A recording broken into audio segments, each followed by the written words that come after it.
Good morning. It is a new year. Is everyone finally awake? We're 5 days in. Yeah, so for Polytopia,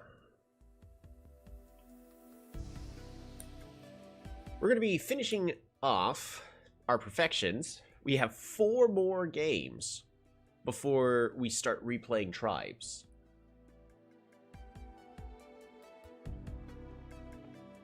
Four more games. So that's at least a month right there, followed by at least another month for 4 tribes that we failed to get perfection with. Before we go, nope, we are the best of the best and have full perfection on everything. This week, it's Aquarion's turn. In order to get Aquarion to perfection, we're going to go ahead and use the Forgotten Skin. Getting that started. Now, Aquarion is interesting. Because, even though it doesn't show it on the tech tree, our warriors are amphibious, meaning we can walk on shallow water. Therefore, if we do manage to explore very early on into said game, we actually might.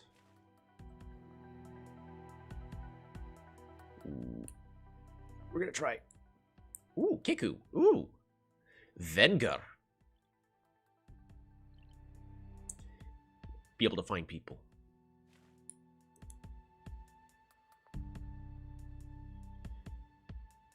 Now, the way I want to do this, I can't train a warrior. We have to gamble.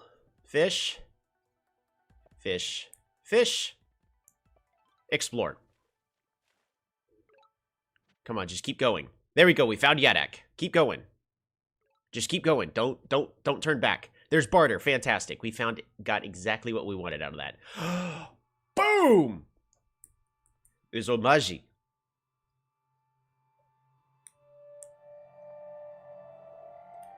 Alrighty. That was an excellent turn 1 for us. Now, if we had a slightly better spawn, we'd be able to actually... I was about to say, the audio seems a little bit loud, but I think we're fine.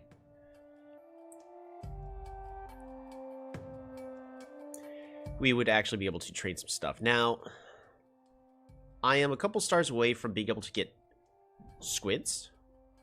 And I think we do want to... Oh, I shouldn't have gone fishing. I should have gone ore for the diplomacy strat. Alrighty. Turn Endo.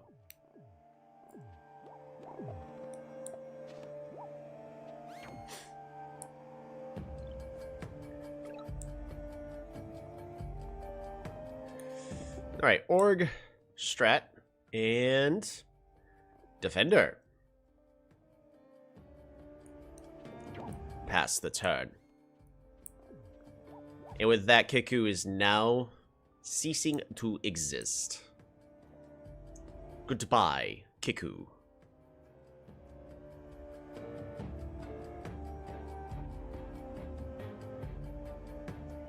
We're going to go here. Get ourselves a free pop. Fruit. Fruit. Resources.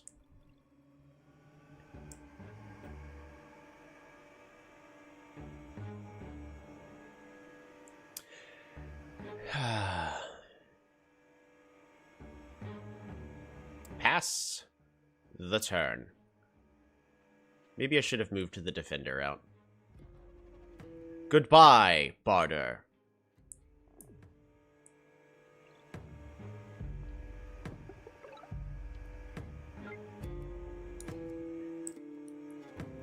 Omaji. Establish embassy. They'll be fine, right? There's no way they'll die this quickly. And we're going to send an embassy, not an embassy, a peace treaty with everybody so they can meet us, so we can get accurate representations of what they think of us.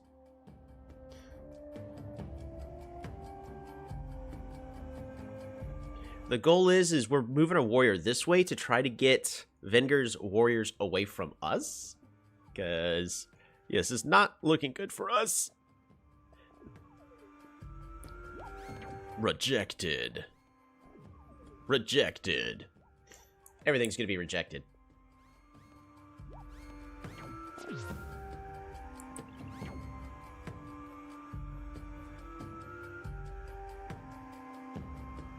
Squid. Alrighty. Yadak, we could definitely become good friends with you, because somehow they know that we're fighting them, so send a peace treaty. Pass the turn.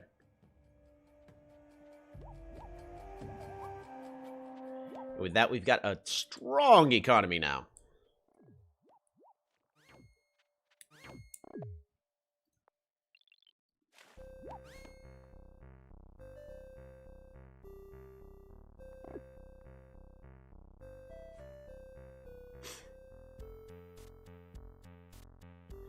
Alright, who are we attempting to peace with next?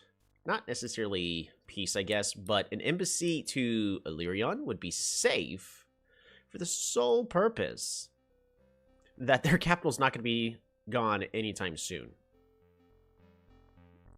And Omaji, we'll go ahead and send a peace treaty to them, try to improve our economy even further. Pass that turn.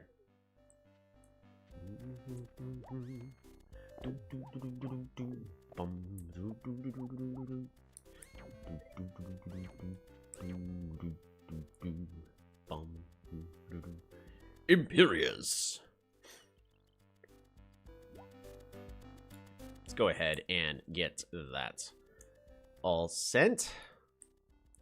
Lyrion is going to peace out with us, and Omaji is essentially dead. Well, hooray!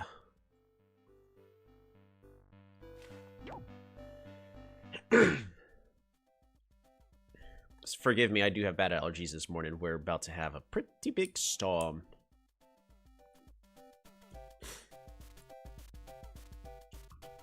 Wow, a lot of blood for the blood gods in these early turns.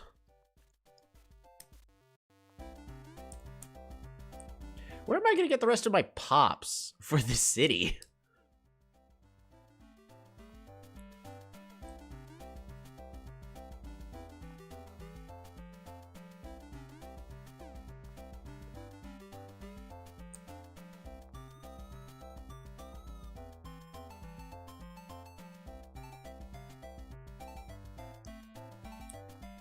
Marine life for sharks? It's really expensive. I think it's too expensive.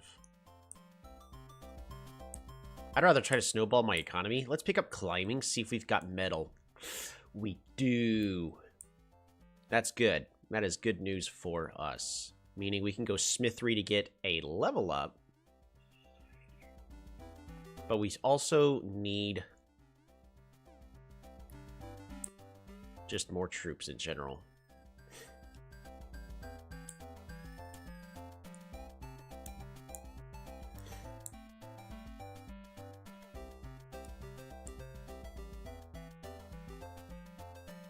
Does have a workshop, so 3 stars a turn here.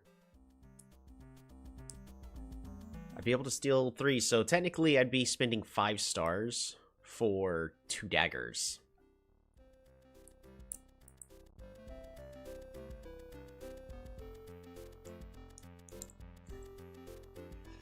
Not great, but allows us to start snowballing our troops.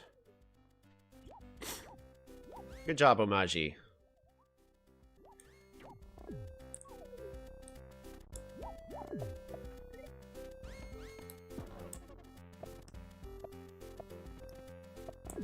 Dang!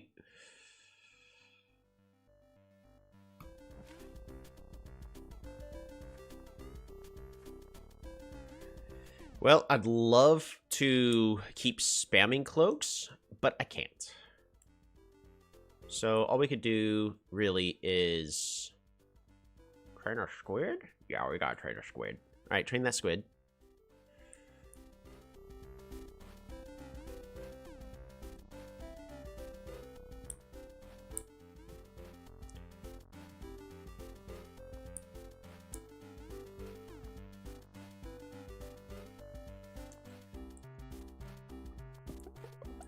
I'm gonna go ahead and build this mine, because my gut is telling me this space is about to be overtaken.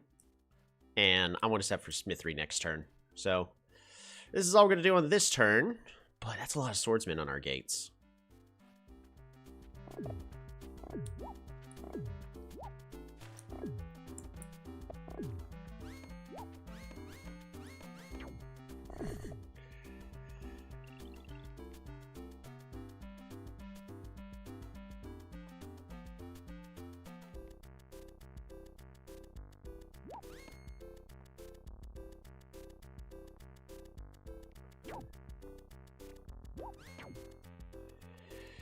Alrighty. We're gonna go ahead and also pick up archery.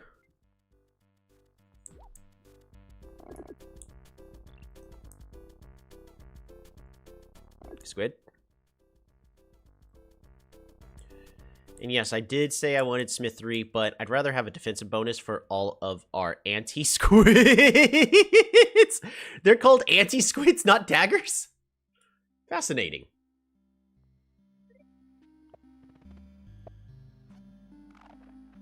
Polaris.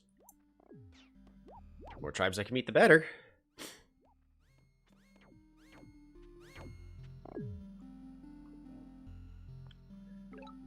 What the heck is Polaris doing all the way over here? Establish embassy. Omaji wants peace. We can get that. Alrighty. Our next goal... Can I siege?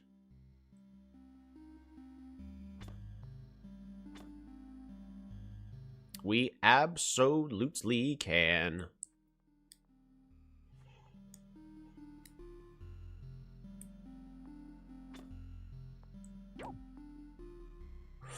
Oh, yes.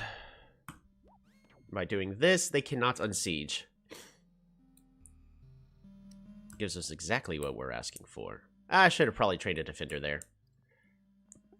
Smithery. Forge. Border growth. As we need tiles for that score. Just, this is terrible, though. I need... trade. For at least one extra pop.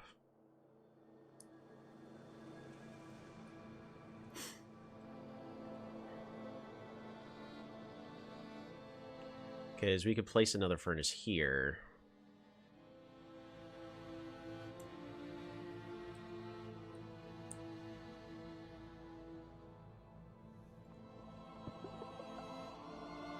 Altar of Peace. The Mind Squid. There we go. I probably did that in a slightly wrong order, but now that we're picking up... Goodness. Every tribe is just beating up on Omaji. Peace treaty accepted. Thank you, Vengar. That lets us meet Sybanti and Zebazi. Let's see how many more meeting bonuses we can get. Establish embassy.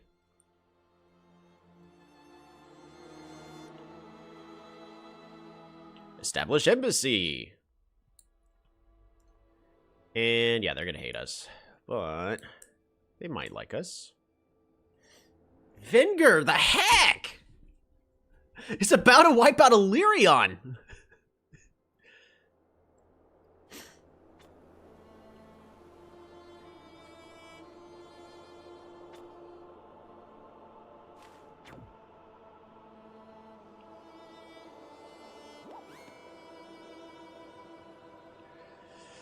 Alrighty, what text do I want? I mean, the real answer is yes. I want yes techs.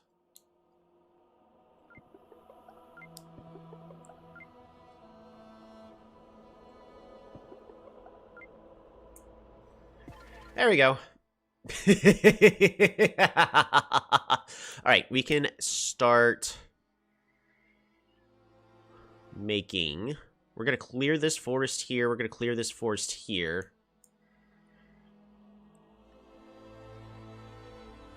Abe, how's it going? Happy New Year.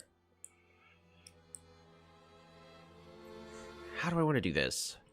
Because I want to place a market here, and I can get it to level 6 if we do a hunt, clear this forest. Well, I know Jelly and Shark, they best tech. They're really expensive, and I'm trying to go for better efficiency, but get it? Efficiency, because we're... Okay, so we're going to go ahead and train a swordsman here.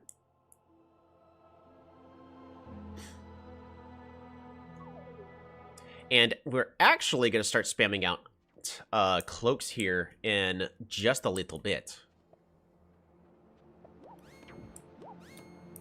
Because over the course of the next 8 turns, we want to start... Nice! Imperius has sent us! Illyrian is now dead. Venger has wiped out 3 players this game. There you go, there's that.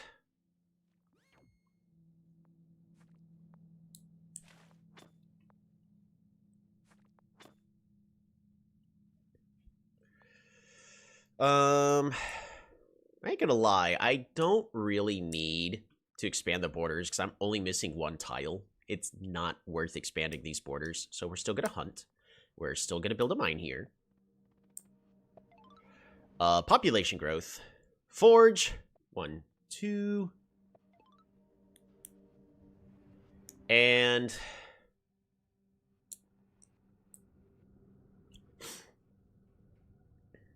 I think we still go ahead and just super unit here, right? I mean, I would love parks to further snowball.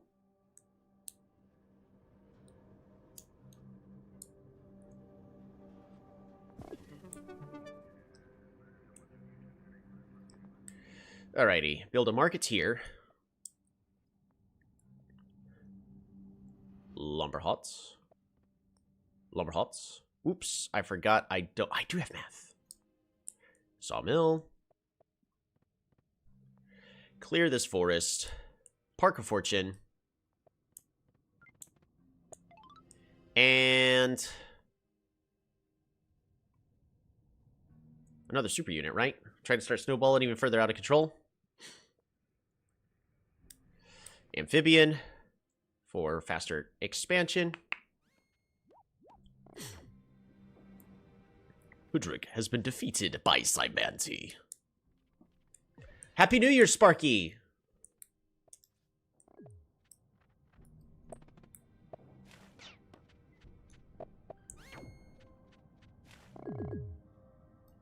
There we are.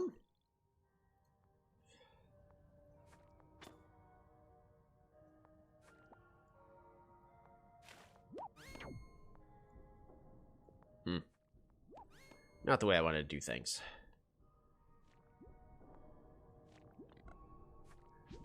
Hugo there. Hugo there. And...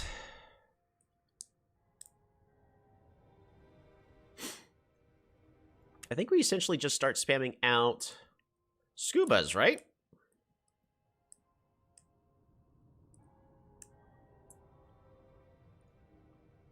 Scuba here. Scuba here. Because this wave will be able to push in all directions, and then with these scubas, we'll be able to expand in all directions. And this is, of course, good enough to deal with the AI. You don't necessarily need to do any other fancy techs you normally have to do.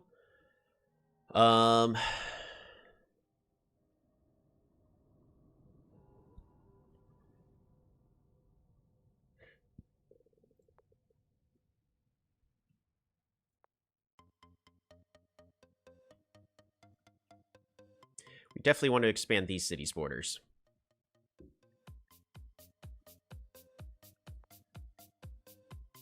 We're going to go ahead and also pick up Aquatism, I think. There you go.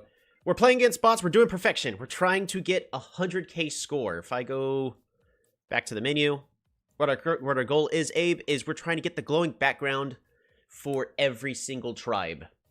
Which we've got it for a lot. We only missed 4 so far out of the 12 we played. And this week, it is Aquarion's turn. Because we already did that for Domination. We have the perfect 100% glowing background for all of our Domination tribes. Resume game.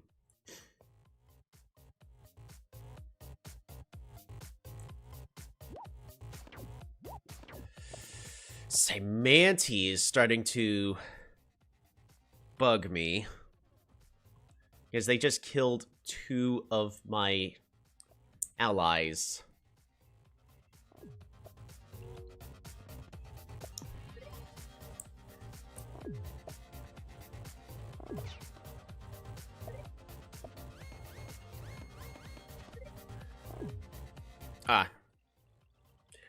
So we're going to move all of our units around.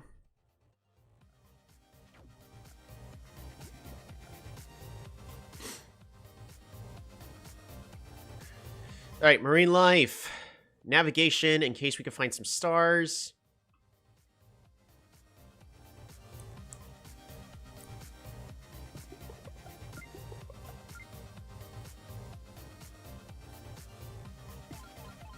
I'm going to go ahead and pick up this. Mine! Resources.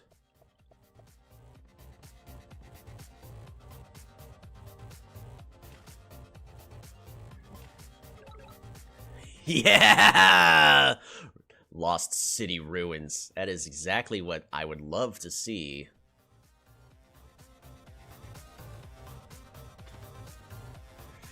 Alright. Fruit. Fruit. Hunt? We have to border growth here.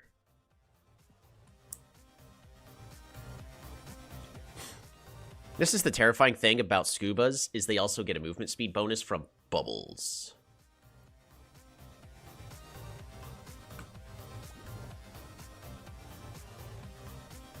We can place a trade station here. I can also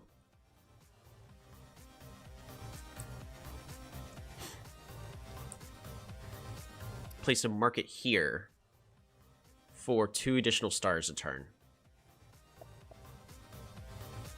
There, I picked up a few too many techs on that last turn, so that was not super fantastic for us. Yadak, I gotta break peace with you.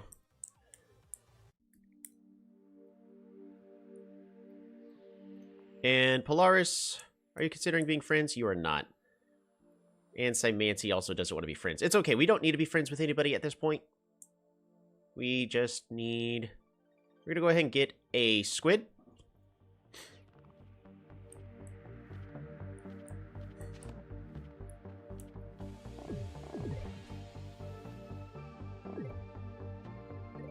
This game looks like fun. Is it new? It is! It's new for the year. It just started it. How's it going, Blueberry Cheesecake?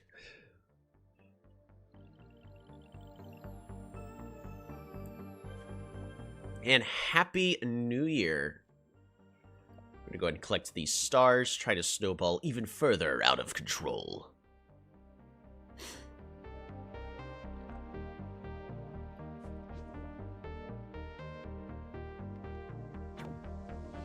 The Killer Monument is complete. Alright, trade station here.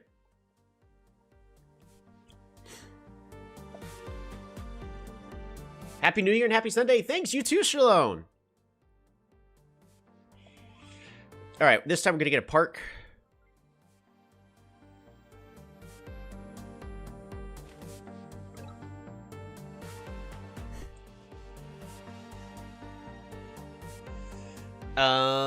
Life is in a state of studying for exam, and no Polytopia this year. How about you?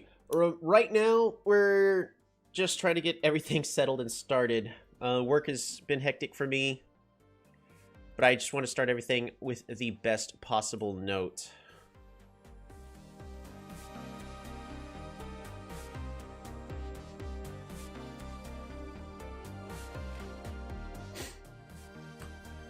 This can go here.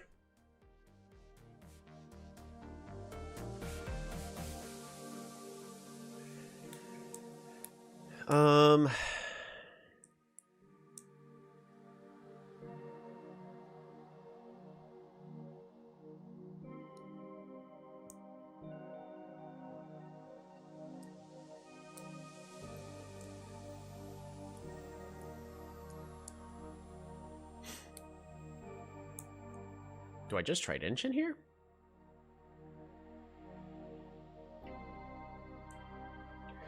We can Tridentian in the back, Schwad in the front, and Scuba. Alright, so that's those for what we do on our economic turns. The real question now is what do we do for our other turns? So we could destroy this, and then build a forge here because we're Aquarion, which also maximizes this market, but that also allows us to build a market here. Yes.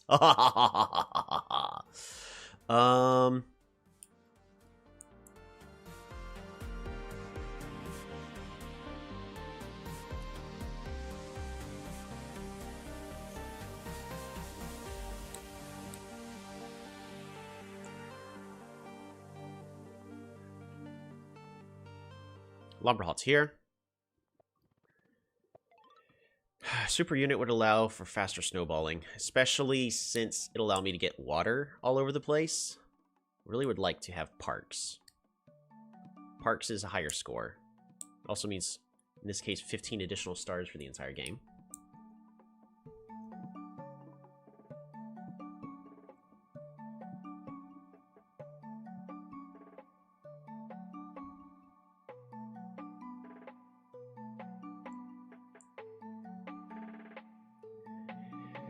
I think I go ahead super unit again.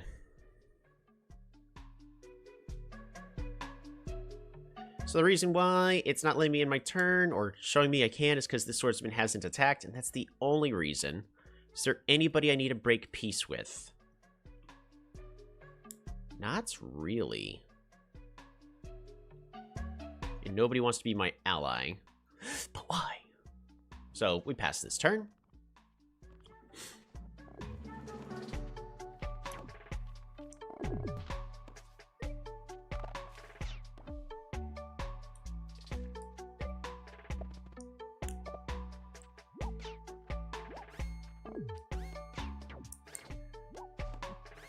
Imperius is being a fantastic ally here.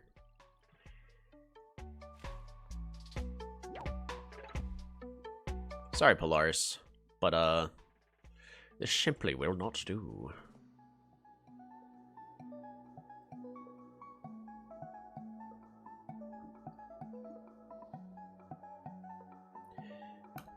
Nobody can actually attack this spot here, so we're safe to put him on the ruins. We're not going to capture these ruins. It would be a mistake.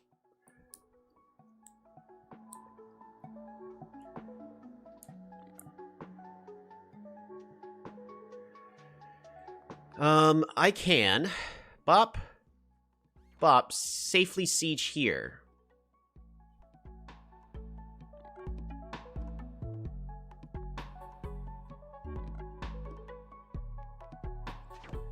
We're gonna go ahead and siege this spot here.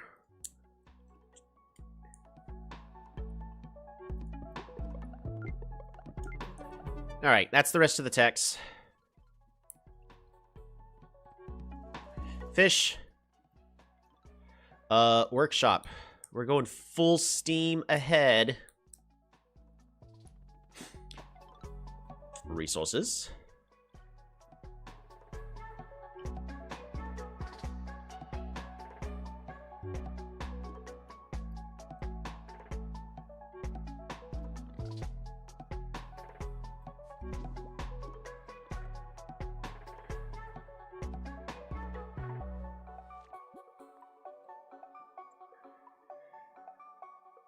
This can go here.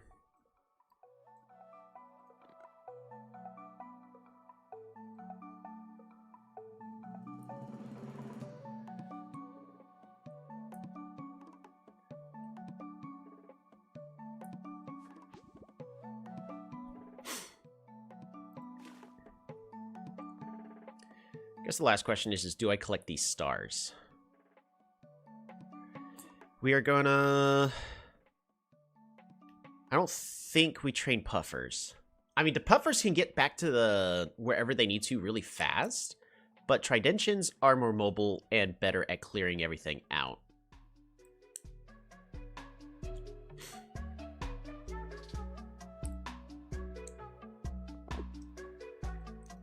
What level are these cities? Only level 2, of course. Level 4 there. 1, 2. Man, if only this city here was a higher level. 2. I could do a chain. Scuba.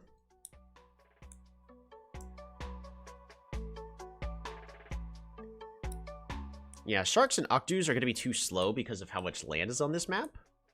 And even though I got frogs to try to make water, it's really for the bubbles. But that's basically it. I think we actually just get more scubas.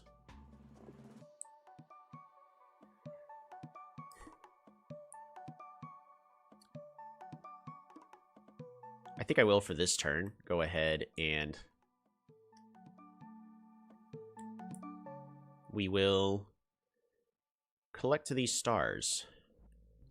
It does reveal our scuba, so it's not at threat of dying. That's great.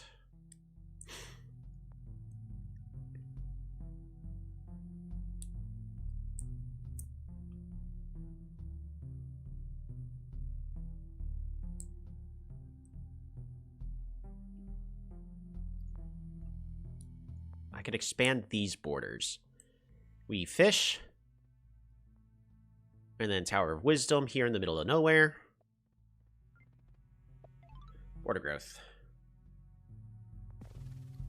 I'm not going to wait. I was thinking like, oh, I could wait if I claim these ruins.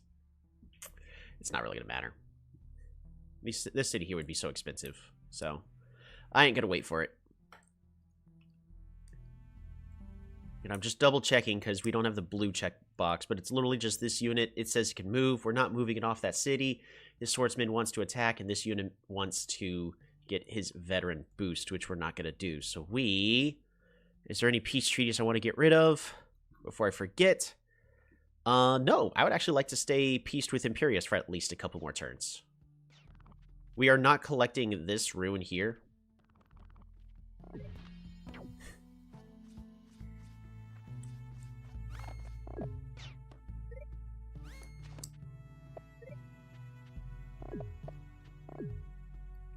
Oh my.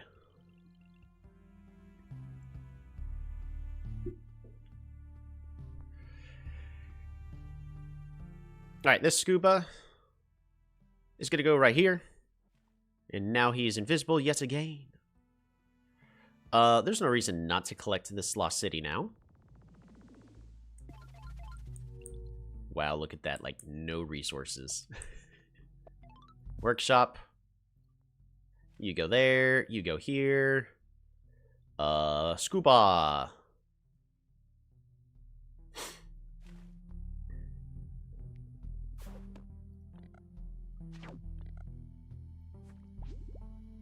You go there. We capture this city. Goodbye, Yadak. The network monument is complete. This goes here, allowing us to get another scuba. Oh, hey there, Scoob.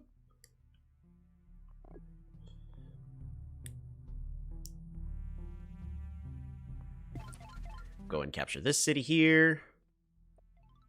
Even more resources.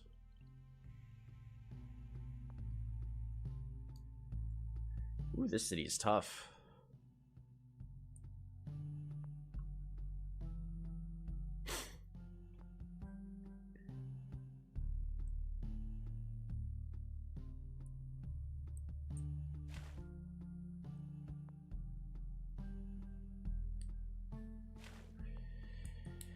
How do I want to deal with this?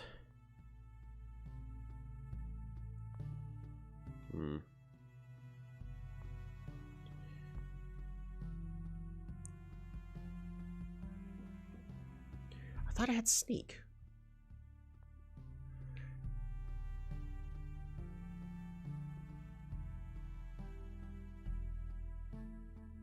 Creep. Does not worry about rough terrain.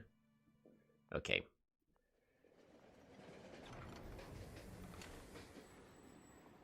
So I guess the real question is where's he going?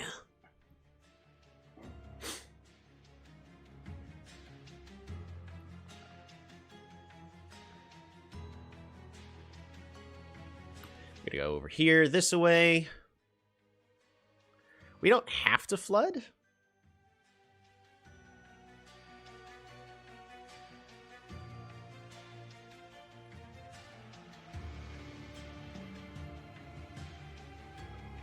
So we're not going to. We're just going to go here. And I want to start dealing with Polaris. We can actually get an Octu here. That would be really strong. Grand Bazaar. Because we can actually expand these borders. Do I really want to? Not really. But I do want to continue to focus on my economy at least.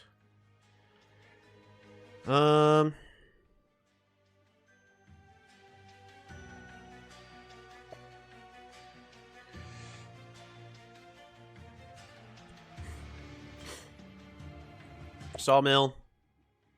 Lumber huts.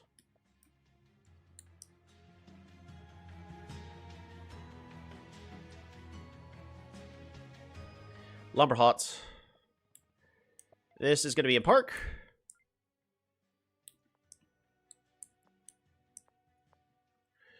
Sawmill.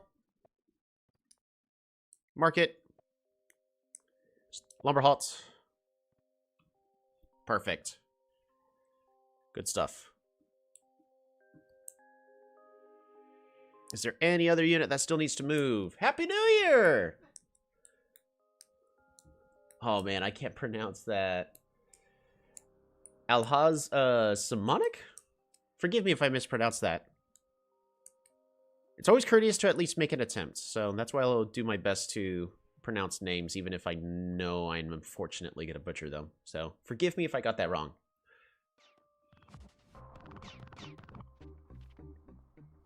Quetzali has been defeated by Symanti. Dang. This is one of the most bloodthirsty perfection games where the bots are just absolutely shredding each other.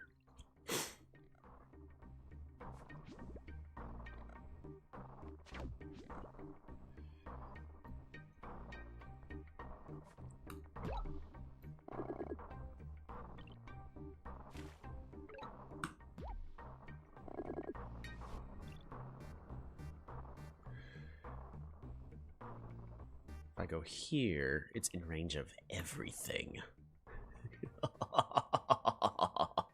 Nice.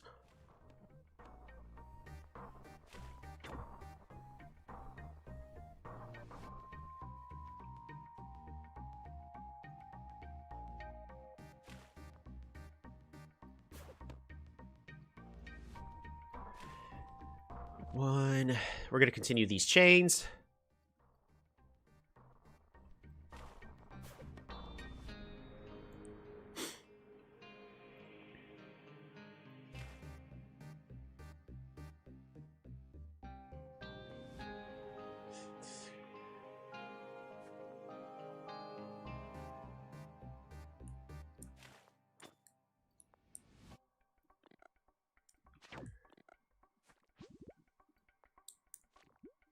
Boom.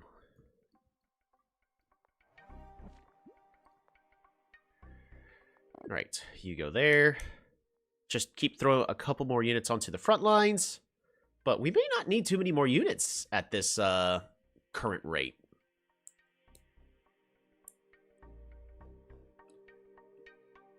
That's our real goal, is not to need too many more units. I'm going to train a trident there.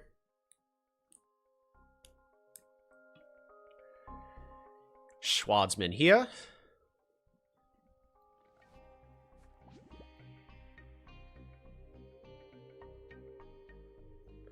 Who has not acted? You have not acted. Because you just want a veteran boost. Fair enough. But that's not what I want. So you're not going to get that. Sorry, not sorry. The Octu can't break the ice, unfortunately. That's right, because it doesn't have dash. So it can't break ice after it moves. Okay, so how are we going to deal with these units here? Probably just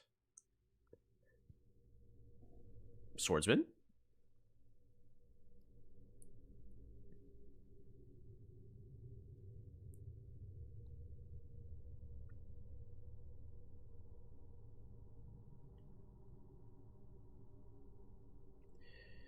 One, two.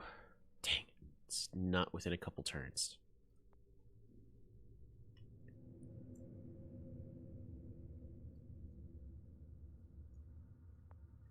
How do I deal with these battle sleds? What's going to be the most efficient way for us to deal with the battle sleds? I think this turn we go ahead and train an Octu here. And for this one here, I just need to train another trident. After that, we really need to start improving our economy even further. Snowball it way more out of control. Lumberhot.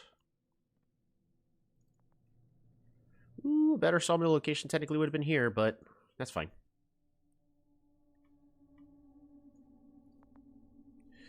All right. Destroy building? Oh, no, I already got a mine there. Destroy this building. Build a forge. Bop, bop. And... oh, am I really going to be one extra pop short? No.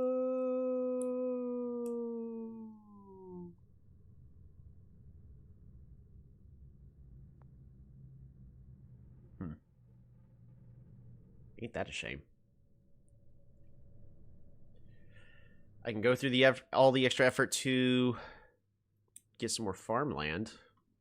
I don't think that's actually worth it.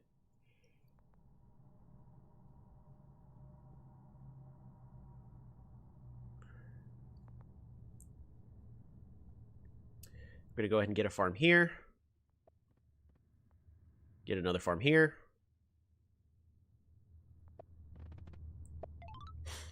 And park. By the way, this single trade station, I spent 5 stars. 1, 2, 3, 4, 5 cities were connected. Due to one trade station. Maybe a little busted, but I am not complaining because I am going to take full advantage. In fact, I think I'm just going to build a Grand Bazaar here. And get ourselves some more resources. Ooh, I could build a sawmill at this location. Thanks to doing that.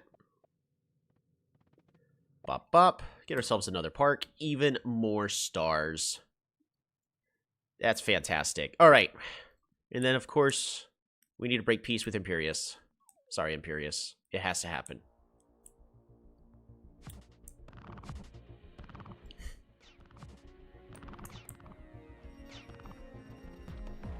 Dang.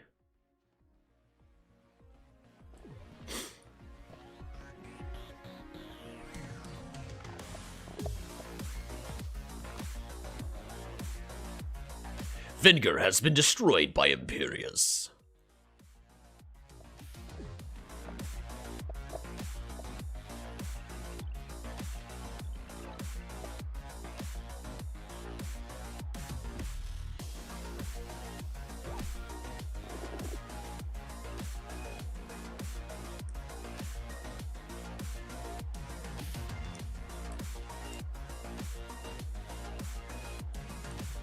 Flood this tile.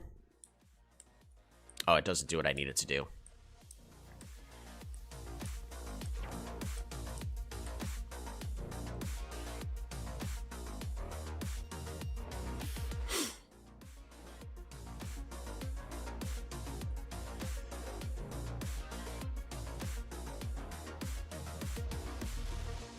Break this ice. We go here. Start clearing everything out.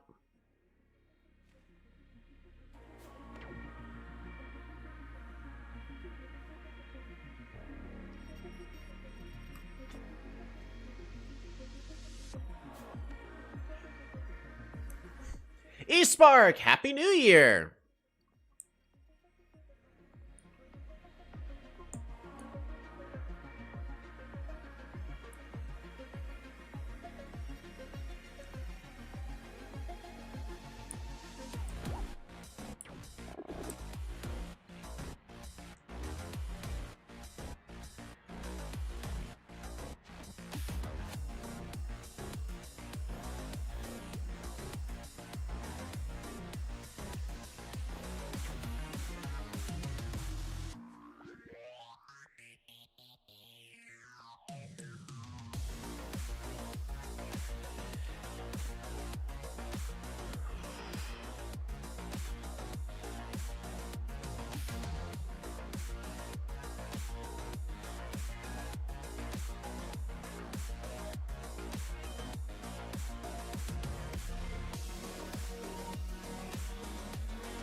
I've never seen poison frogs in a game before, right? Probably won't for a while. That interaction's not going to come up too often, I reckon. Scuba. Do I still need more units? I think so. We're going to keep spamming them out. Squid.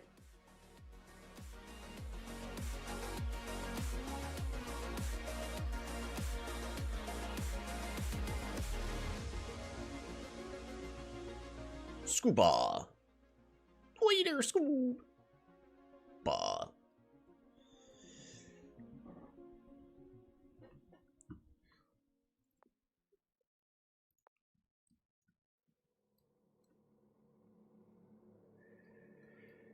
Alright, how do we close this game out?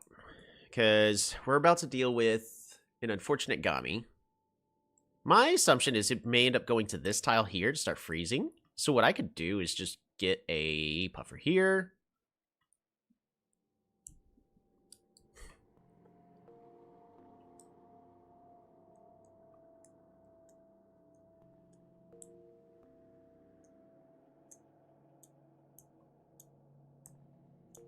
Maybe an Octu here to start sending it to the west as quickly as possible.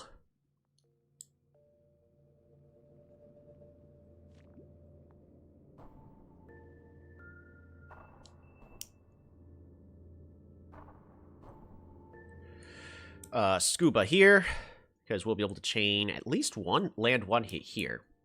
Happy New Year, Zeke. It's good to see you as well.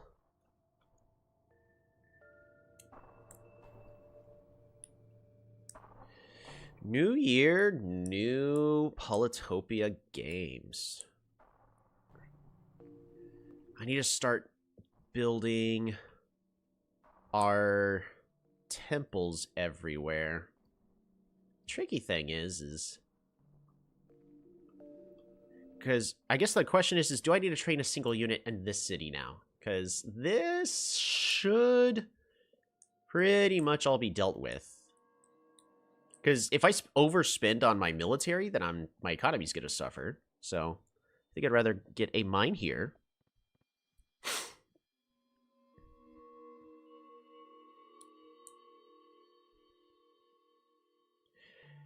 And we'll go ahead and harvest this fruit. I'm going to destroy this building. It should set us back 2, correct. But then we can build a forge here, which allows me to build a market here. A lot of extra stars. Good. Yes. That is correct. And do I have a tree I can just chop somewhere? Unfortunately, I don't think I do.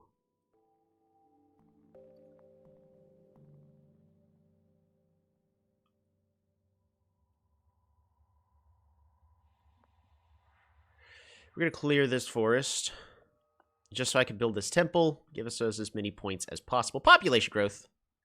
We'll level that up. And I think I'm going to go ahead and just Gate of Power here. Get ourselves another park. We're doing actually just fine. All we need to do is make sure we can capture the entire map at this rate. Pass the turn. We're going to click and hold. It's that unit. Minimize, click and hold.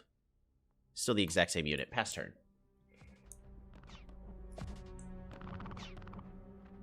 Oh, that poison from Cymanti. Cymanti doing Cymanti things.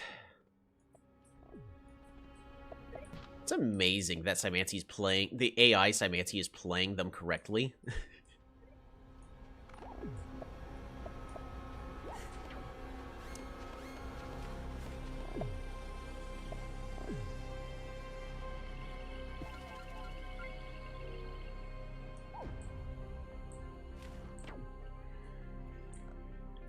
Okay, I need you. Bop.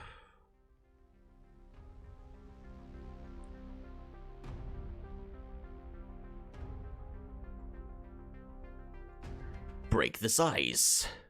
You go here.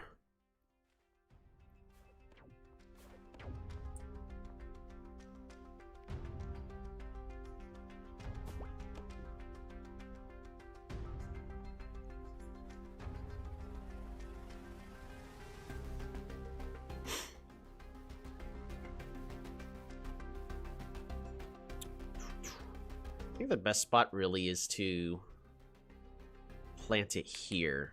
Ooh, actually, what level is this city back here? Level 4. I think that's actually my real goal, is to have it land on this city back here. And 1, 2, 3 puts it anywhere here. Yeah.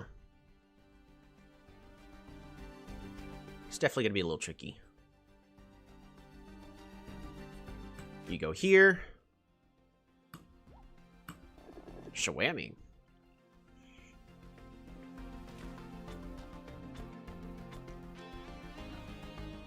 Poisoned toad.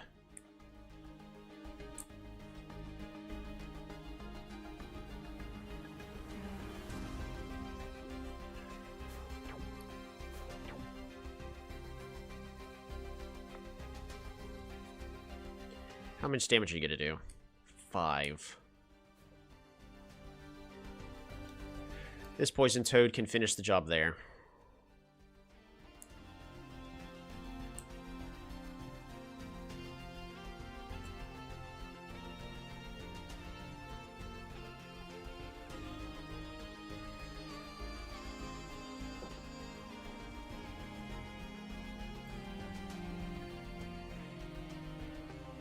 Are we going to be able to land more than one here?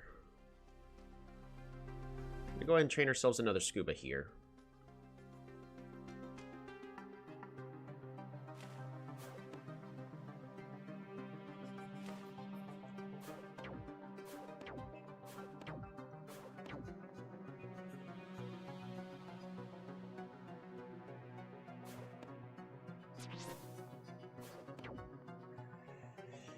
Keep clearing everything out.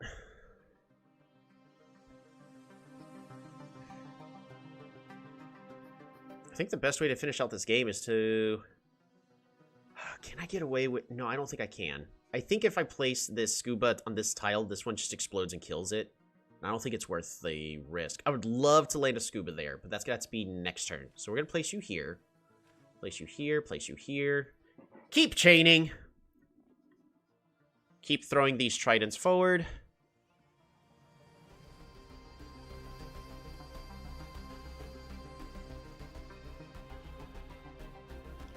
Now, do I need to train any more scubas back here? I don't think so.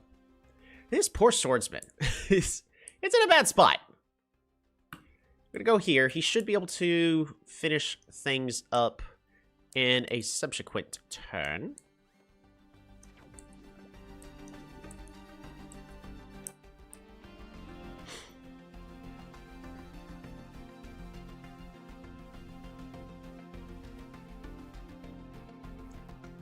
What's here? Just a flooded tile with a tentacle. Tentacle. Alright. We're going to go ahead and build a farm here. A windmill goes here. And it really would help to get another super unit. I am a little nervous about not being able to clear this all fast enough.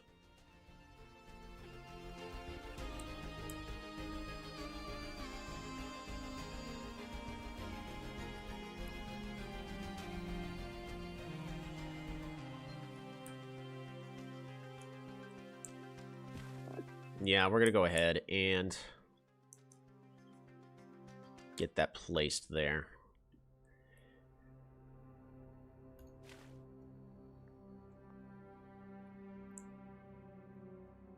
Oh man, I forgot how complicated Aquarion got. Yeah, Aquarion can be a lot of fun. I actually enjoy Aquarion. They're one of my new favorite tribes, especially after the rework. We don't need a super unit here. We're just going to get a park. But, well, I do want to keep building more parks. I need to be able to deal with all this. The heck is all this nonsense? So, I think just spamming out Octus here and sending them over, because we've got a lot of water access here. And now we are clear to just keep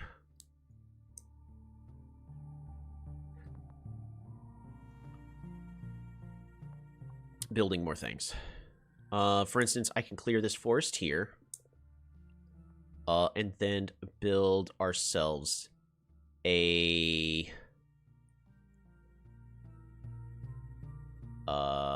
market here, just for a couple of extra stars. Another trade station.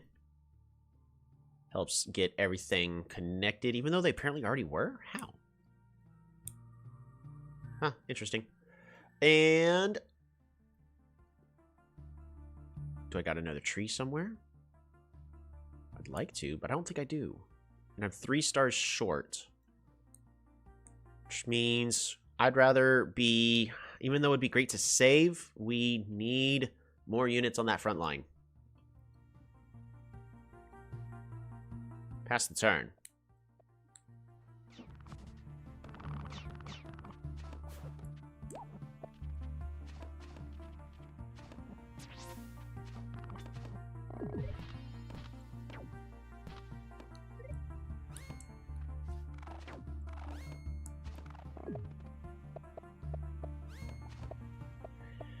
Oh, Imperius is being nice and building so many temples everywhere for me. Much obliged. Thanks. Alright, well that scuba is frozen.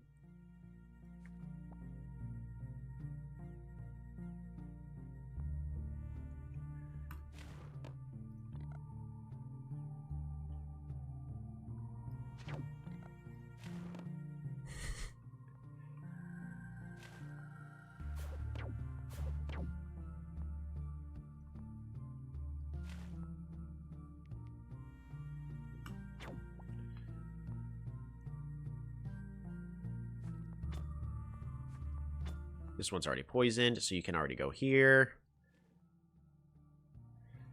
I want you here. Go ahead and capture. Thank you, Patrikios. You are too kind.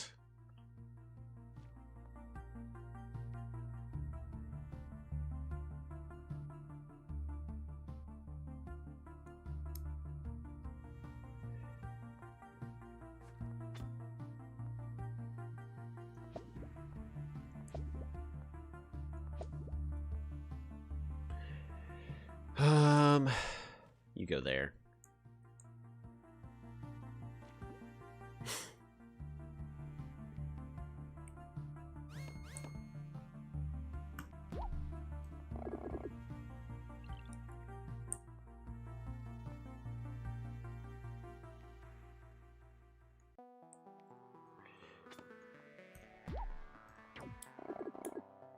Perfect.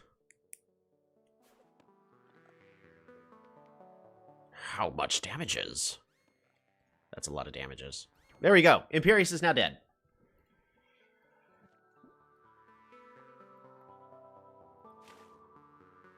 I need to keep moving everything down.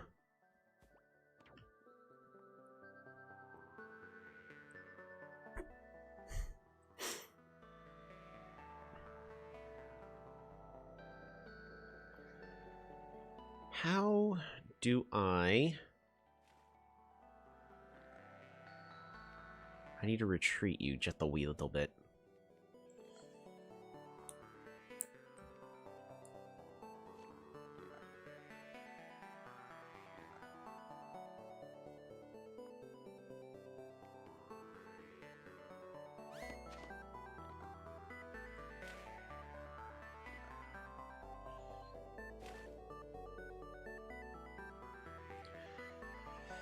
Alright, where are y'all going? This actually can go here. As long as I don't place any of my other units nearby it, it can go there just fine. Now...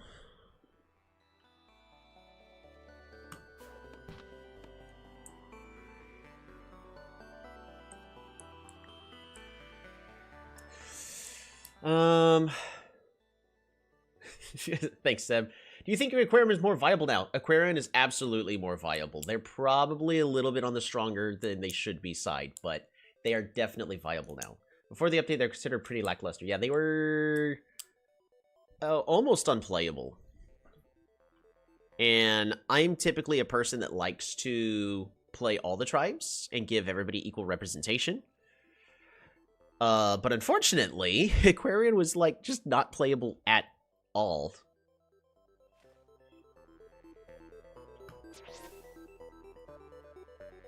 So that was really rough for them. How the heck do we break through all of this? Because normally you can start doing something such as spamming, I need more splash damage is the issue. And spamming cloaks here is not the solution.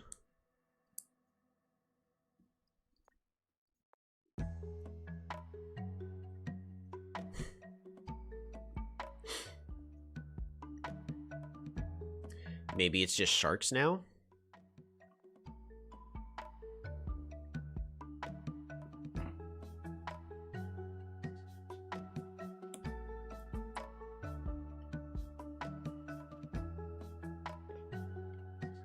We'll put an Octu here on the front line.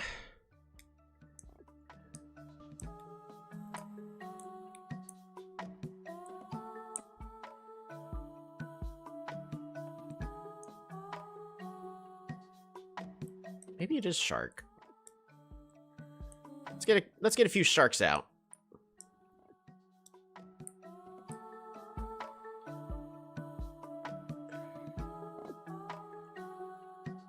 Trident.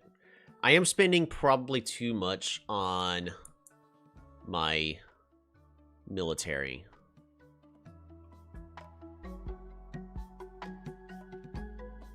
See, I was thinking sharks or something ranged with mobility. Yeah, essentially, we just want to get as much free damage and free kills in as possible. All right, water temple, water temple. We just start spamming those out now.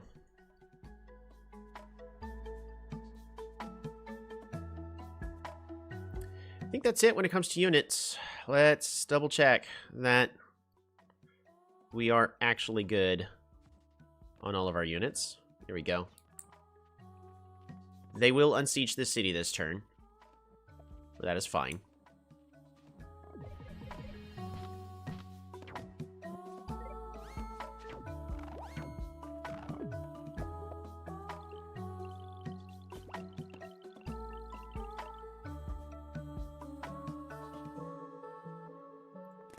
Break the ice.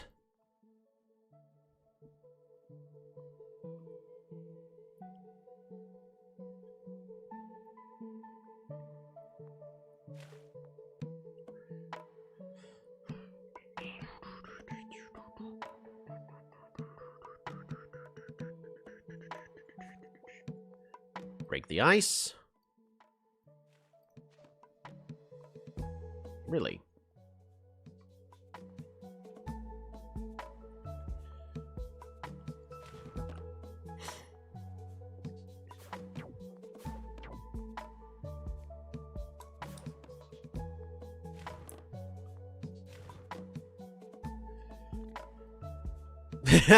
Look at all these daggers we got.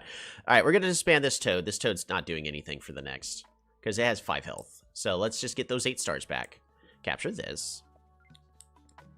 You have destroyed Imperius.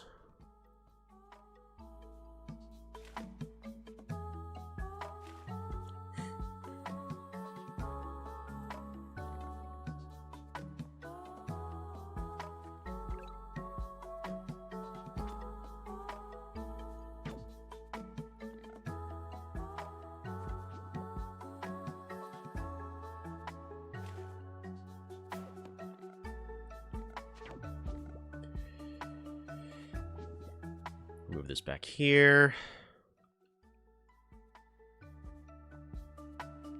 Boom. The wealth monument is complete.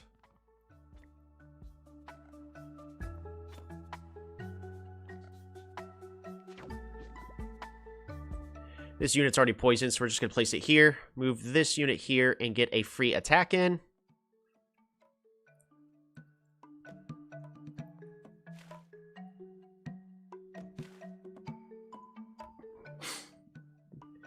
Woo! We got a few units. First off, these units up here are not going to be doing anything. I'd rather just be getting these stars back.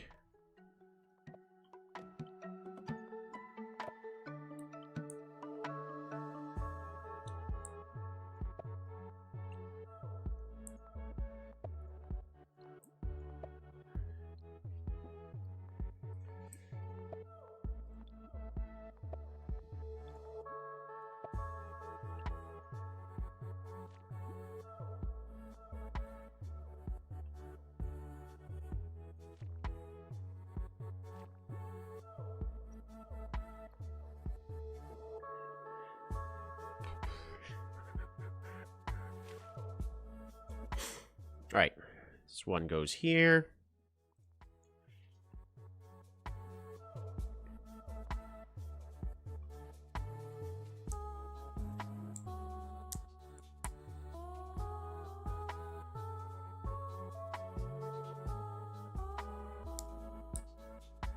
Octu. Octu-a-do.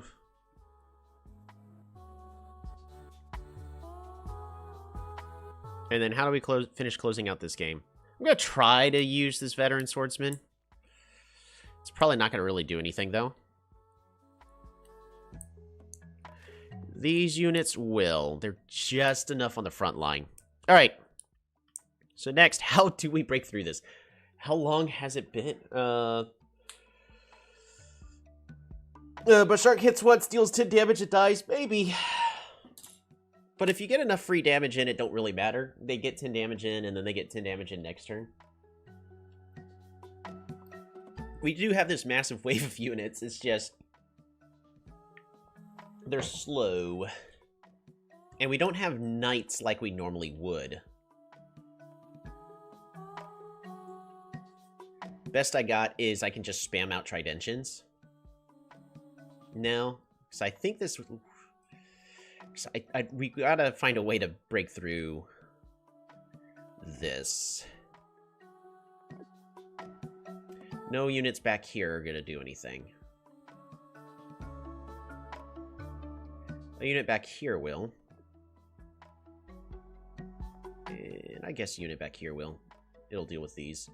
But at this point, the rest of my stars are going to the economy and improving our final score. Water Temple, Water Temple, Water Temple, Park. We can't build anything else here, so Emperor...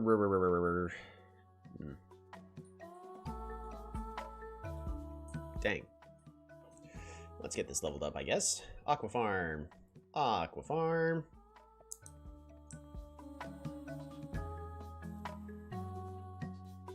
I guess that is that. Alrighty, double checking. Is there any units? Click and hold this. It wants me to veteran that up. Let go. Click and hold this. It wants me to break the ice, but that will reveal the scubo, so no. And then back to that. So those 2 units, I don't want anything to do. How long has it been? Since I saw you, I think 3 weeks. But we're still, unless something happens, streaming basically every week.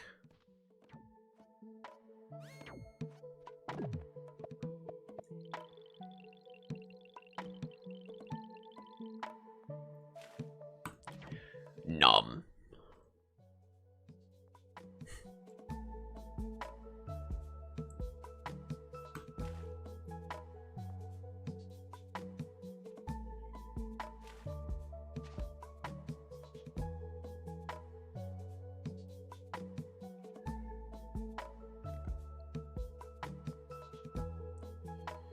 Nobody else is going to go to this tile, so might as well.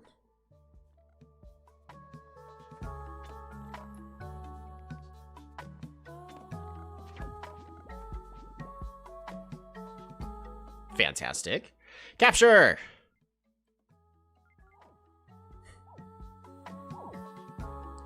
That's the Cymanti capital. This is how much bloodshed Cymanti has accomplished in this one game.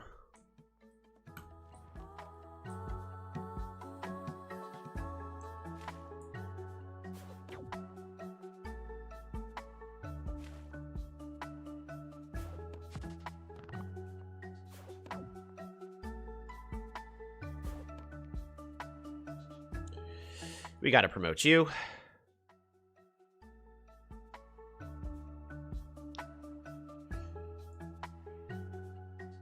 Sure, we'll collect these stars, why not?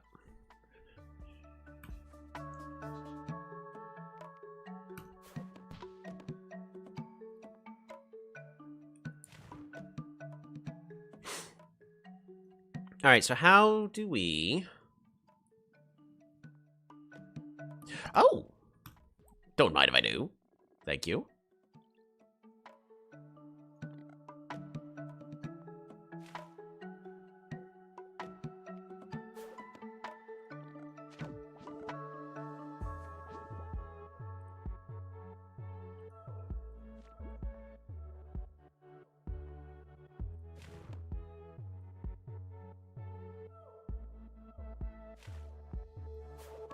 One, two, three.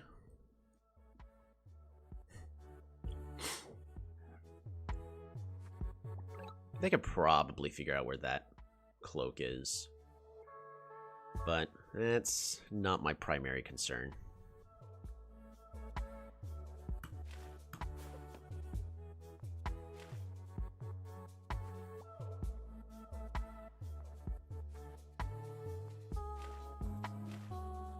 Alright, disband this sword squid. Let's get y'all moving forward. Every single one of you. I think that's it when it comes to training units back there. Anybody else is not going to accomplish anything.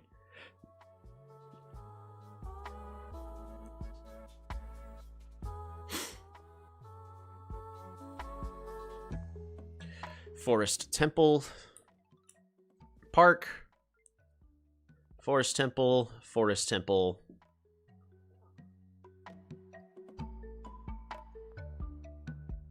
Forest Temple.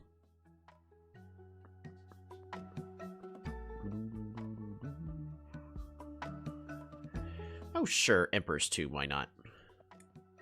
Get another park up and a running.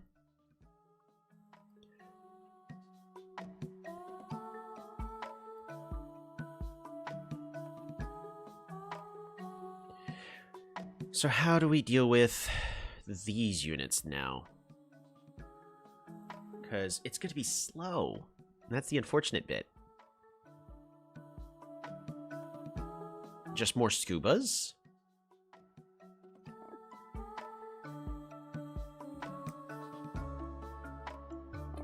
Trident. Didn't like it.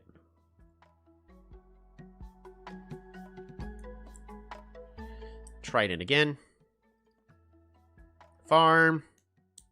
Farm. Fish. Man, it's getting hard to see all of my current upgrades.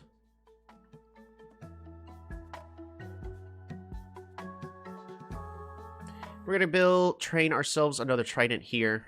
And that should do for now. Oh, missing a couple units. Level you up, because you're at barely any health remaining. Oh, and I guess it wants me to try to break the ice, but we're not going to do that. Cloak break ice, they can't, then they can't unsiege. Oh, you're right. That's actually a good catch there. I think it's worth revealing the cloak there and letting it die. You really can't do much, so... No, I want you to recover so you're no longer poisoned. And I want you to threaten this city here, even though you're low on health. Pass turn.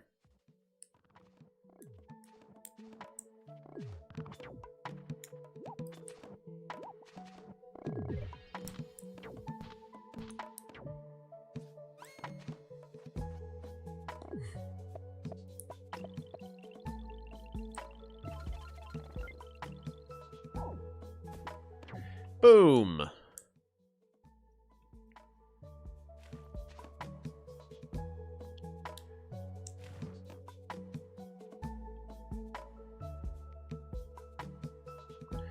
Ooh. 1, 2, 3. Hit that. Why can this poisoned Octu go into the ice? But why? It's called cheating. Deal with it. I'm just gonna let him get another centipede head. I think it's worth it.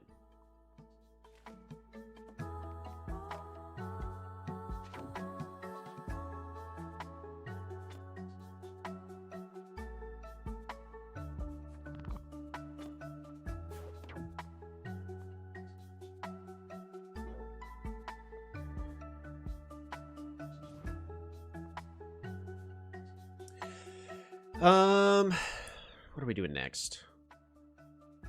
I can't even reach this in a couple turns, unfortunately, so I think you could just go there. You could just go here.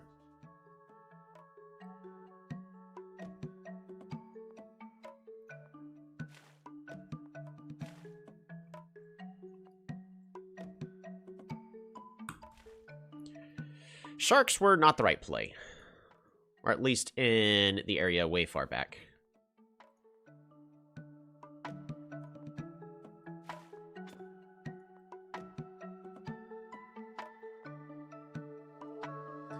You've already moved, so I'll let you secure this kill. We're going to go and veteran boost it up.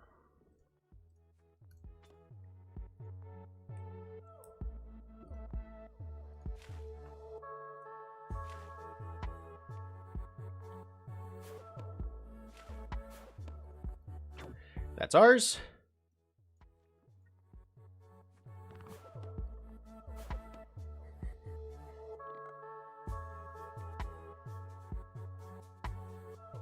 I want to move both these tridents in range of this Exida, because I'd rather not deal with that Exida.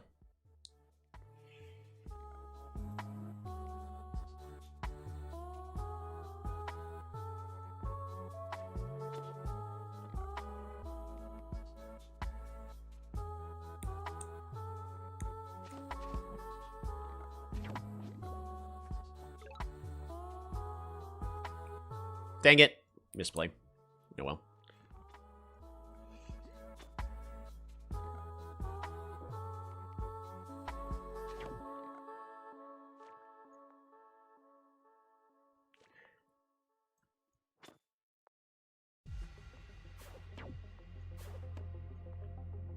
Ha-ha!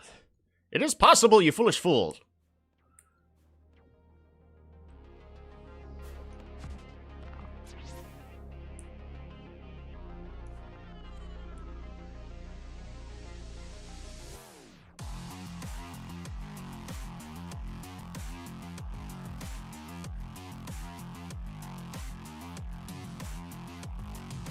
flood.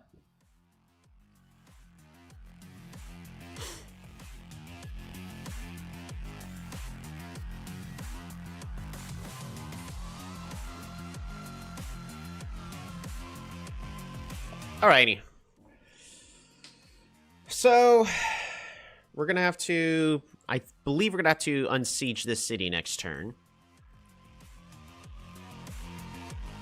I also just want to level everything up. Water temple, even more points, get ourselves a park.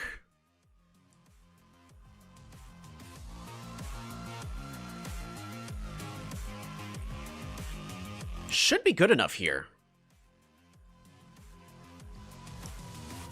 If I get a scuba here this turn, I can land it on this back city in a couple turns. So that's what we're going to do. Tridentian can go here to help clean everything out. Nah, we don't need it. So I'm not getting it. Water temple. And we'll just fish. Why not?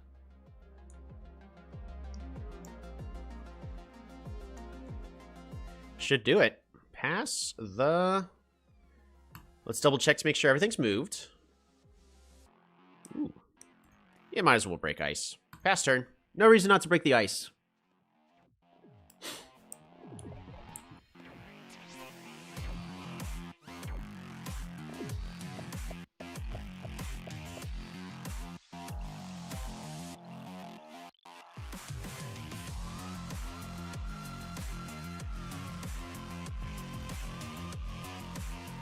Oh, wait, what? Oh, pfft, there's ice here. They killed that.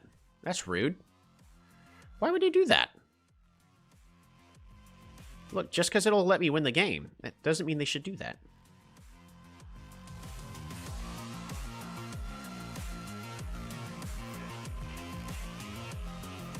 One, two...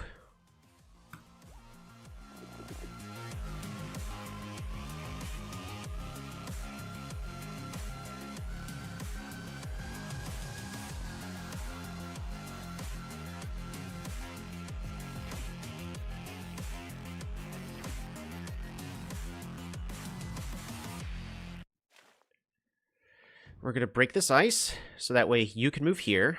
Brrrp.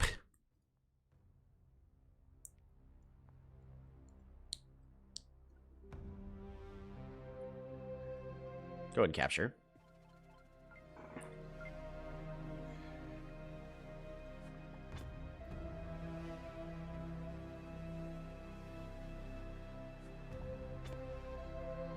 You can go here. You can go here.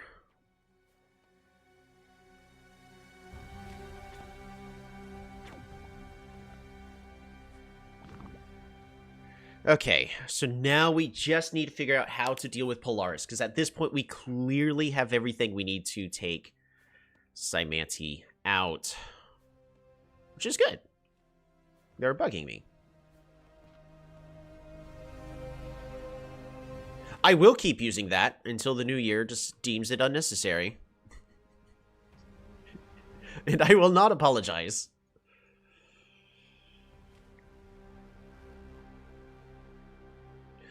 I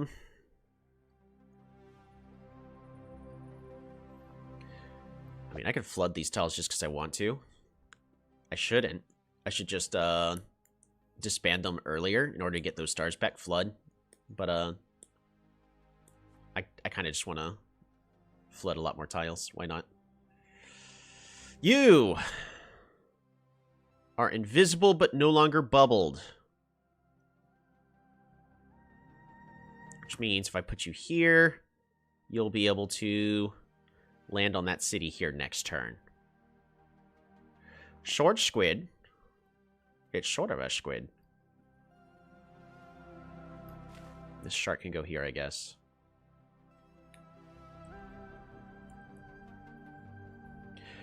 Is the correct play to get amphibians here?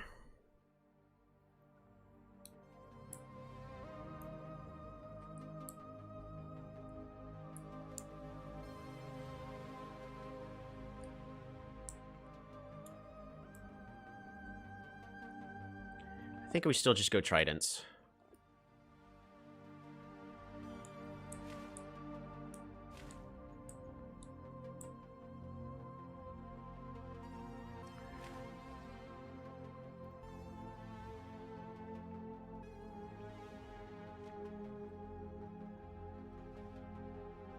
You can go there. Okay. Let us finish leveling all this up. Mountain Temple. Ooh. Where do you need to go? We could build a mine here. And then Water Temple. Oh, Water Temple. Park. Score's getting a little close, but once we capture the rest of the map, we should be just fine.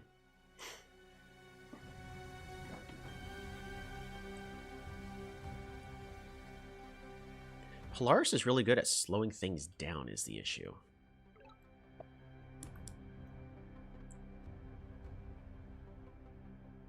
Alright, who has not moved yet?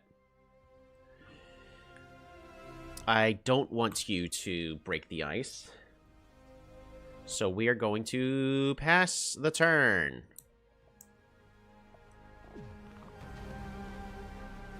That should do it for Simanti.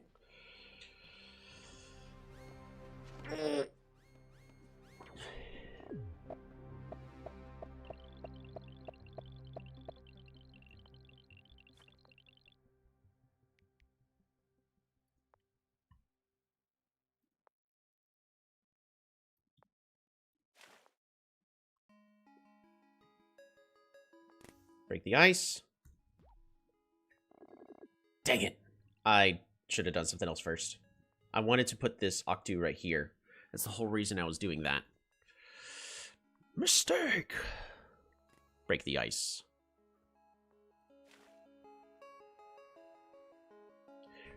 This city is now mine. Boop.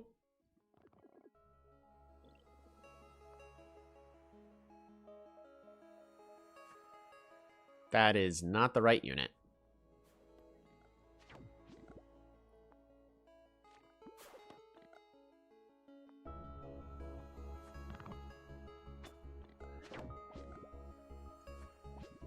There we go. You can go here.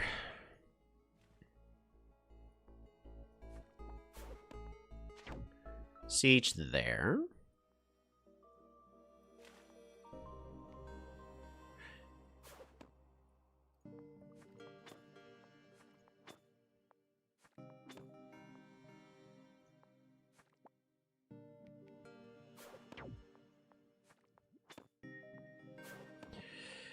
Order of operations. Oops. Wrong. That's fine. How...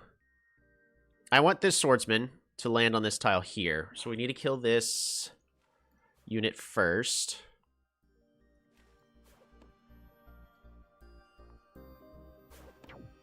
Which means you can now go here. There we go. Simanti is now dead. Disband. Flood this.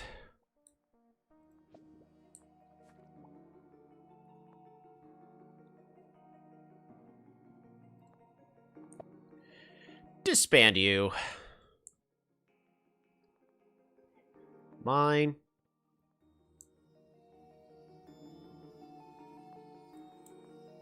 Forest Temple. Park.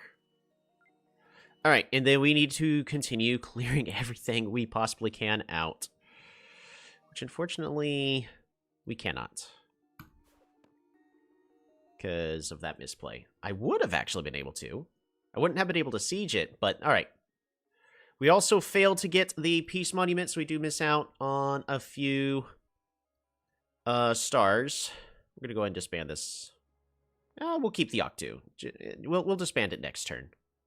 This unit, however, disband you. Disband you.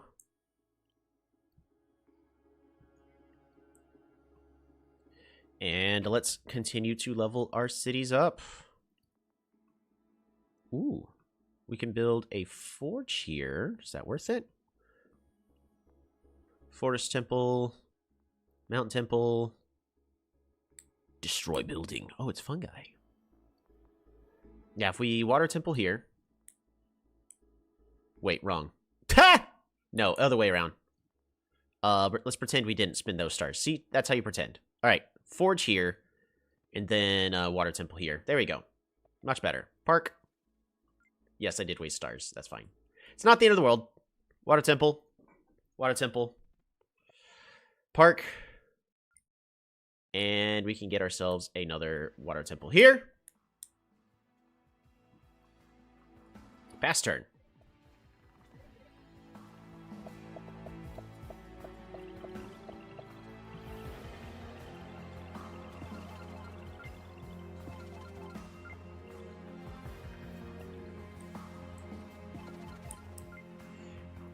Can we play? Maybe. Give me a moment. Same deal as we had, the same talk we had about like 9 months ago to a year ago. Is try not to, yeah, I will play when we get to it. Disband you. Disband you. I think we actually just get... Do we get rid of everything? Explore monuments is complete. Put you here. Put you here. Takil, Takil, Takil. And then I think we could start... Forget. It's turn 27. Do we disband everything? I think it's still worth it. It's a lot of extra stars we can get.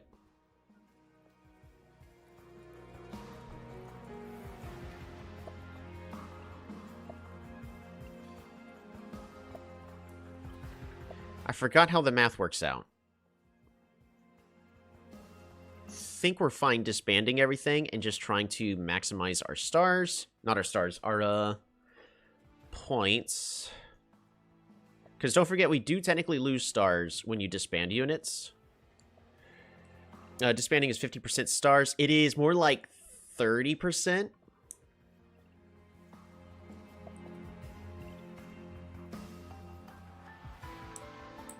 Flood. But by turn, I believe it's by like turn 28, it's no longer really... Darn it! Disband. Disband.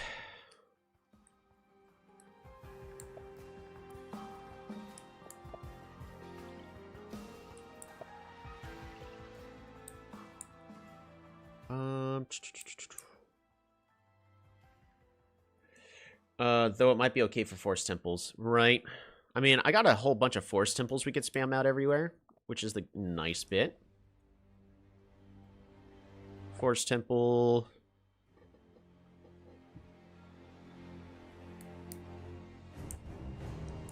Windmill. And a regular temple here. Park. So I think it's turn 20. I forget. Is turn 26 the cutoff of no longer disband units? At the end of the day, we'll be fine. We'll probably live. Maybe. No guarantees. Forest temple. Park. Alrighty. Forest temple here. And then we're just going to spam all out here. Water temple. Water temple. Water temple.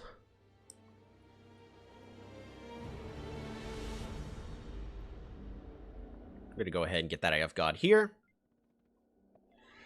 Park. Probably turn 26. I think it's turn 26. We did the math like 2 months ago. There's no point in disbanding that, so we're just going to go ahead and flood.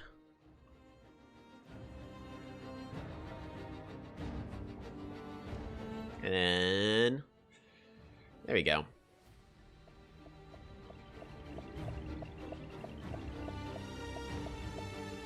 So many outposts.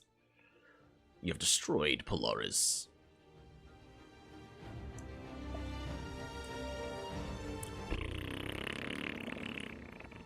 Boom.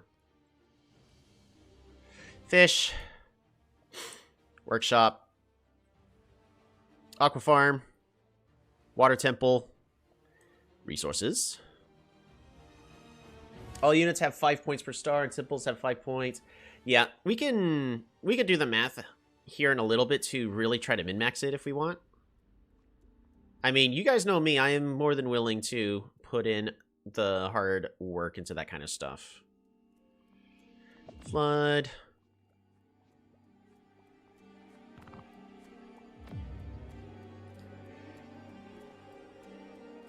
We will flood the world.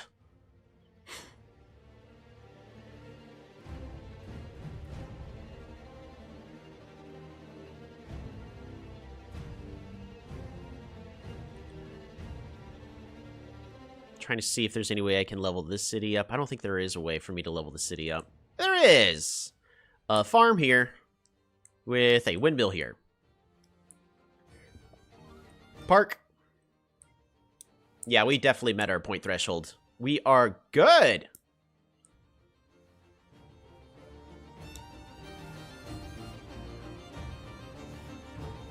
And at this point, we just start spamming out temples everywhere. Temple, temple. Oh, yeah. But still try to level places up. Temple, temple. Park! Temple. Temple. Temple. Park. Who has not moved? Who has not gone?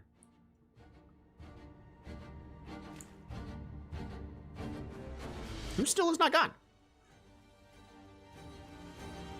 Oh, sure, break the ice. Get rid of it.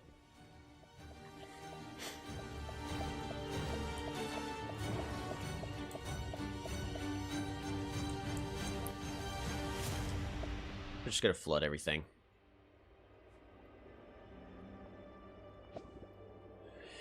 Alrighty.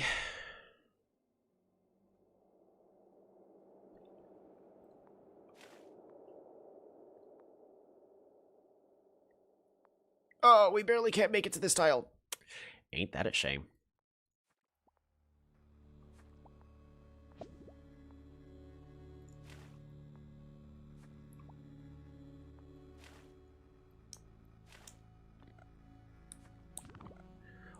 There we go.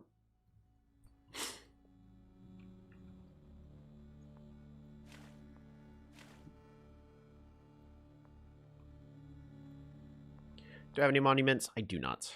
Is there any places not connected by a trade route? There is none. Every place is currently connected, so...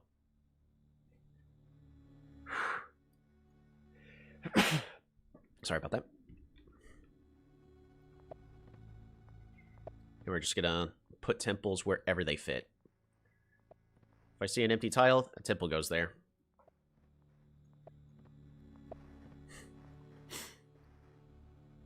And pass turn.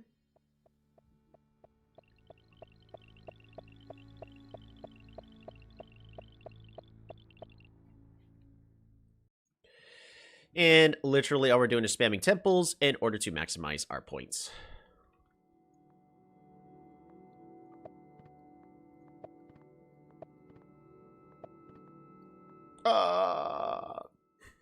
That's a shame. One pop away.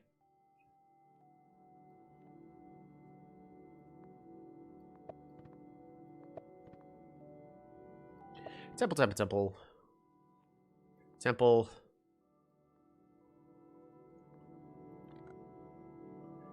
Um, 13 stars. There's no other things left, so all we do is train units, Octu, and Mind Squid. There we go. Perfect run for Aquarion. That's another one off the checklist.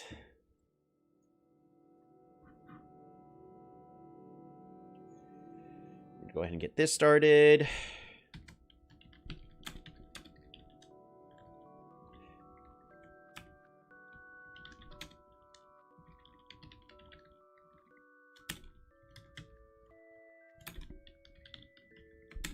There we go. Happy New Year. First live stream ever.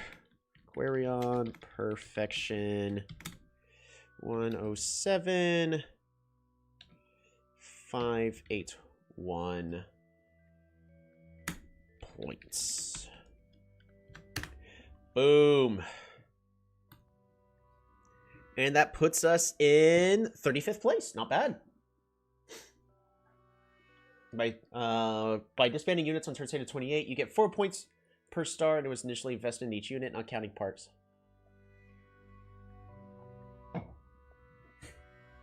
Right.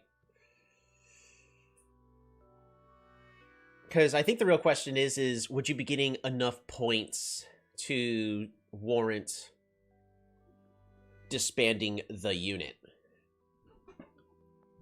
So we're going to do just a quick... we will be... Give us a moment, Sparky. Because unless you've got to go now, but I want to... We're going to go over to our Polytopia spreadsheet. Boom. Specifically so we can use the spreadsheet for a little bit of math. Alright. We're just gonna on this one right here. So, if you disband a warrior... I need to eat now. Can we play later? Sure, we can play later as long as I'm still streaming. Alright. We're just gonna use warriors as the standard rate. You get... So, 5, and then it's just gonna be 5 points. So, we're just gonna put points there. 1 star. So let's just assume, because, actually, no, it's 10 points. So for a warrior, it's 10 points for 1 star. Actually, I think the better thing is because how many points is a giant? Because you get 8 stars, but they're 40 points, right? Giants are 40 points?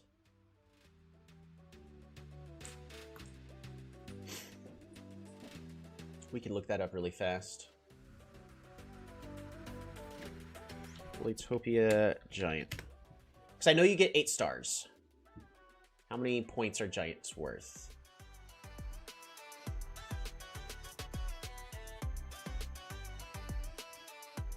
Because since they cost the most, that's the easiest way to figure out how much, how many points you get back as well. We also need to swap away from fandom. Polytopia points. Score! 5 points per star of the unit's cost. And I think it's 20% is how much you get for getting it back. Super units are worth 50 points. And we know we get 8 stars. So, in other words, they're worth 10 stars. Do you only get 5 stars then? Disbanded. Hold on. Removes it. Returns half of its cost. Okay, so maybe we do get 5, and I always thought you got 8. Okay, so there you go. That is the easiest way for us to know how much you get. Now, a park, or not a park, a... Shoot, what is it? Temple. Temple gives... So at first, 100, then 150, 200, 250, and 300 points at the very end. Temple.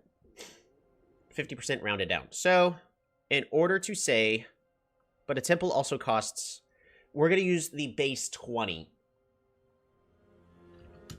But we'll also say...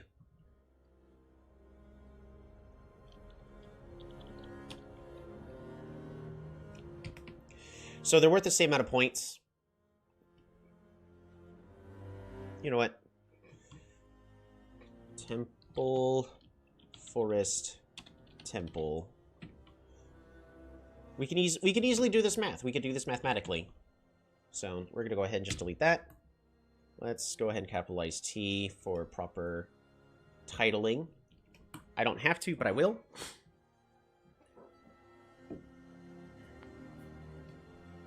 So, built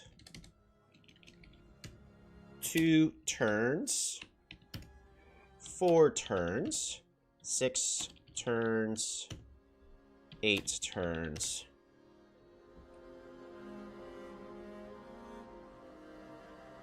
Do temples start off at level 0 or level 1?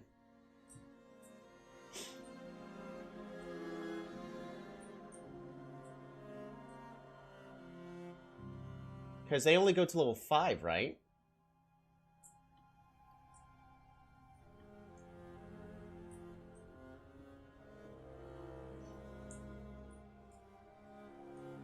Yeah, they only go to level 5. Okay, so really by turn 22, you're still fine. In order to max out some things.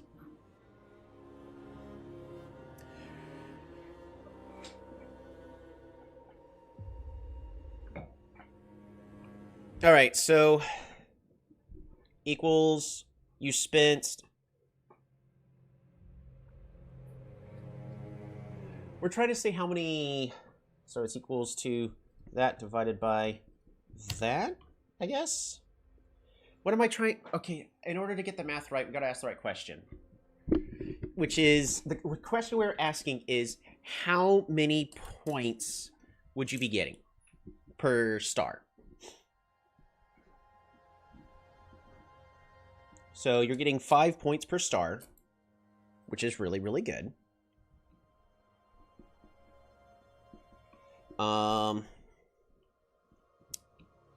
So we need to do... Well, we don't actually have to do that because of how math works. Because this is, PIMDES. Minus, and you lose this...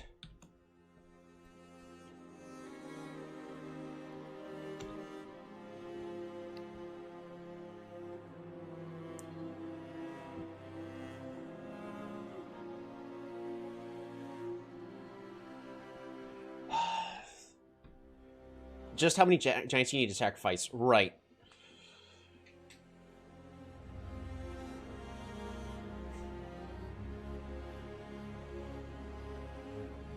Because...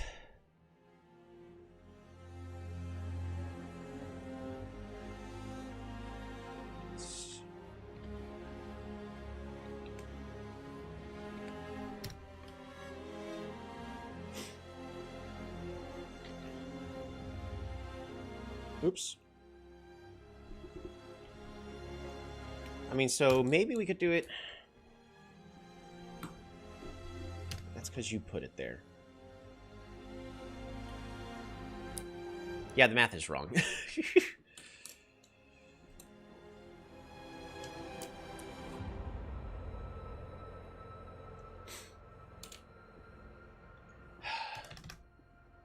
Because you lose 50 points to gain 100, and you gain 5 stars to get X points from the temple. Because you're losing stars, but then you're also gaining stars in the process.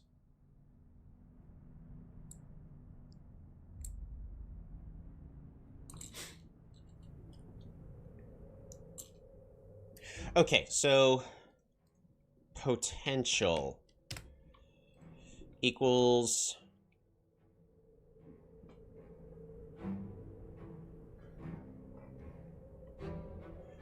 this divided by this times this. Boom. Yeah, so in order to break even, you need to stop on turn 26. Or for Forced Temples, turn 28. Because in order to afford a temple, you would have to sacrifice 200 points worth of units. So in our last game, because we spammed out a whole bunch of Forest Temples, it was probably okay. But by turn 26, you generally want to stop spamming out, stop getting rid of your units. So that is the question we're asking.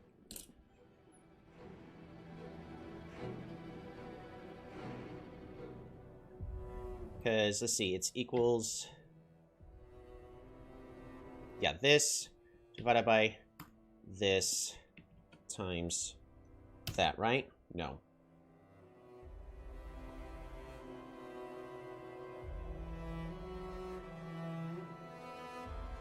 times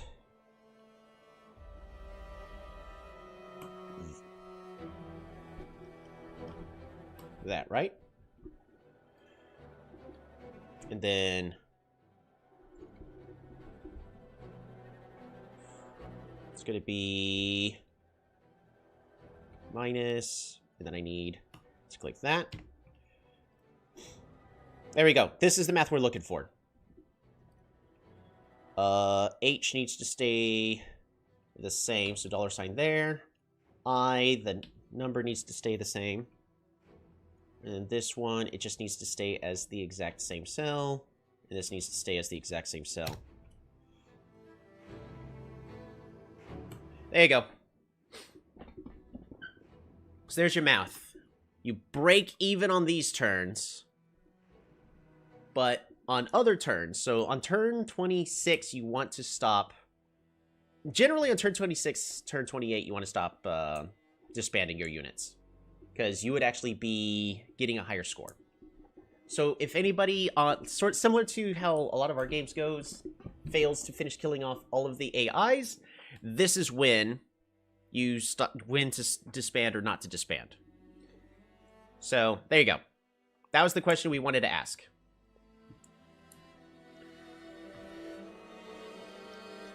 Yeah, I'm happy with that.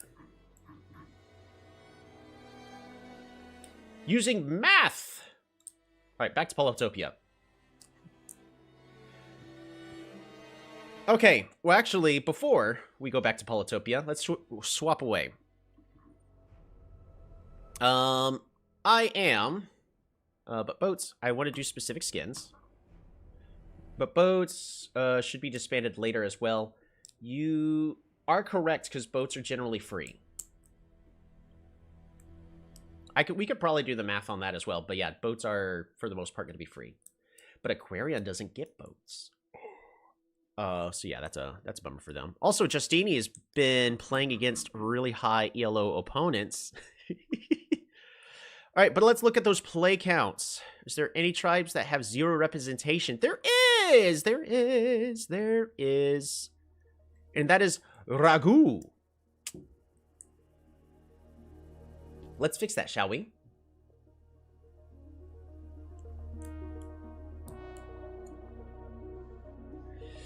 We're gonna do lakes. Small lakes.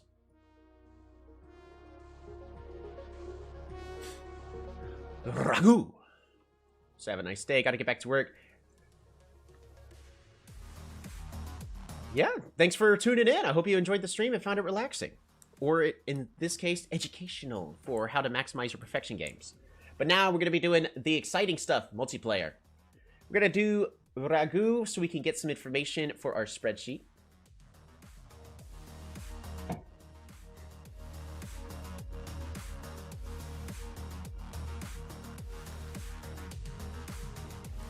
I'm also super excited. My magic cards finally came in, so I can finish assembling the next iteration of my cube.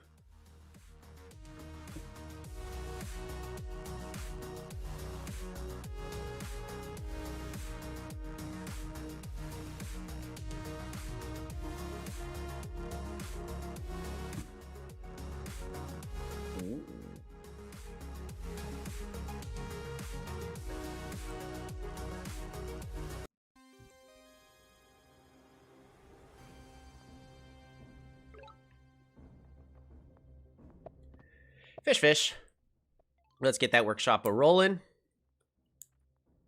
Pass that turn. So our opponent, 615. I should have checked their score before and after. Dang! They got such a high score. We're going to head towards the center. Get ourselves that warrior pass turn. We got a village over here. From the looks of things. It's IMO. They got philosophy, which means we need to play aggressive. Yikes.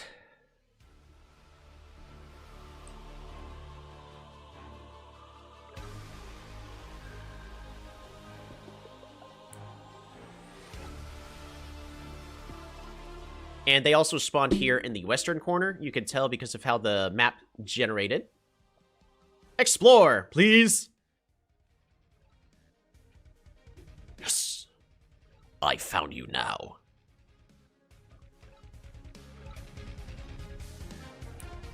We're going to save our stars for writing next turn.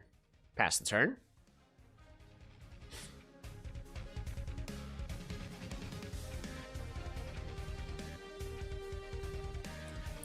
The game's over.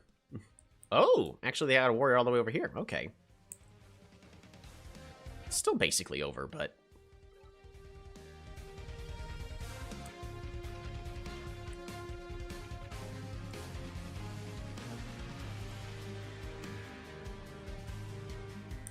Archery. Archery's the correct play here.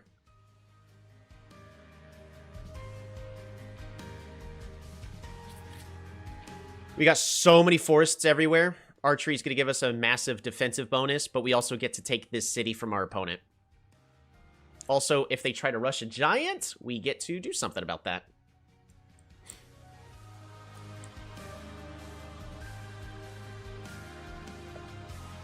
Yep.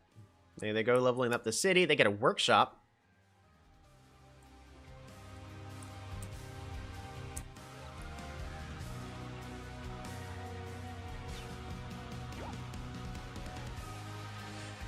And warrior here. Hunt. Hunt. I'm actually just going to grab a workshop. I got to play aggressively. We see pretty much all we need to see. We're going to use the forests to encroach on our opponent's territory and secure the rest of this game.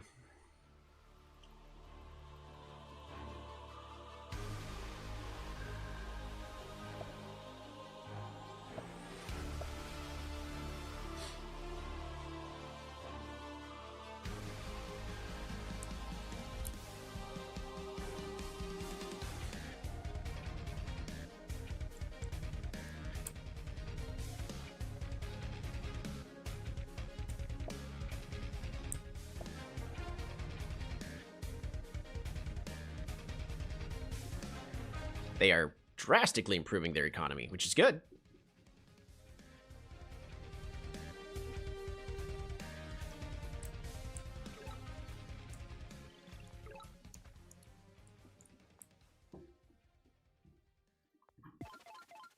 I will do the same.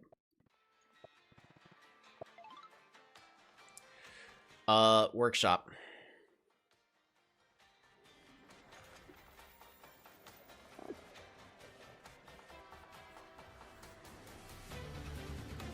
Pass the rest of the turn. Yep, they got a Schwarzman.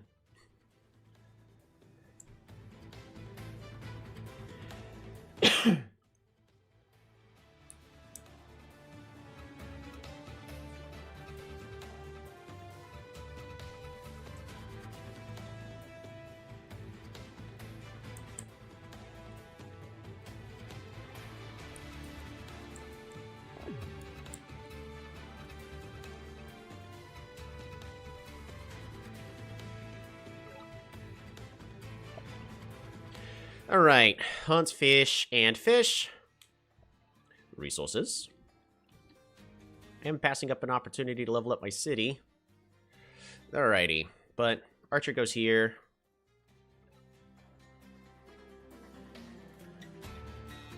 He picked up archery. Interesting.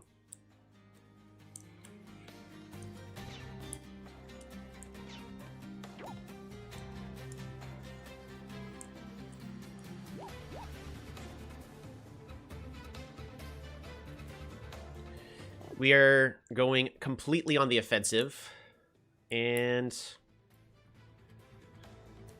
we will not give our opponent any quarters.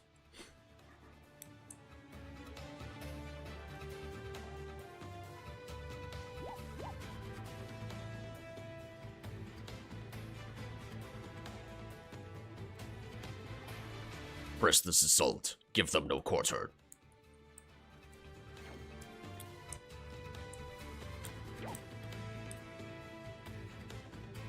We're actually doing fine. Looks like we got a lot of pressure we got to deal with, but we're about to siege their capital. These archers will start pinging the Schwarzman away. Dang.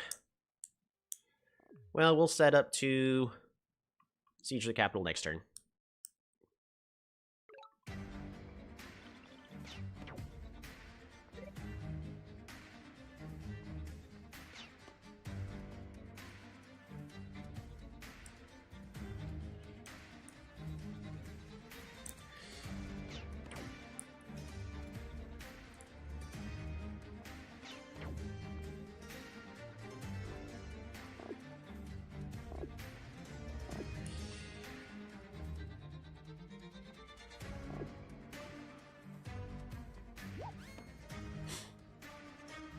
Pass turn.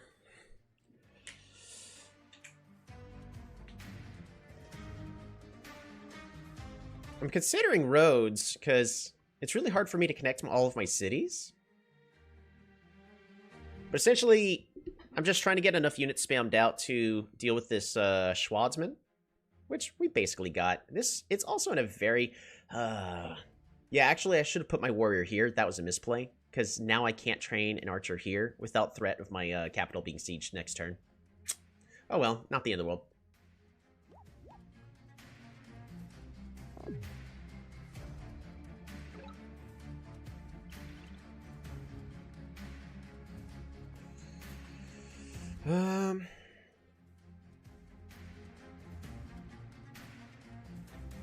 Maybe we just pick up climbing here.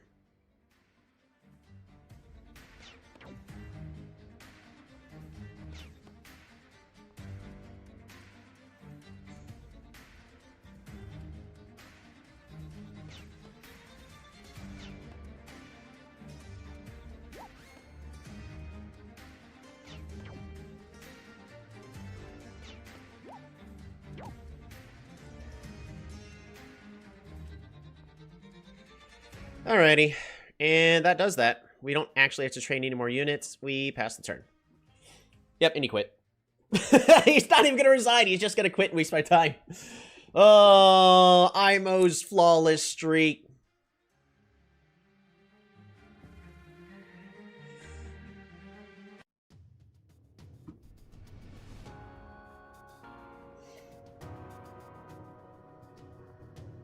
That is one of the risky things about Imo. And unfortunately, I mean, our opponent took a gamble that did not pay off. So what did they try to do? First off, we're going to go ahead and save this replay. And we're going to spend some time to get this replay onto our analysis. Our spreadsheet. Ragu versus Imo.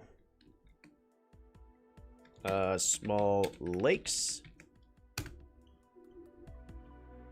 Alright, so what went wrong for our opponent there? We'll look at it from their perspective. Replay fog. It's always easier to tell what an opponent did wrong than yourselves, but that's why we try to bring this up. So our opponent, turn one, they have the option. They pick up philosophy. They see that we're probably not Cymanti. And at this point, they're taking a gamble. If they had waited, because there's no reason for them to pick up philosophy here. If they waited to pick up philosophy, they could have, on this turn... Oh, they also forgot to move their unit. Whoops. But they would have seen that I'm Kiku, and... Unfortunately, this doesn't give enough information about where I am as Kiku. But they would have had on turn one this knowledge that I'm playing as Kiku, and I'm now at this point, they don't know which corner I am just because this is a little too far in the center. If we go to the following turn where they do move, unfortunately this still doesn't tell us much, because the line is looking like here. So we're either looking, but I would be more inclined to say that I'm not in the eastern corner, because this is a lot of territory for Kiku to be. But imagine if they trained a second warrior instead of picking up philosophy that's doing them nothing. And now at this point, right before they capture, they get to decide, do they go philosophy or not? Unfortunately, Kiku is right next to you. You do not have the opportunity to be going philosophy here. Because notice, they're going to go ahead and pick up fishing. Yep, that's fine.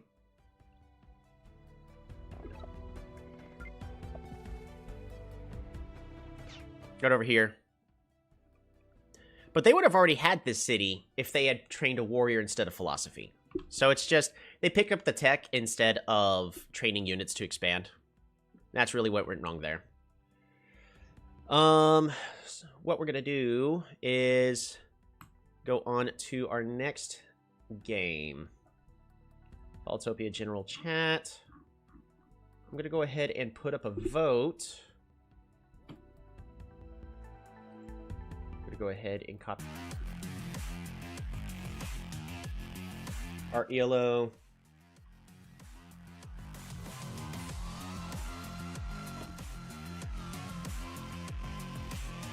1437. We are playing as Ragu. So now they finally have their first game. Overkill. 10 seconds.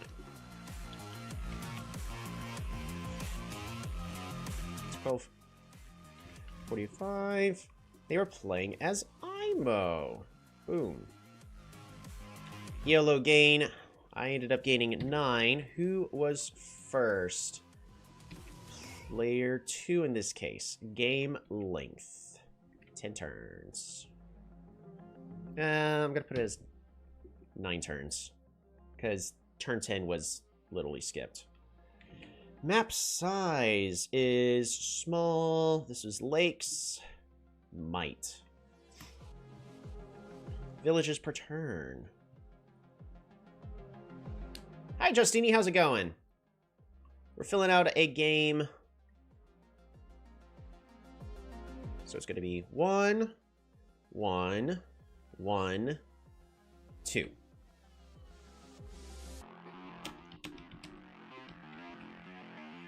And then 2, 3, 4. 2, 3, 4. And then it's 4, 4, 4,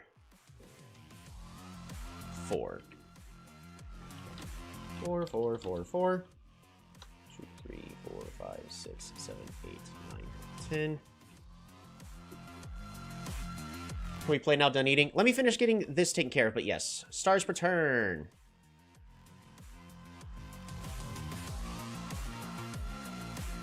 Four. 4. 4. 6.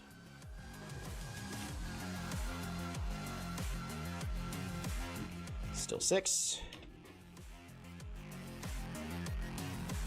9. Turn 6, we had 12 stars a turn.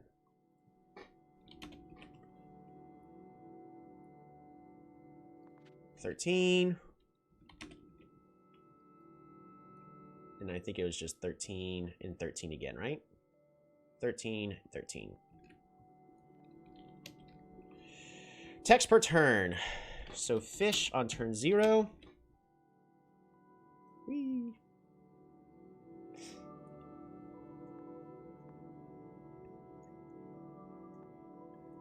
Hunt on turn 3. Hunt 3.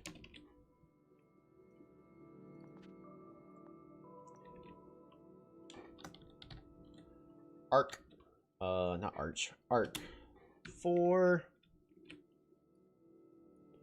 And then nothing. Nothing. Nothing. I think it was literally just an archery win. Whoops, my bad. Climbing. Climbing on turn 9. Poly Champions is streaming too. Oh, what are they streaming? Is there a finals going on?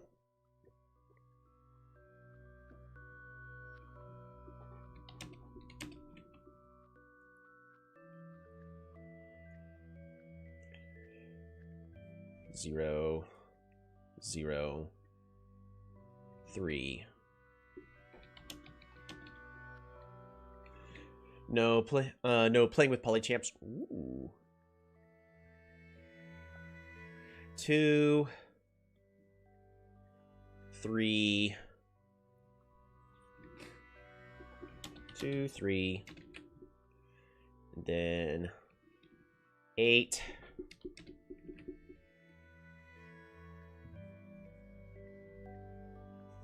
10.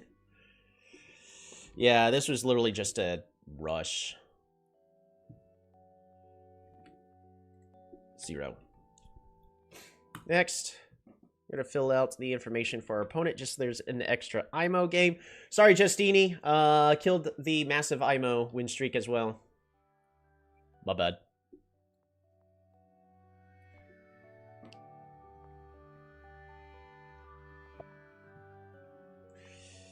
All right, so villages per turn is going to be 1, 1, and they also forgot to move. 1, 1. So 4 1s and then 2. 1, 1, 1, 1, 2. And then 2, 2, 2, 2. 2.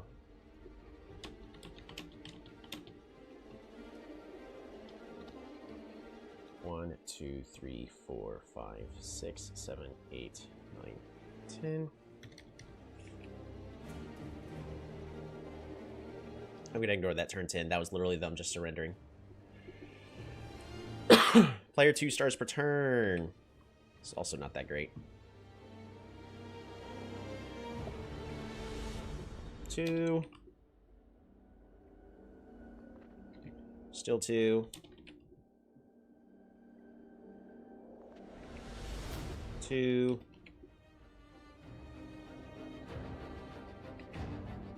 2. 3.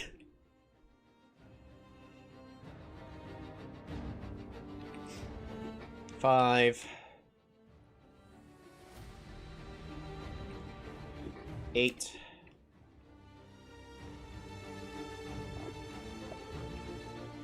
8.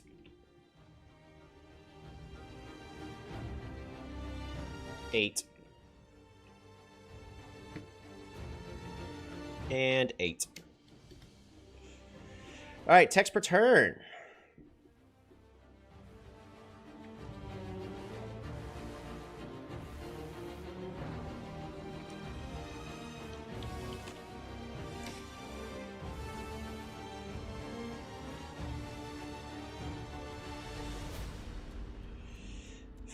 Phi 1.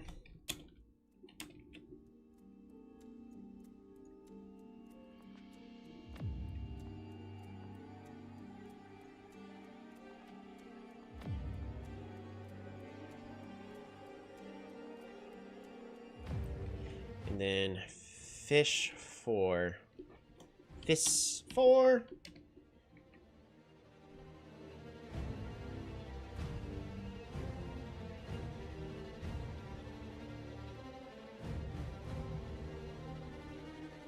Hun 6.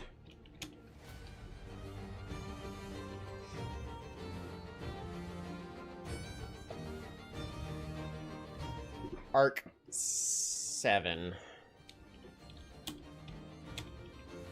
And I think that's it for them, right? No more techs. I basically bullied them out of the game afterwards. Yeah. All right, last but not least is unit investment.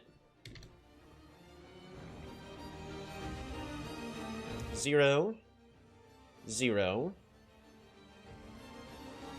1.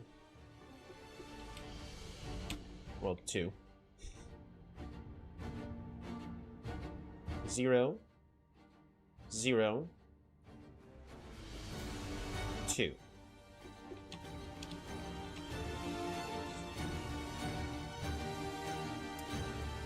Four.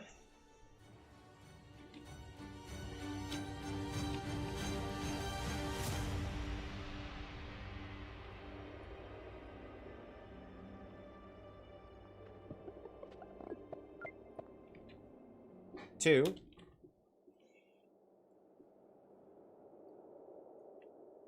I think it's just 2 again, right? They just unsiege here. And then train a warrior in the capital. So 2.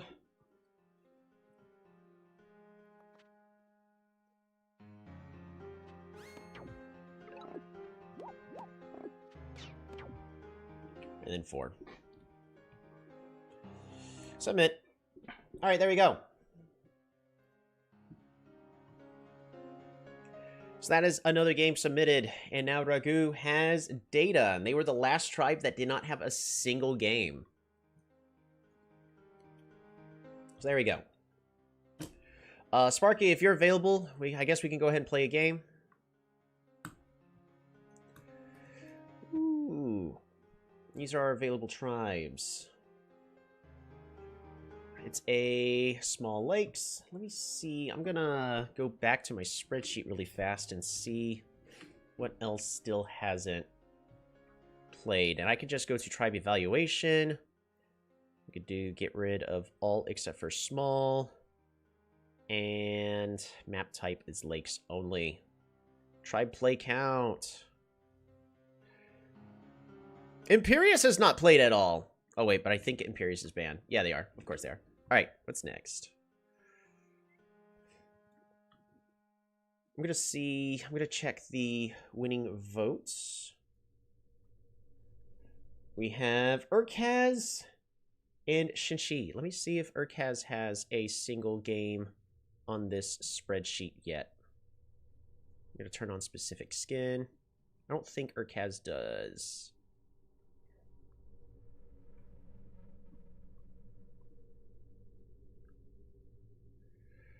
Where are they at? Where are they at? There they are, right here. Urkaz does not have a single tribe, so we will go ahead and be picking Urkaz.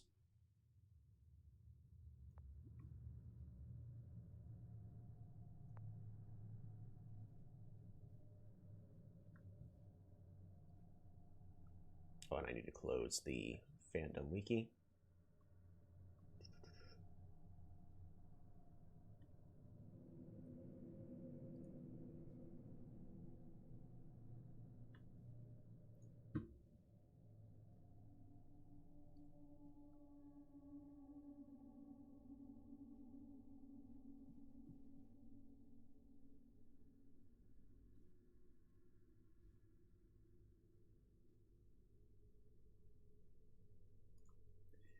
This is red.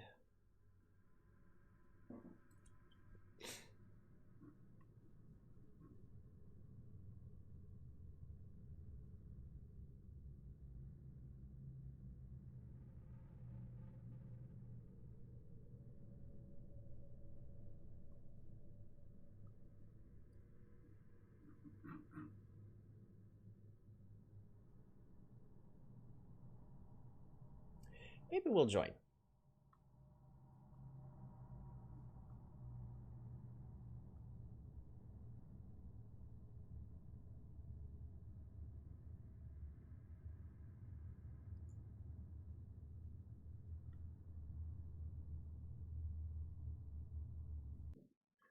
I'm going to go ahead and I'll be right back.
Alrighty. Well, we'll go ahead and jump into our game really fast. Orcaz! Highly luck dependent. Spend a lot of resources right there in the early game for it to maybe not even work out. It's always a huge gamble with them, unfortunately. We do have a pretty good spawn.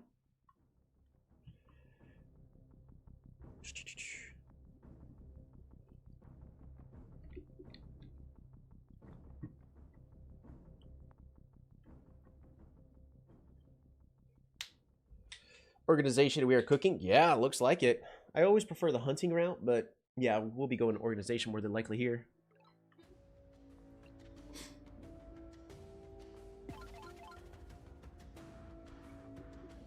And pass that turn. I mean, we could connect 2 roads first, and then we can get organization. Hunting might work. Maybe. We'll see. I mean, I'm going to be connecting my road networks this turn, so...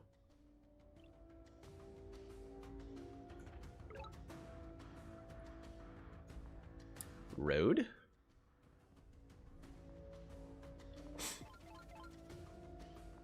Road. Workshop.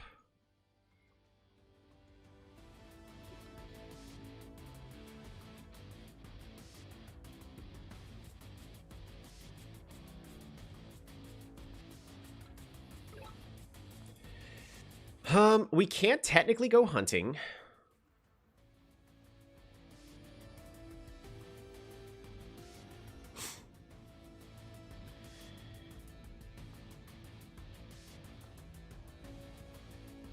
Have absolutely no idea. I should have checked the points at the start of the game. It might be a mirror match because Sparky strictly prefers mirror matches. But if you hunt...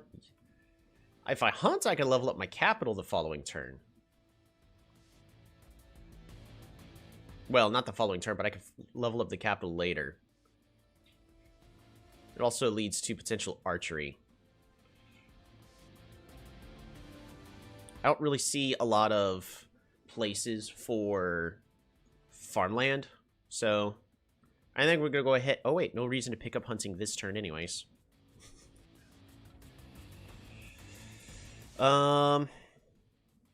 Warrior and just a single warrior. Pass the turn. And you upgrade only capital, right?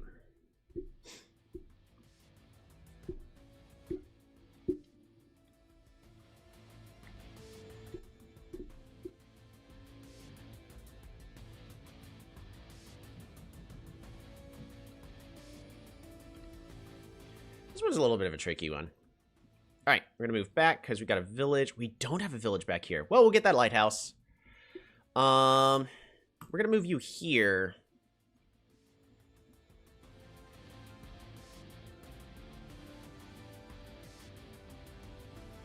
I think I'm gonna claim this first. Ooh, that's actually really good. Fruit. I did change my mind, by the way.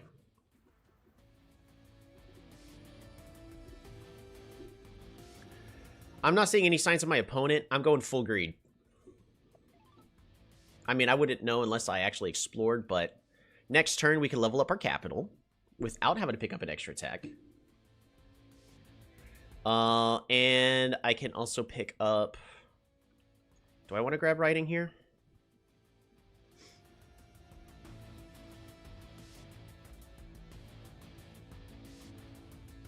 Fishing and port? Maybe. I mean, we get the lighthouse next turn.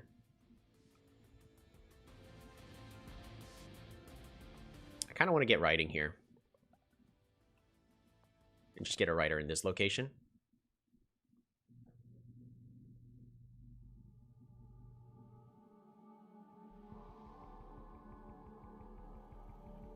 Because we can move this warrior here, then we can move the writer here and uncover the most fog. And then this warrior can then go down here to uncover these.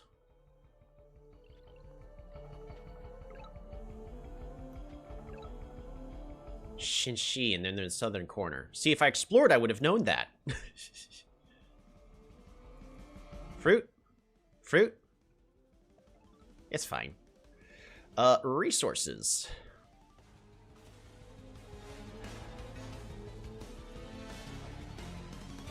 We're just gonna go ahead and get 2 writers here and pass the turn.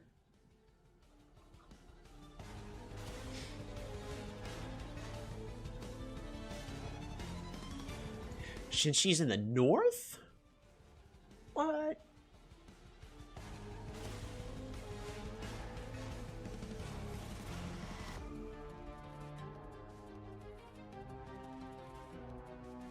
That's crazy. Bridge time? Yeah, we have a potential bridge play right here. There we go, we see Shinshi. I kind of want to get climbing just to get these ruins.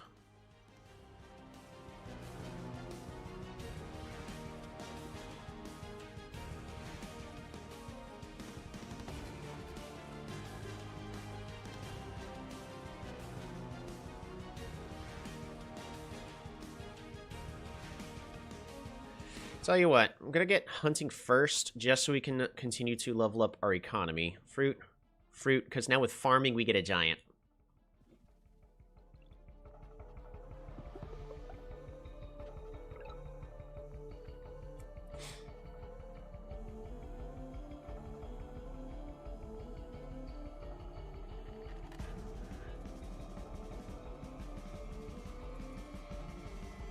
You go there and you go there.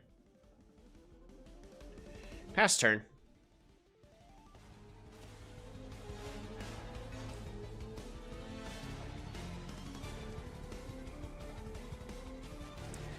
But this is definitely a bridge game. We're not going to level up this city. I really need to get vision of my opponent. In order to do that, we're going to be, afterwards, moving this warrior here to get vision of all these clouds. And then I can build a bridge here, and then we can explore. It's an expensive investment, but I want to see everything my opponent's doing. So that will be a very good investment. I think the next question is village first or the ruins? I think I'm just going to get the ruins. Just to get that taken care of.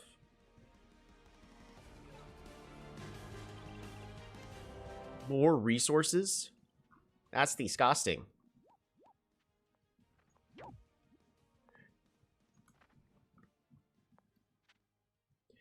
Alrighty, now have the turns have tabled.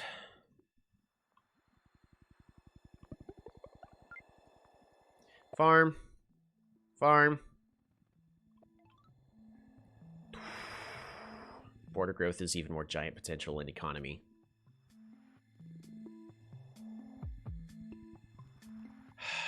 Do we go greed?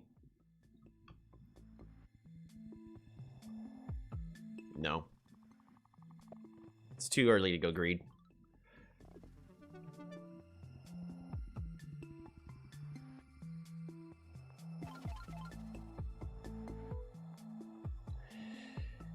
Park of Fortune here. Gets me more resources.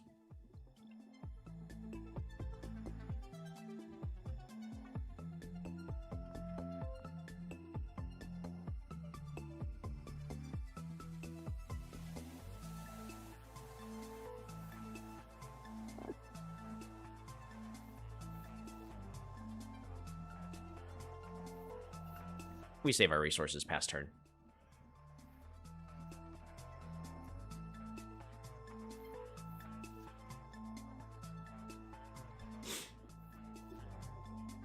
We're having a cold front come through and it's brought in a lot of allergens for me, so forgive me. You don't have to, but I ask. Out of kindness. Alright, we go here. Bridge. Hunt. Fruit. Explore.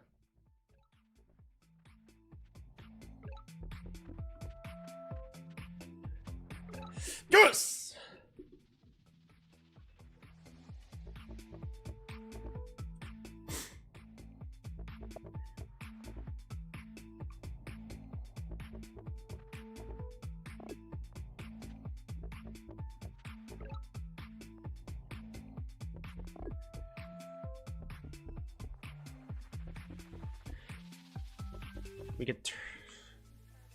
We could swarm our opponent. We're gonna save the rest of our economy. This is not a fair spawn for our opponent, but they are on the water before we are. That doesn't quite matter in this game, unfortunately.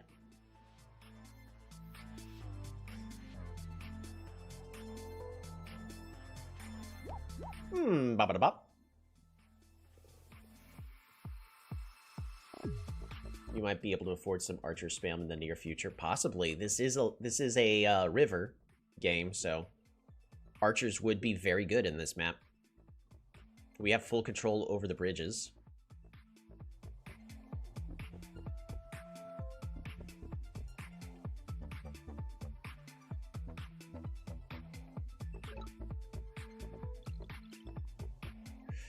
Alrighty.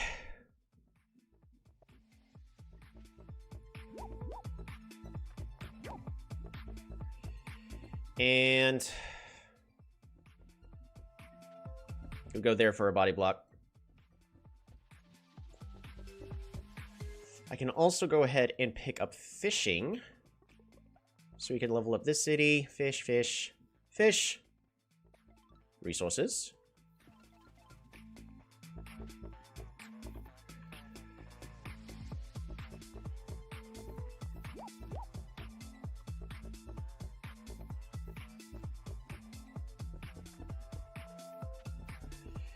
And you can go there. Warrior. Rider. Pass turn.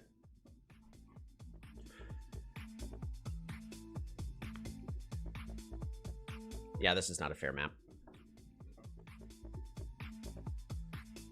Because this is a 4 versus 1, 2, 3, 4, 5, 6, at least 6 cities.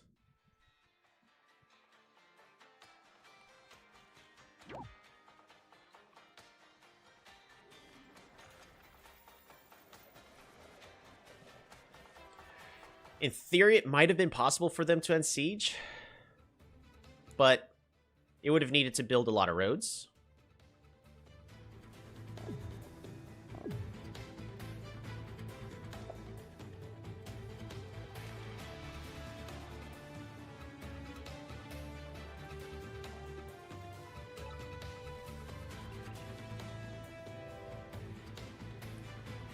One, two, three. We expand these borders to protect against any silly road plays. Wait, they're missing the end siege by making the second scout. Yeah, they kind of did. And I mean, at this point, I can kind of do anything I want.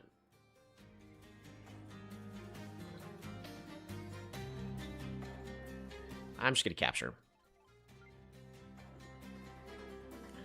Because even at this point, we can kind of just road.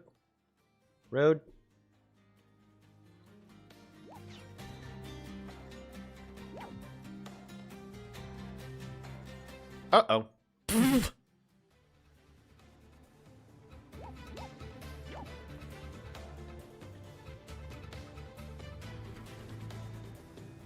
Fruit. Workshop. If I had all these clouds uncovered, I could get an explorer and get this last monument.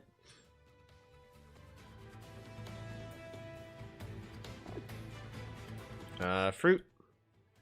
Fish. Resources.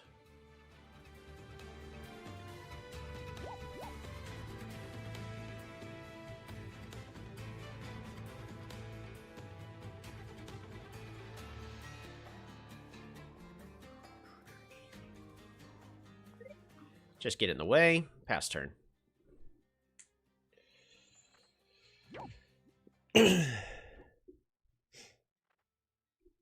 Now, if our opponent's able to get a bomber this early on, they can potentially clear most of this up and causes issues.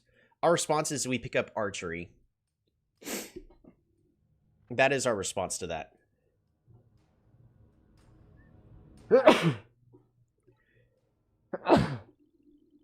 Gosh darn it.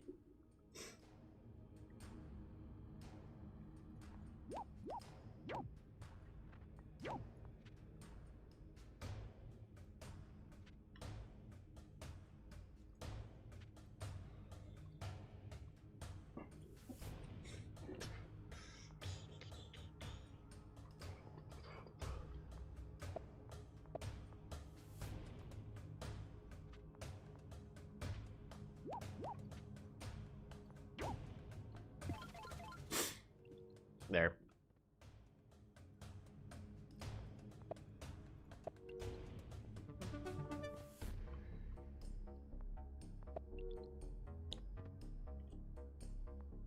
Hunt. Super unit. Fruit. Fruit. Fruit. Border growth. We cut off any silly road plays they can do by doing so. We could then also go ahead and just build a Grand Bazaar here. Hunt. Fruit. And super unit.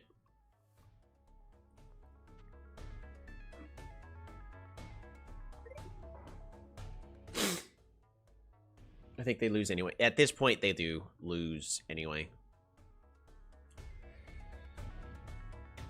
The only thing that really could throw me for a loop is if for some reason I missed that they have like a cloak here, and then they start and then land the cloak on my capital. That would cause some massive issues. That's the only thing I could think of, which is an out for them at the current moment. Because even bombers at this rate, it's not going to be good enough. So they do get their giant.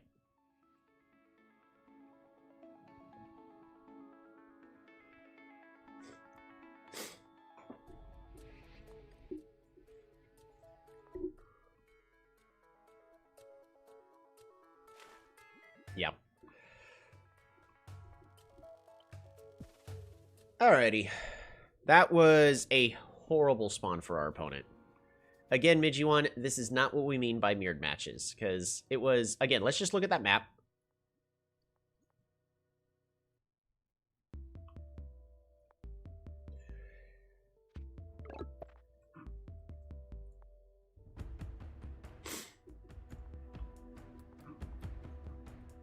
Shinshi only has access to these 4 cities. Yadak has 1, 2, 3, 4, 5, 6 cities on their side, so... Already, we've got an uneven setup of it's a 4 versus 6. But you could still technically win games that you have less cities of. It's just going to be an uphill battle. Our opponent only has 1 city that has access to water, and that's the city very, very, very far away. So they cannot even consider establishing naval superiority.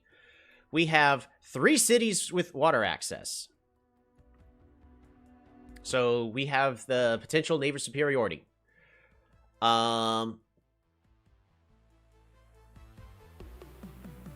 No, there's not much that could have been done there.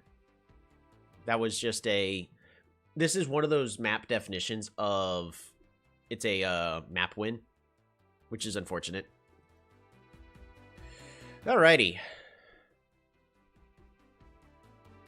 Sure, we'll play another.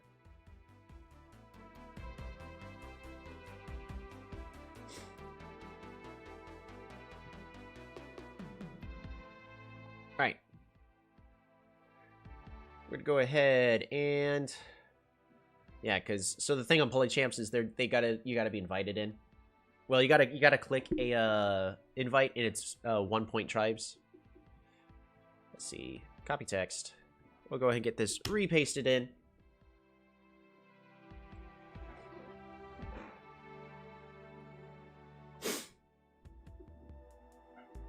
Oh goodness, it's already been almost 3 hours.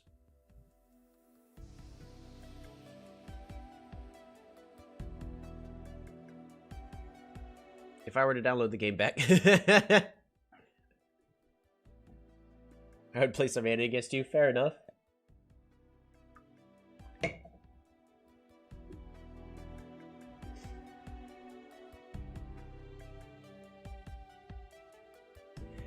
Zabazi would be fun. It's not allowed in this in these current matchups right over here.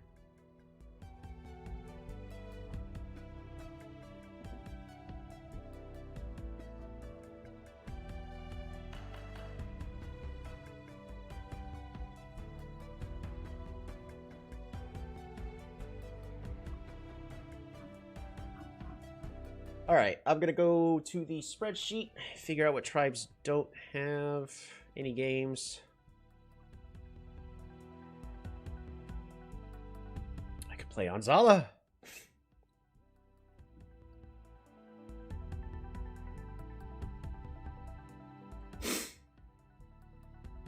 Cultists? I could play Cultists. Meh. Hoodrick, Imperius.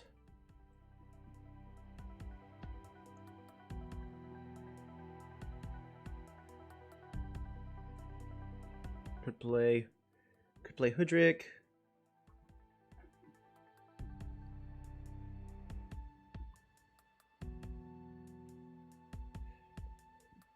I could also play Quetzali. I haven't played Quetzali in forever.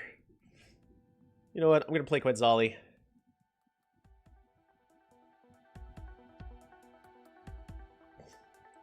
Next game, I'm going to go ahead and play Zabazi. But against our opponent, Zabazi is not a game that we would be able to play. Man, I even took medicine to avoid being an absolute allergic mess. Alrighty, so I need to update my cube for Magic the Gathering. I've got 3 cards I got to be swapping in. First one we're going to be doing is Mosquito Guard. It's got green on it, so green screen is working on the card. But essentially, it's a way to get +1/+1 counters or an early game first strike creature. Next, we got a Mayhem Patrol, which is a 2-mana cost card to fit the 2-mana cost for red. Has Menace, and whenever it attacks, another creature gets +1/+0. Or you can give it Blitz to do some cool card draw shenanigans. And then last but not least, I got Disciple of the Sun. It's just a cheap alternative for white. It's the most expensive card as mana cost-wise, 5 mana. So that way white has a source of lifelink, but also graveyard interaction and can get cheap creatures back from the graveyard. To, what, the top of the deck? Nope, to the hand. Because I wanted to make sure that my cube has some graveyard interaction.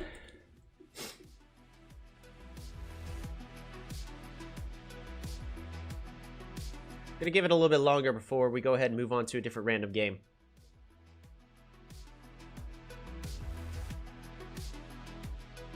Yeah. Alrighty. We're gonna do Zabazi.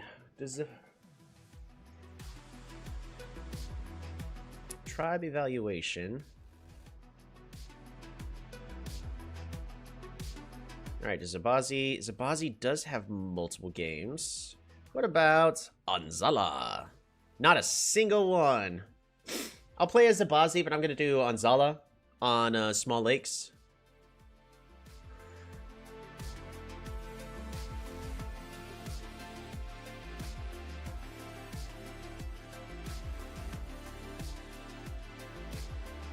Alright, here we go.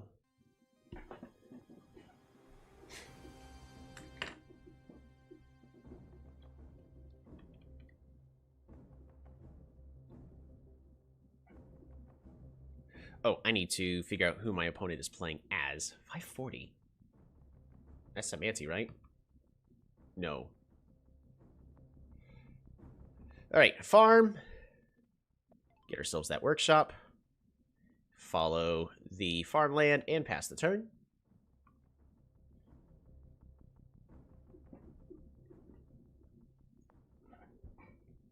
$685. It is.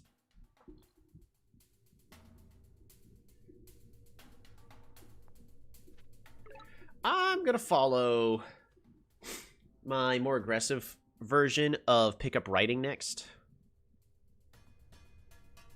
So we're not going to train a unit this turn.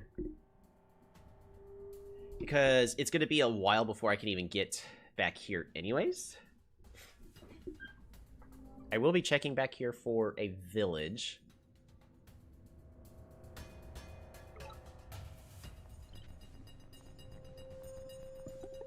Go and grab writing and a writer. I'm not saying this is technically the best strategy to use as Zabazi or an Anzala, but it's the one I prefer to use. So we'll be going with that.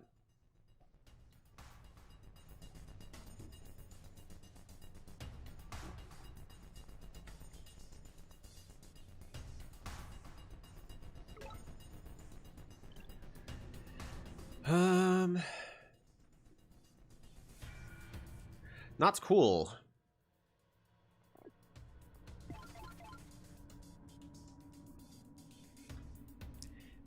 Pass the turn. I will be doing an explorer play here next.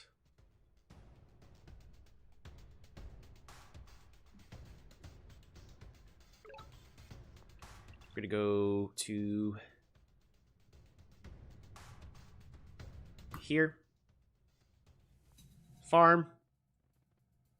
And we'll get an explore.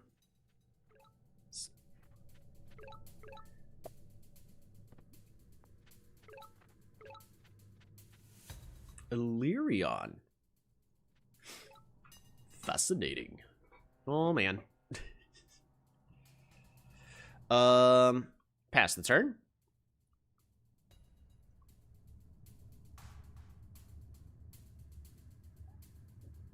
But also, this play right here is the whole reason why you guide your explorers, because it definitely would have gone down here to this lighthouse, and we did not want that. So, watch Goalie's video. I think Goalie has a video on guiding your explorers.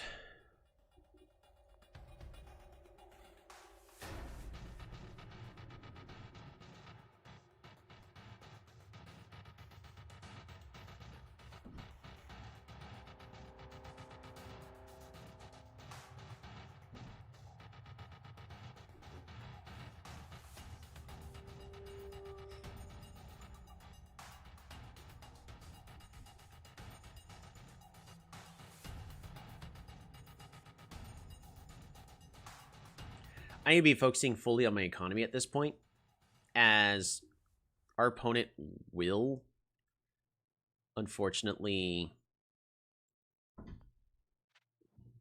Ooh. Farm. Resources.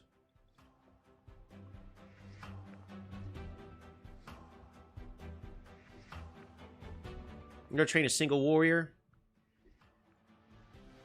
And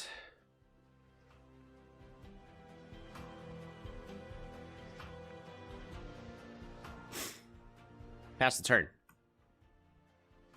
The warrior's going to be going this way.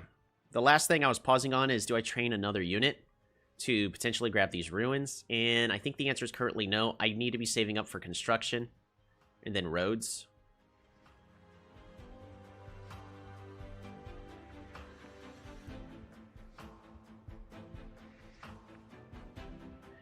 There's Illyrion.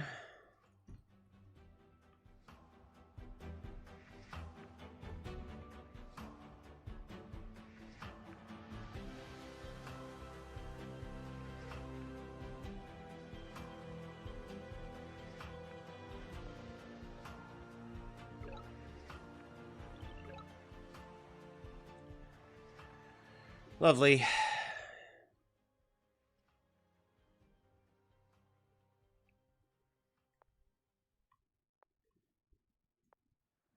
I'm going to pick up climbing. We got a lot of ruins.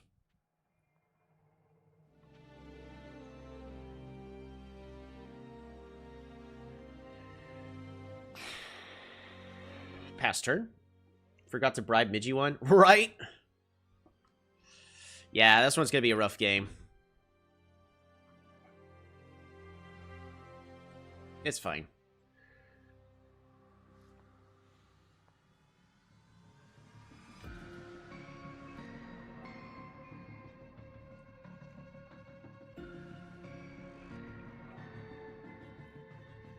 Because now with climbing, we'll be able to get this lighthouse, pick up this ruin, pick up these ruins, pick up these ruins with a warrior. I could have trained a warrior last turn, but I've got to save up for construction.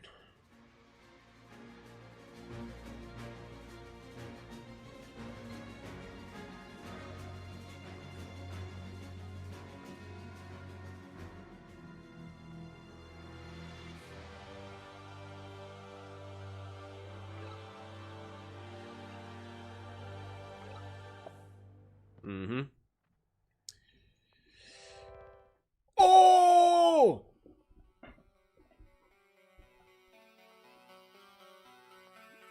Organization. Capture. Farm. Fruit. Resources. Farm. Explore.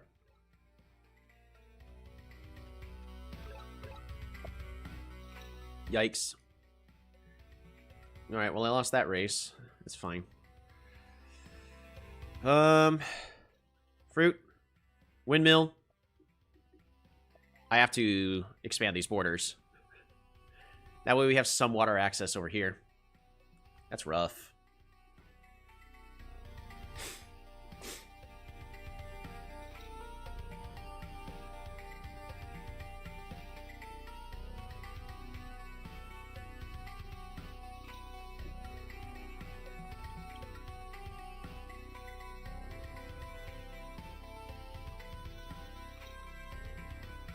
Oh, no. Yeah, so they're already on the water. That's not good. I'm hoping our opponent doesn't have, like, the perfect 4-city setup. It is possible that this is just another map win. But I am not going to be giving up. We haven't lost yet. Ooh, fishing! That is actually really good.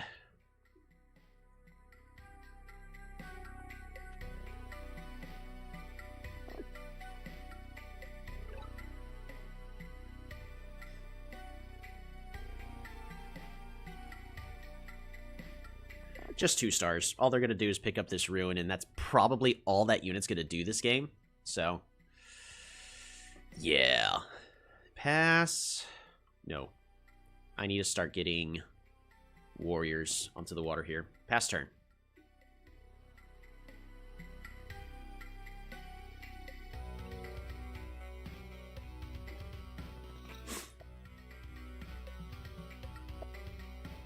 Oh, and they have the lighthouse. That was a perfect explorer. Aw, man. 1, 2, 3, 4, 5, 6, 7, 8, 9, 10, 11, 12. Okay, so they had 3 spaces of leeway. Man, they got the perfect explorer there. Nicely done on them. I mean, I'm a little frustrated, but that was really cool.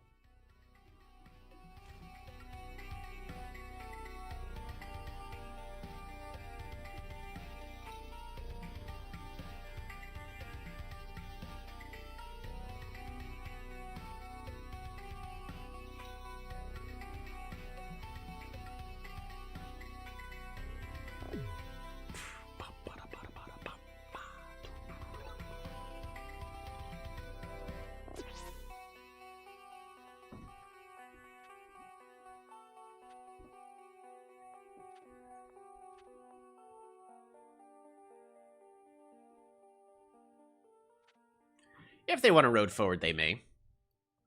They shall. Fish. Fruit. Super unit. Metropolis is complete.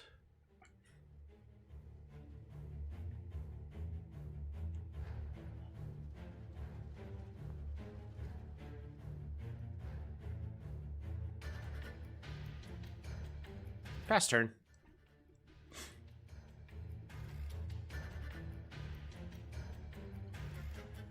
But we're in a similar boat. Well, actually not. We'll be in completely different boats. They'll be in Illyrian boats, and we'll be in Anzala boats. But once I get an explorer here...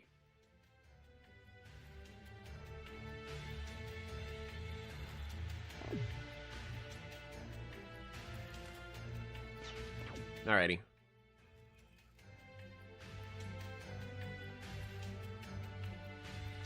Well, I have to improve my economy as much as possible. So we need... We're gonna need markets. Else we just lose the game.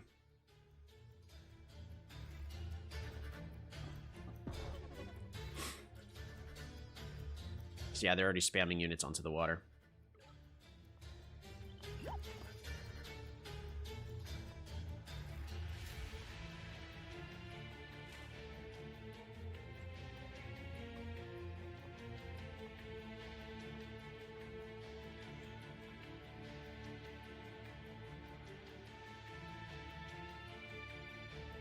Windmill. Farm. Resources. Port. Warrior.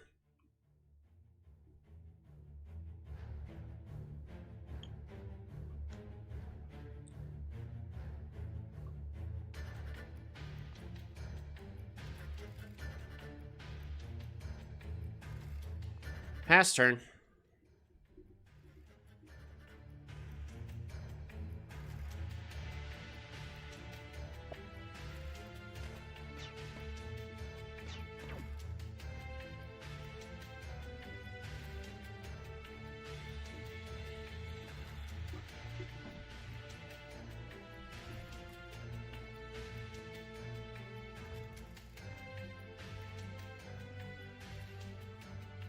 And we just don't have a good enough economy right now for a navy, which is really unfortunate.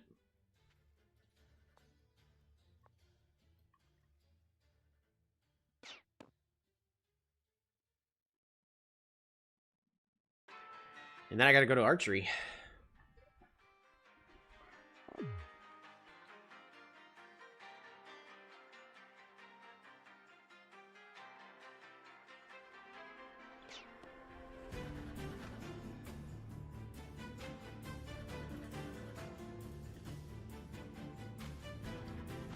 Man, we had such good ruins luck, too.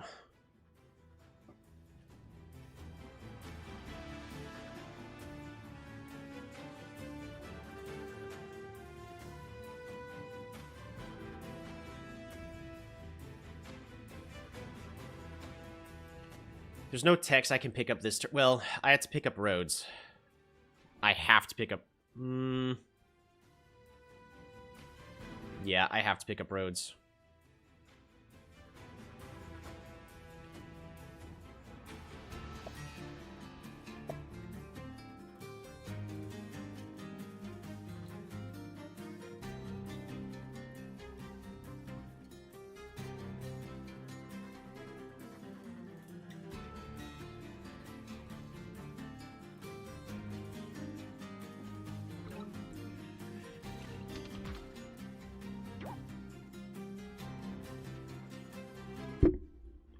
Please!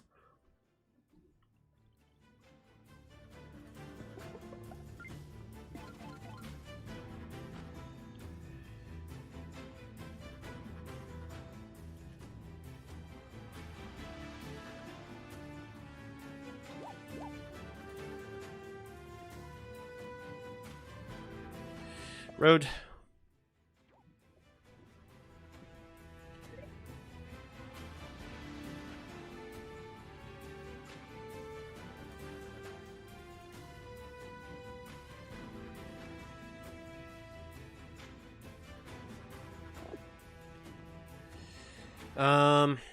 I gotta build this farm here.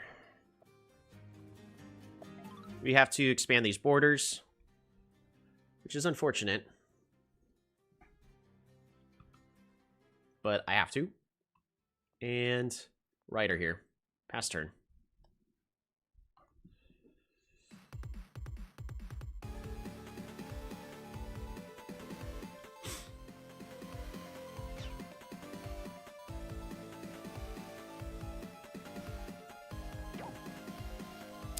Mistake in my opinion, but whatever.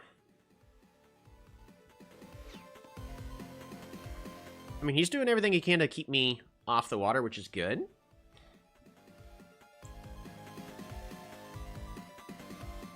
The only city I don't know if they have vision of is this one. And based on how their explorers have gone already, I don't think they have vision over this city. They could, actually. Because if they explored here with fishing, then it went up here, and there's a chance they have vision of it. The real reason why I'm trying to debate that is... Can I do any sneaky plays like cloaks?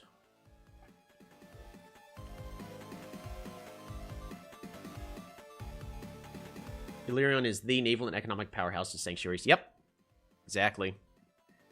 And that's the tricky thing.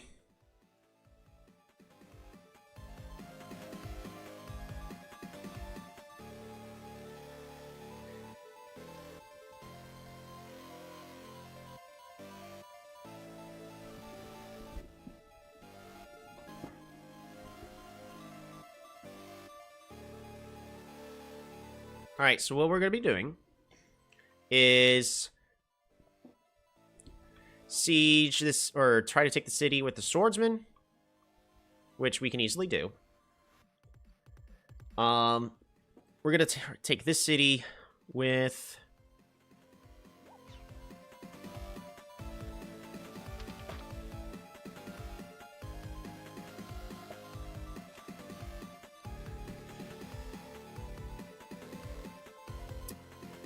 Bop-a-da-bop.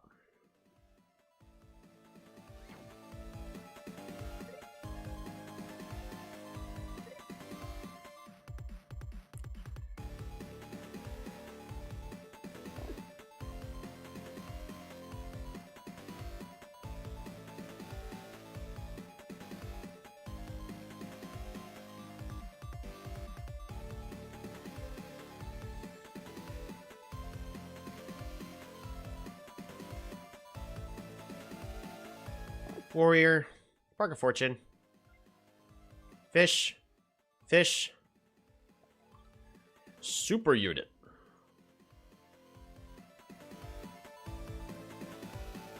We're going to save the rest of our stars.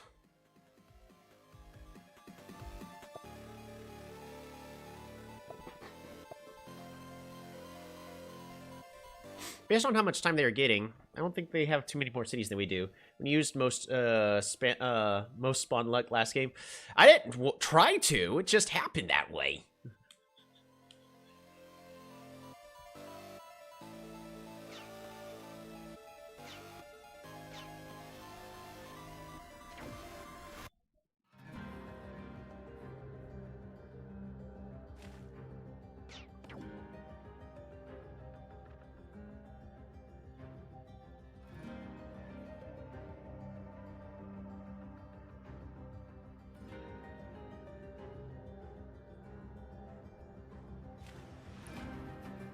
You have any kills? Nope, none of these guys have kills.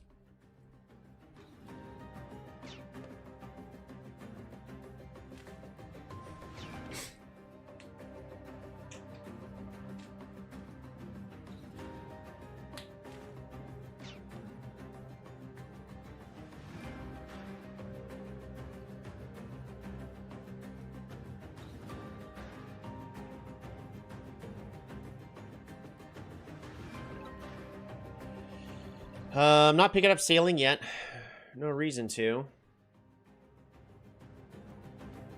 But like, the real question is do I pick up archery? Oh, don't have anywhere close to archery, so... Trade?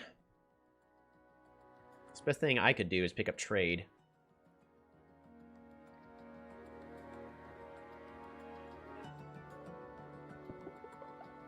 Because we actually can. We can afford it.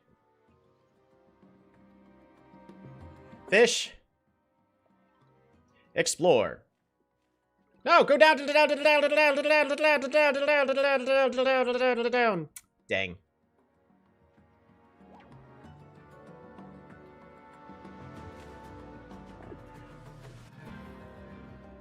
Look at all of these boats.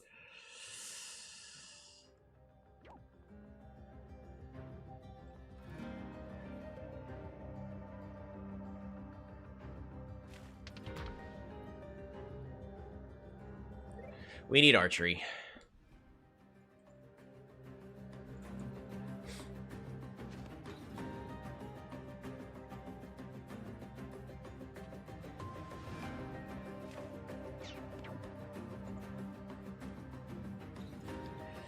Oh, they got more cities than I do.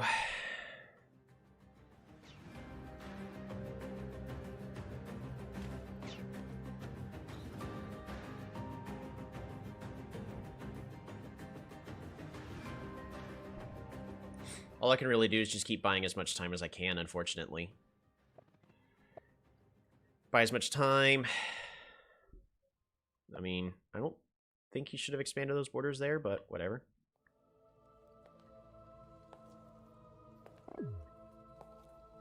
Oh, I can kind of see why he would expand the borders there.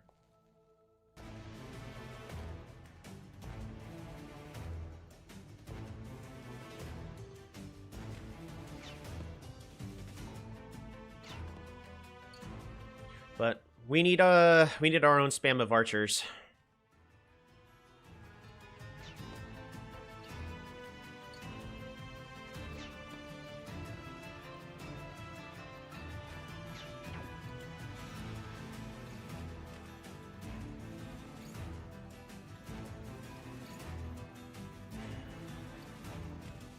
I must say your average Illyria as your average Illyria main, right?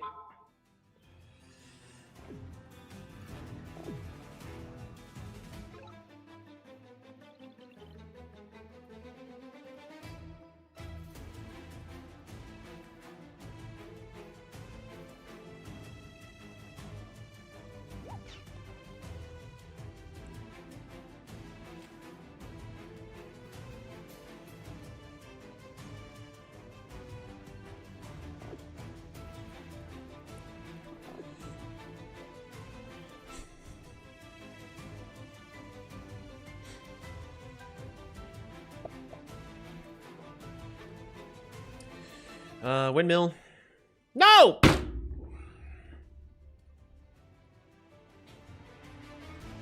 Fruit. That's not what I meant to do.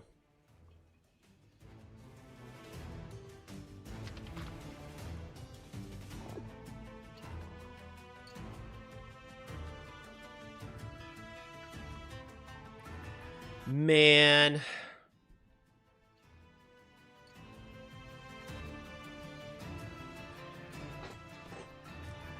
Nah, just at this point, I'm tilted. The game's over.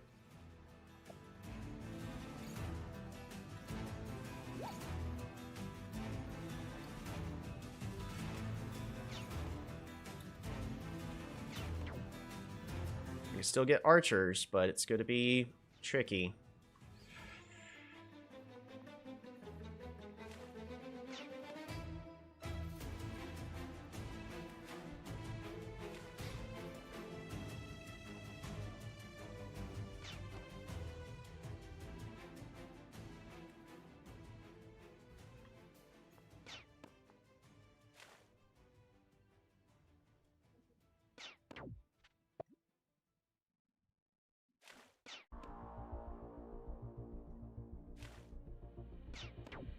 I could play next game small continents. Nah, I think we're done after this, because I should be making misplays like that. I'm also hungry. We're 3 hours in the stream.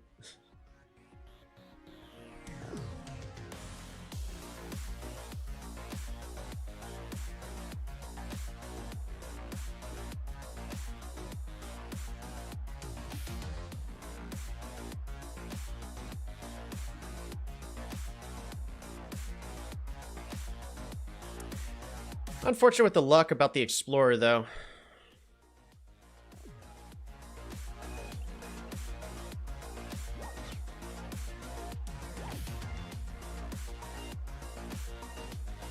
After break? Maybe.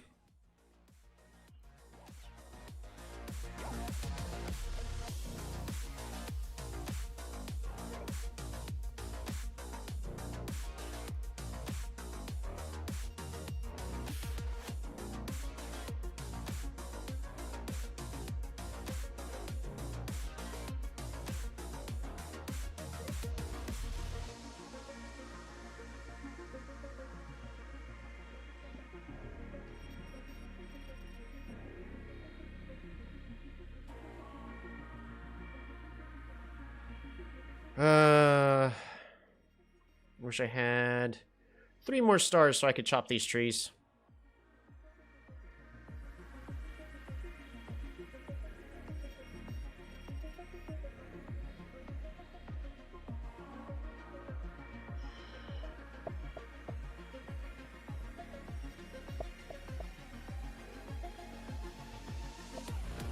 Road.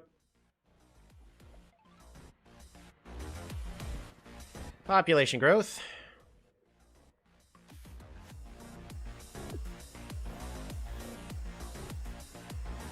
And we pass the turn. Have you played any Archipelago games on stream? I do, but it's my worst map type. I'm not a huge fan of Archipelago.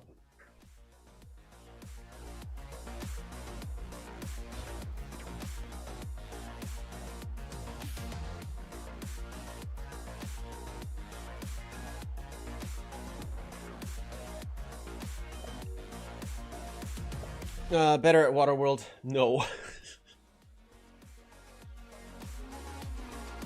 Nah, I'm just not a huge fan of water-only maps. I like water. I believe I fully support water, but like water-only stuff, no. I mean, I could probably do it as Aquarion, because I do enjoy Aquarion, but...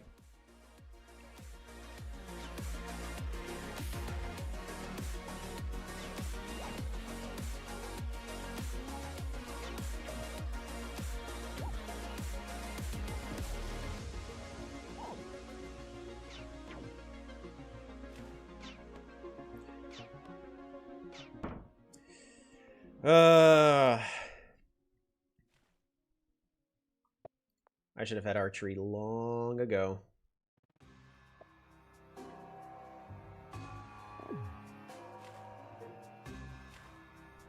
Because if I can spam out archers, then I'd be fine. But I can't.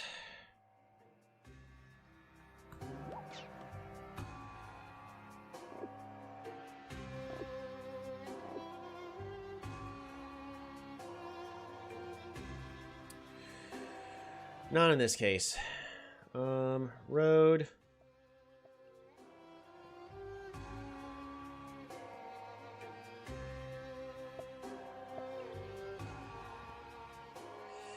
Try to get something, but I'm not seeing it. Dang, used to play this on mobile. Yep.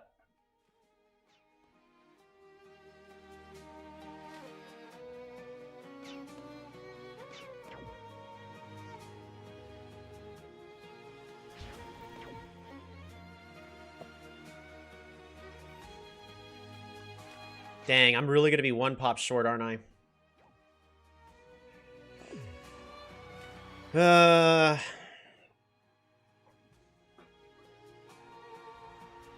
Unfortunately, this just is a game where Illyrion could not be pressured at all, so they got to do everything. Massive economy. This is also a terrible map spawn for me.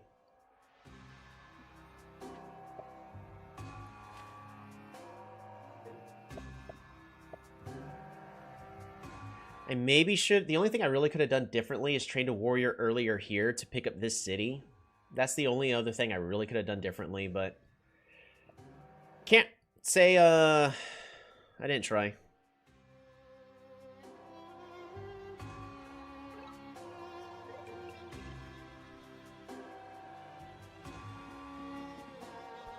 So, good game to our opponent.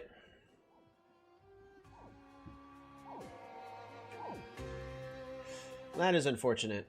I will at least be taking a break. But, kind of feeling Polytopia out at the exact moment, so I might just want to do something else. I might continue the live stream for something else.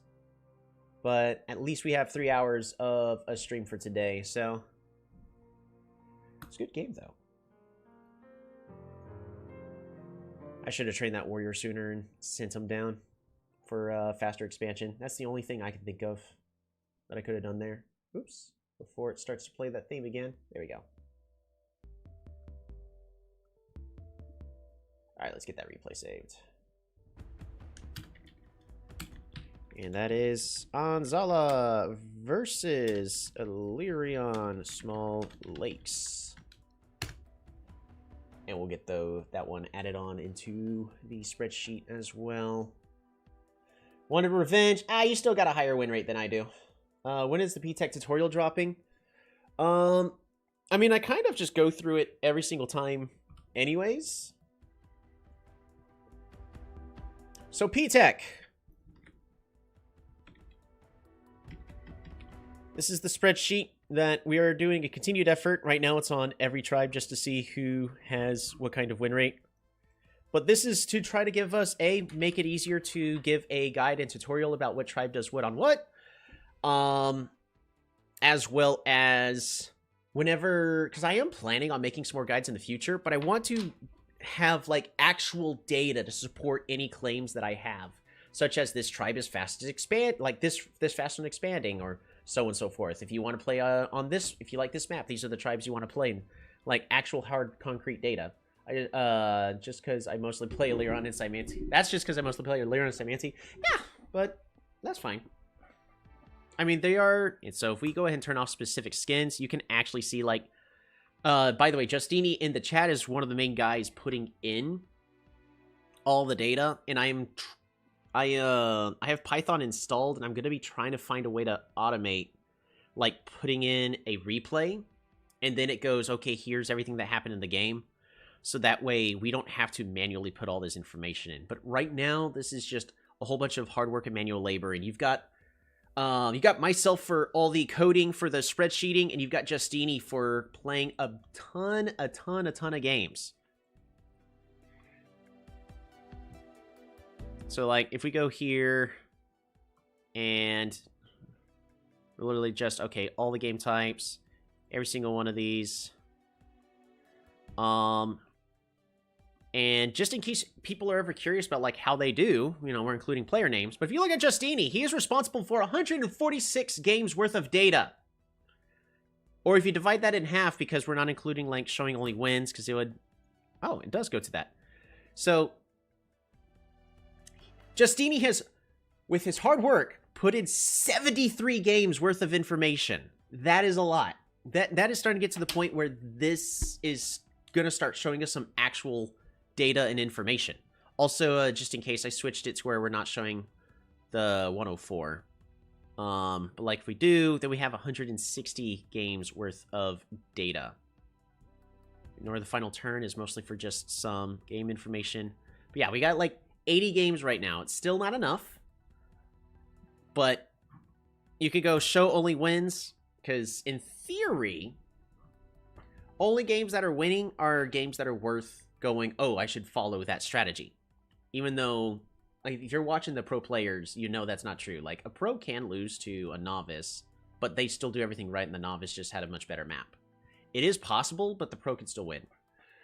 But what we're going to be trying to do is get our average tech trees, so that way if people are trying to use this as a guide of what paths are people, you know, that win, typically going, we can see that. Tech purchases, get the tech purchase order. That's going to be a lot easier for me to implement, and that might be what I work on afterwards, because I probably want to work on P-Tech after the stream, or after my break.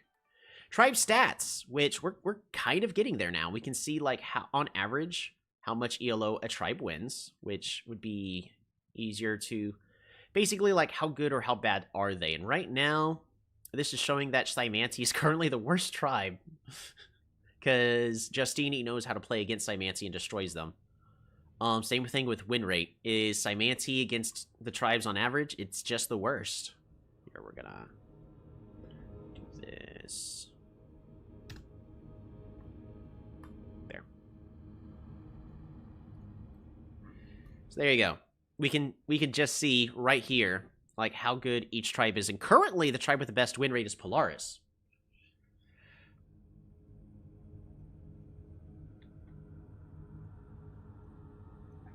Boom. No.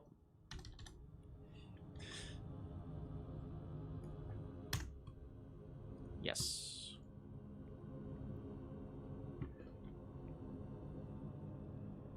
I could just type in A2, but I'm always afraid I'm just going to get it wrong.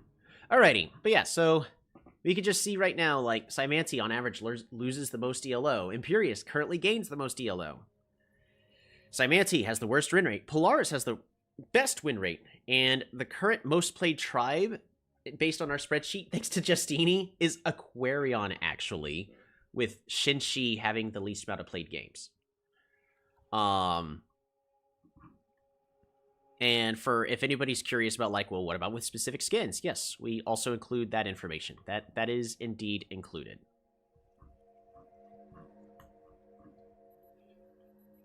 Where is it? There we go. Perfect, and perfect. Nope.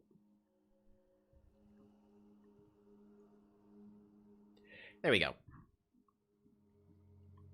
So then if you're just going based off of skins, the current worst tribe is Kiku for ELO, and the best is Aquarion. Tribe win percentage, Kiku's the worst, Aquarion is the best. And play count, Aquarion and Symancy are tied. Because I've played, I put in a few forgotten games. Yeah, two right there. For like, the tribe skins, all of those have the least played. Because not everybody gets them, and that's fine. There you go. So, it's just, that is just some vaguely useful information. But you can also go, well, what about if you're playing a certain map type? What about on any tiny map? Yeah, Symancy destroys. Luxador is terrible. Yadak currently has the highest win percentage overall, and Illyrian has the worst on tiny. But there's a lot of tribes that don't even have a single game played on tiny maps. So we need information. We need game information. How can you do that? There is a link in the Discord that I have pinned for being able to get in the Polytopia general chat. There's a pinned message for the Polytopia Tribe Evaluator Calculator, or PTEC for short. It leads to a Google form that leads you to this, where if you go to try to submit another response, all you have to do is fill in this information from the game that was played. Yes, it is tedious work, and depending on how long the game went, it could take anywhere from like 5 to 15 minutes. So for Justini to put in, what was that, 80 games worth of data? Justini has put in like 3 hours of work. He's almost put in like a full day. He can almost get paid for this. But all this information right here. Right here, like what tribes were played, what was the map size, yada, yada, yada. That is all very useful information. And all you have to do in order to do that is just open up your replay. And then basically watch it. It's going to ask you how many tribes did each, villages did each tribe have throughout the game. And it's a, okay, well, each tribe, I mean, it's expected like one, but on turn, wow, Illyrian had a bad, wow, Illyrian, really? All right. But Illyrian normally starts off a lot faster, because they can get their village by turn 2. So, like, that's a tribe that would be, once all the calculating is implemented, to go, oh yeah, no, Illyrian, way faster compared to every single tribe.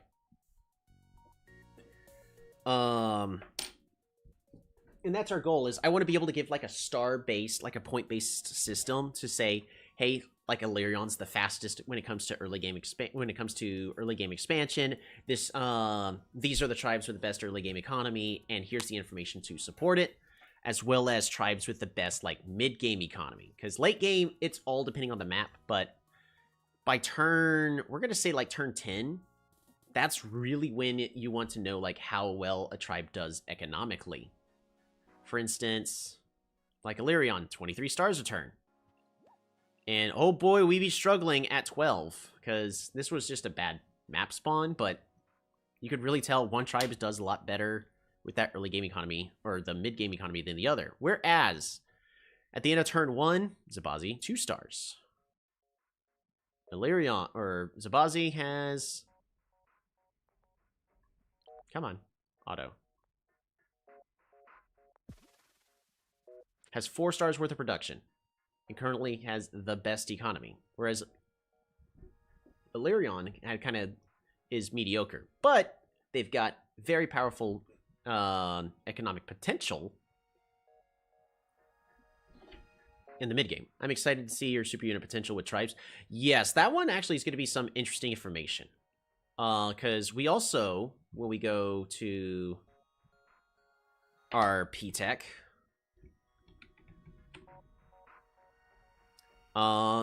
let's see. Giant tracker. I mean, you can see a whole bunch of zeros here, so that doesn't help. This doesn't help you guys out. Is it broken again?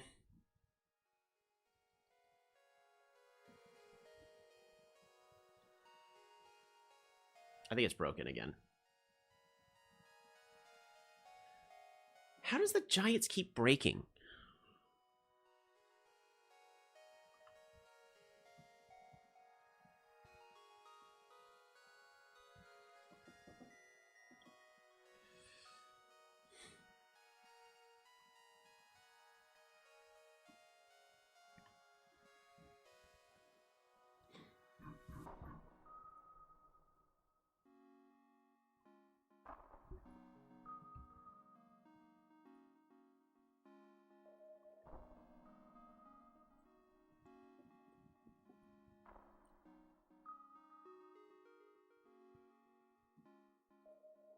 Oh, right. There was a flaw in the system where when I'm using the quarry, it is automatically just getting rid of all the G's because it's going, oh, well, these are all numbers. Even though...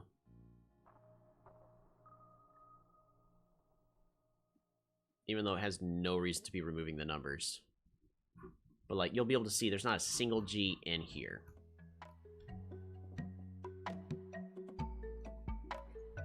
Because I have to get the list for player 1, get the list for player 2. Yeah, giants are broken right now. Alrighty, so we're going to be taking a break. It's going to be about 30 minutes. We'll go ahead and put up a timer. Because that way, A, I eat, and then B, just let my brain rest for a little bit, so that way when I go to try to fix this giant issue, it gets fixed correctly. But we're gonna have to do some research on this, so we're gonna go ahead and bump this up to 30 minutes and click that to start. And where is it? The countdown. There we go. We'll be returning.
we're almost back.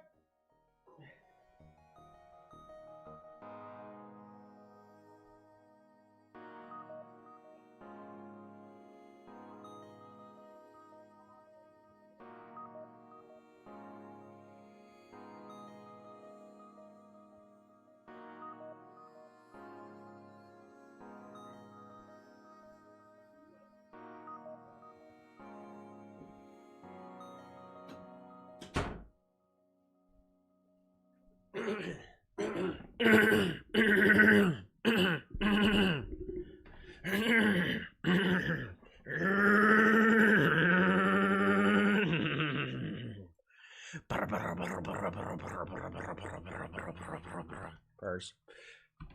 Alrighty. So, P-Tech.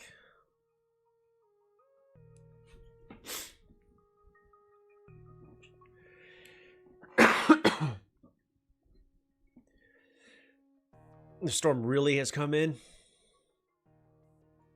And it's going to start getting chillier. Brr. How exciting. Alright, so Giants, we need this to work because right now it's doing absolutely nothing. And we don't want that. It all comes down to this part. So, I was already doing some research on it before. We'll drive. Nope. Close that. Hit paw. Screen recorder. Oh, right. That.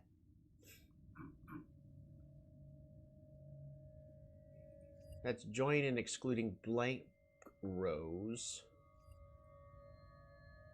Oh, right. It was really complicated, and I was looking into it. I remember from last week. I was looking into it, but for some reason, everything I was seeing, it literally felt like all the text on the screen was just going over my head. So I went, nope, got to do this a different time.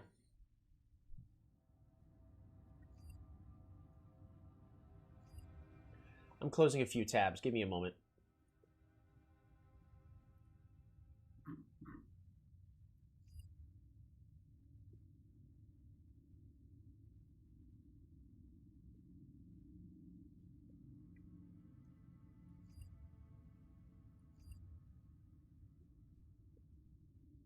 Oh yeah, Decked Out too. I want to play that.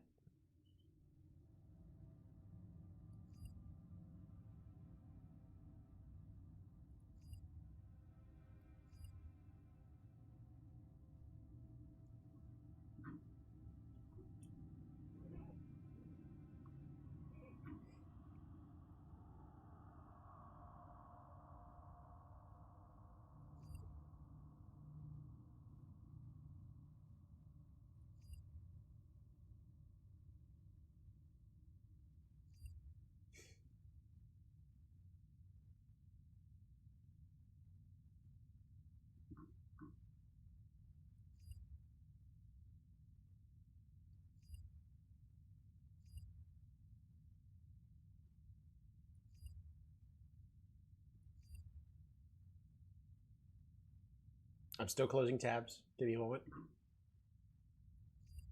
Tatsumi is kidnapped like a cute maiden. Obviously. Okay.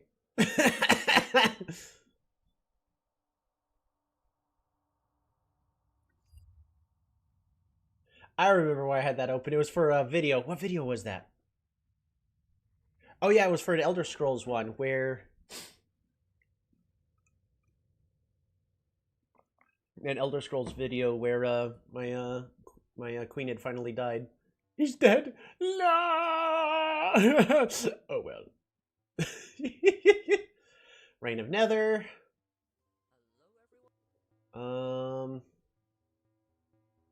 That's how to set up.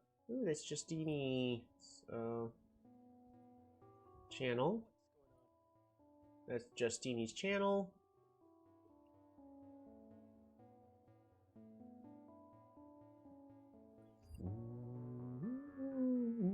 All right, there we go. We have gone down from 48 tabs down to 13. Much more. 12. I can close this one. Actually, I can close this Python I'm going to leave these 2 Python tutorials open because I will want to work on that at some point. And I'll keep this old school RuneScape. I'll close that tab. I'll open it and find another source of old school RuneScape music. Okay. So, the real question now is how... Because unit investments, it's this bit right here. And all we're trying to do is merge the two with, and I'm currently doing it with a quarry.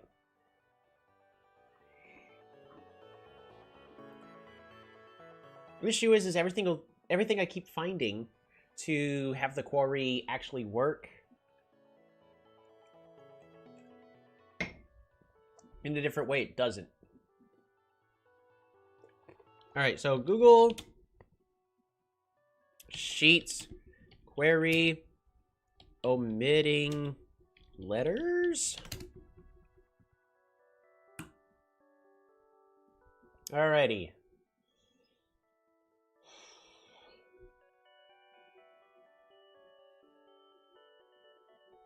The query function will ignore these text strings in a column where the majority of the values are numbers. Yet that's stupid. You convert the text strings to numbers with something like this.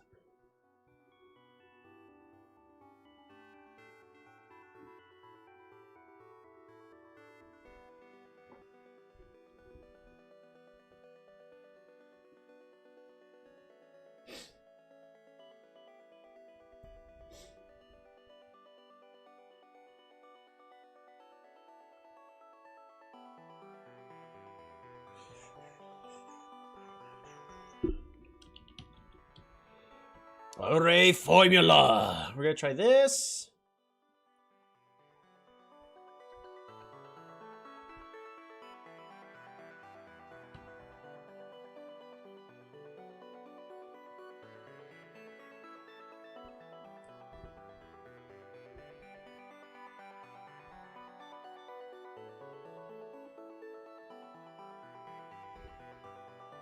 But I don't, this is sitting here telling me that it's going to be this and this and that. Each column of data can only hold Boolean, numeric, or string values. Mixed data in a single majority data type determines the data type.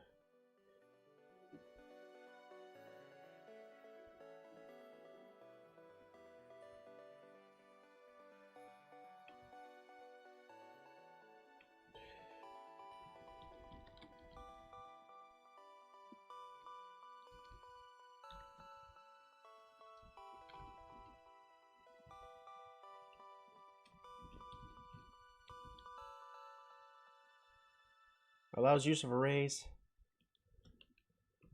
Array formula.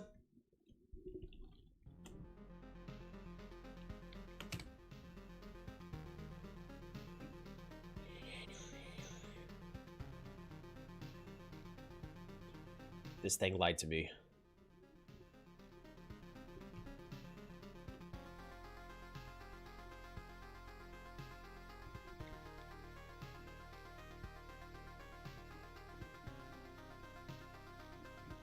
Nope, still not working.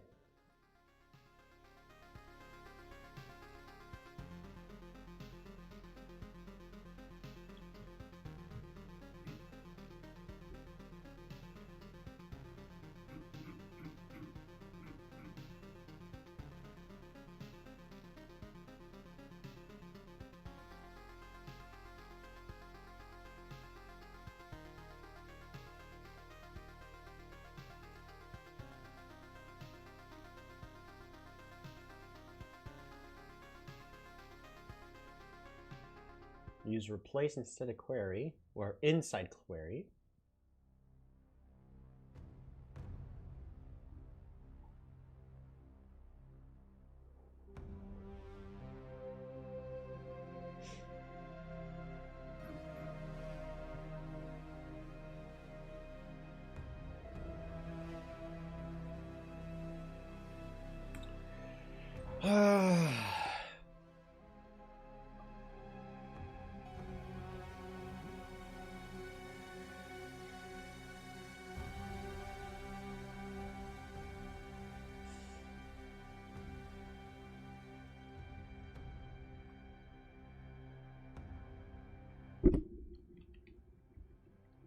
Okay, so get rid of that, because that's doing nothing.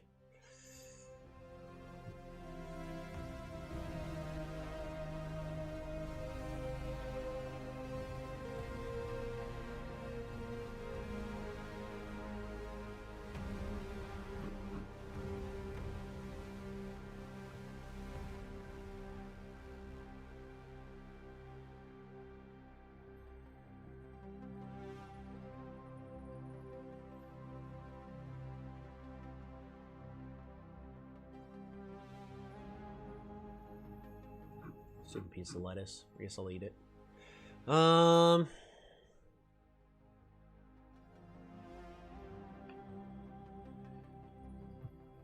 Google Sheets. Set values to strings. To text. Let's just try this. And make sure that these are actually just texts. Oops. Boom.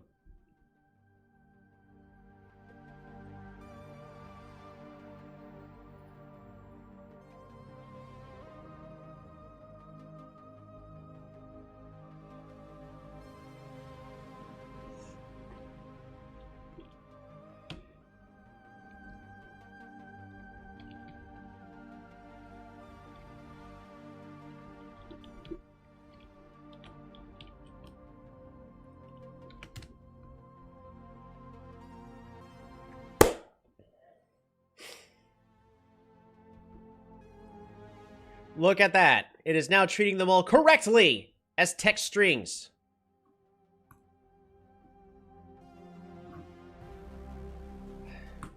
So convert it all to text, but then go, oh, but it's still an array. Which means in unit investments. Come on. Oh. Wait. Tribe Giants.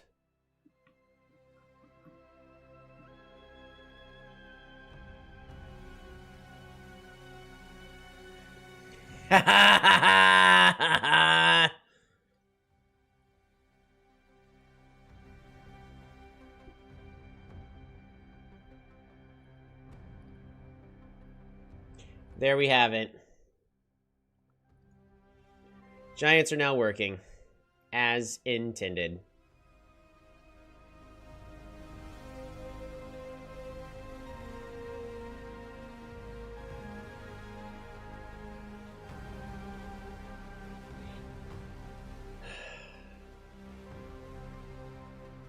Yeah.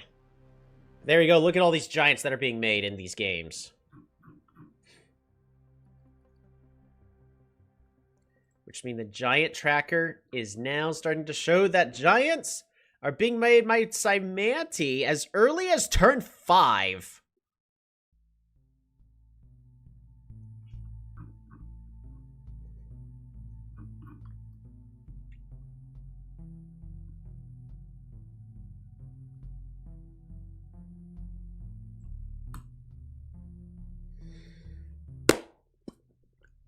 I am filled with satisfaction.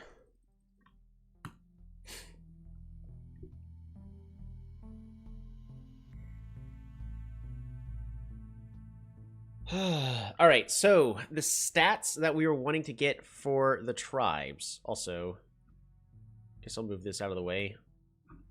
Does it track with multiple...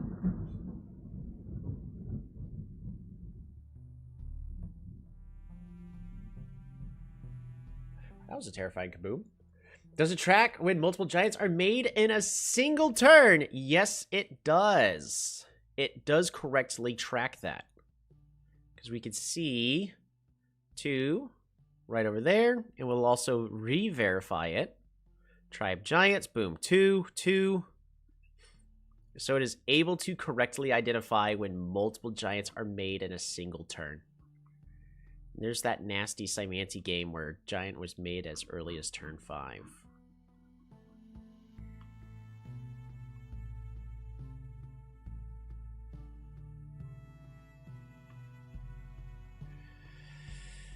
Yay. Alright, Alright, village tracker.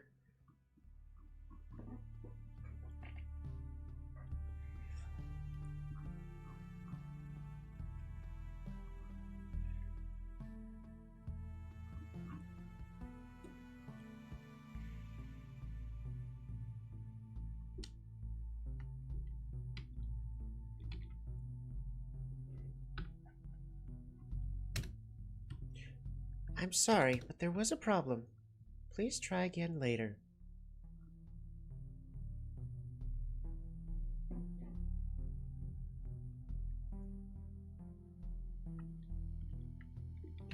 Copy. Boom.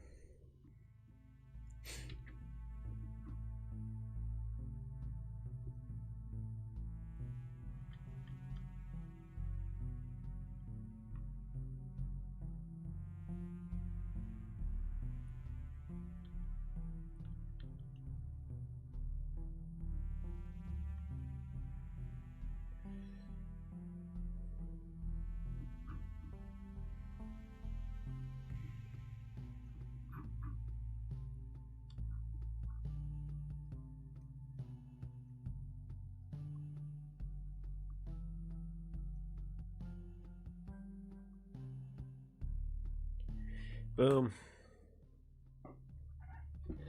So now we can get the average number of cities per turn per tribe.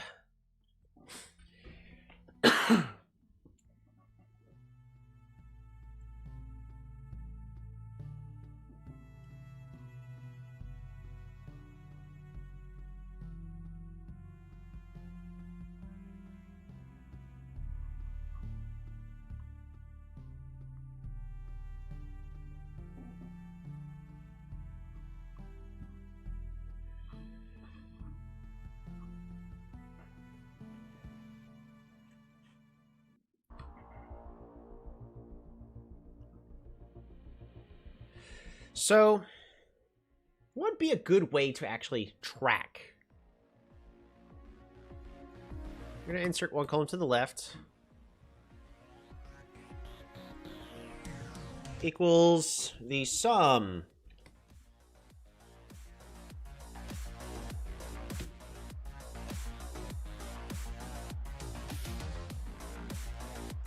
of the entire row.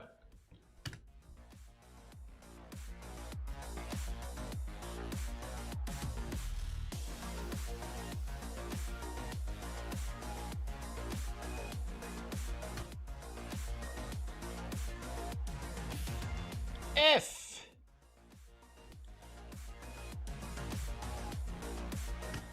right, there you go. With this, we can now actually kind of get an idea about how quickly some tribes can expand. In theory, by like turn 7, certain tribes should have a higher average. So if we do something like from 1 to 7, and then we go over to our village tracker, you'll be able to see like Shinshi, all of these are going to be expanding at these certain rates.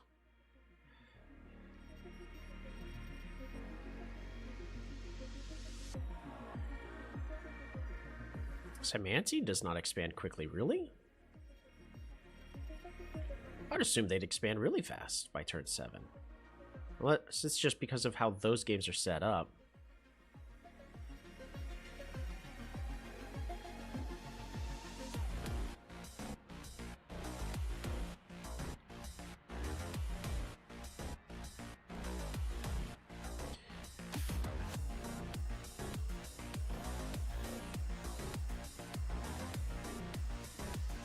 Of course, the more information we get, the better.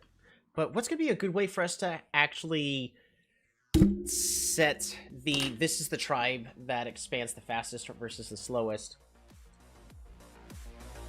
Because in theory, Illyrion should also just be the fastest. They immediately start off with 3 units, and they go off in every direction. But in this case, it's too slow. So what if we did tribe evaluation 5. Village tracker. Illyrion is still not the fastest.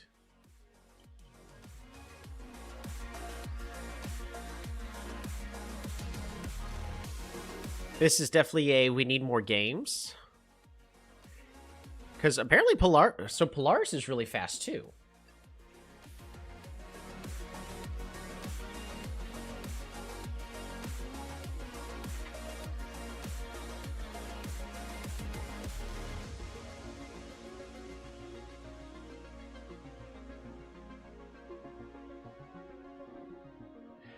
And then I would assume that Luxador would also be pretty quick because they just warrior, warrior, warrior. And then everything else should be roughly equal on their rate of expansion, you would assume.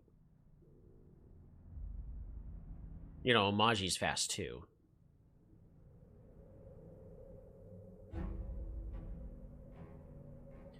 But I would think Cymanti would be fast. But yeah, it's usually because they slow down and they should still be about average with all the other tribes on early expansion, but then it should pick up a little bit for Cymanti, at least if I recall. But it would be great to actually get these as definitive numbers. Like, heck, I can round these. If I really wanted to go, like, if sum is not equal to 0, then just output the sum, else blank.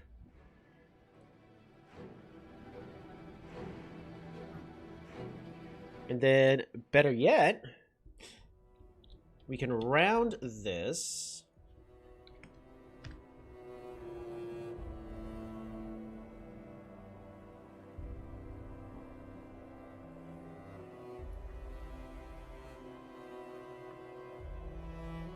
Interesting. Very interesting. Now, of course, if we go for tribe evaluation, show only wins. Is there any tribe that hasn't won yet? Village tracker. Cool. All the barter. Oh, it's sad but also funny. Barter needs a win. And of course we could also say specific skins just to be funny and whatnot. But Village tracker. Imperious is slow, Kiku's slow.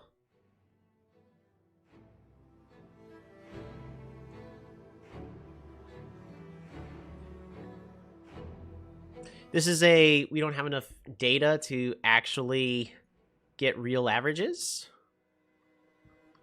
I could also be rounding incorrectly. So, like, if we go to the first place.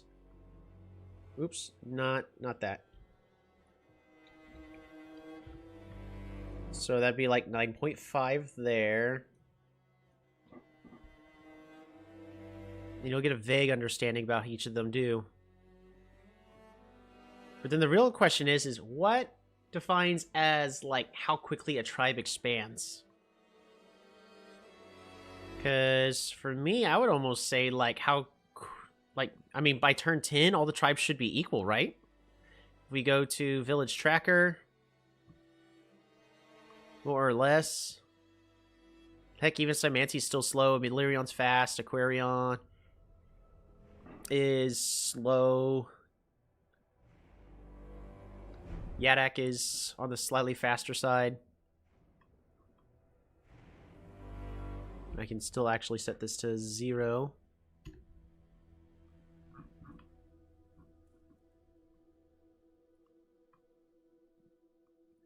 If I put 0 here, I can actually tell this to round based off of that, and then don't change it.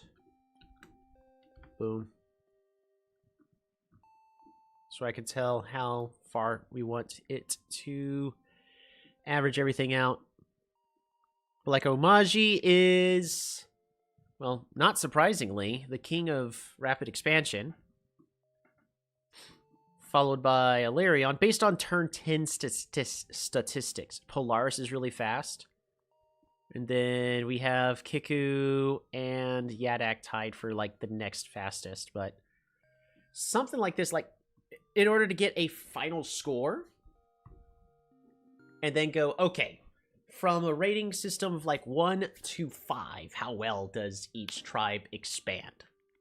And that is the kind of information that I'm wanting for this bit of information right here, such as expansion rate. How quickly can a tribe expand and secure more villages? Of course, that kind of information is also going to change depending on what map you're playing. So this right now is telling us their generic overall statistics. Which that's okay. But I think what I also now need to do is figure out how I want to display this information. Because I think, I mean, I don't need like all the...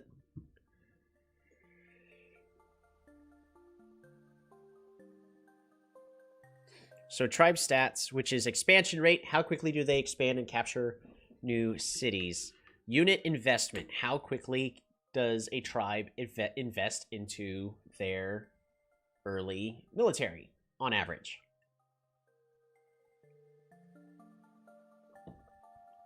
Like, best example is despite Hudrik and Quetzali having, you know, higher tier units, they're not going to be investing a lot into their early military. And even then, they're going to be roughly average to all the other tribes when it comes to that sort of information.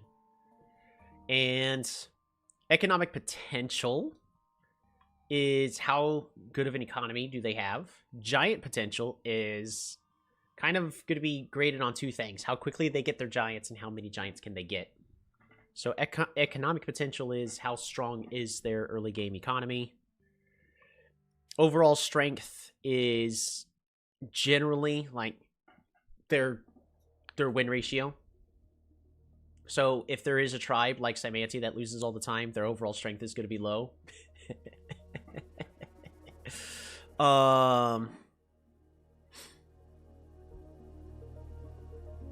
But the other reason why I do ELO average is even if the win percentage is mediocre, once we have enough game information, we'll be able to see, like, if players win with a tribe like Cymanti and they get barely any ELO, but when they lose with Cymanti, they lose a whole bunch of it. That means they're probably not that good of a tribe. It's more of a noob killer.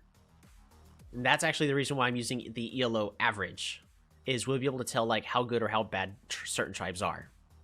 But once we have more information, this will slowly start to fill out.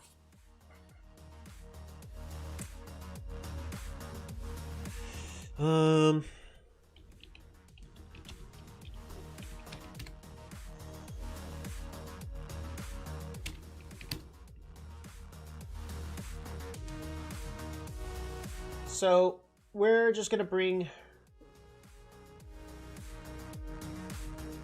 I don't know if anybody's familiar with the Backyard series. Music's like really loud. I'm gonna turn that down just a little bit. There we go. Because it's fine when I'm not talking for you guys, but it's been really loud in my ears. Actually, I could just do that as well. Alrighty. So, one other thing.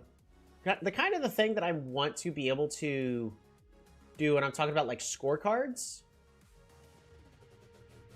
is... I don't know if, like, how much people are actually familiar with the Backyard series.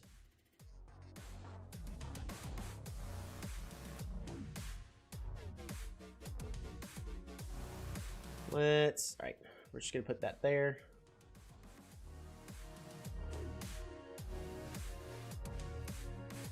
Let's see if that was good enough. Come on. Yeah, everything's double clicking. And it's a GIMP image, of course it is.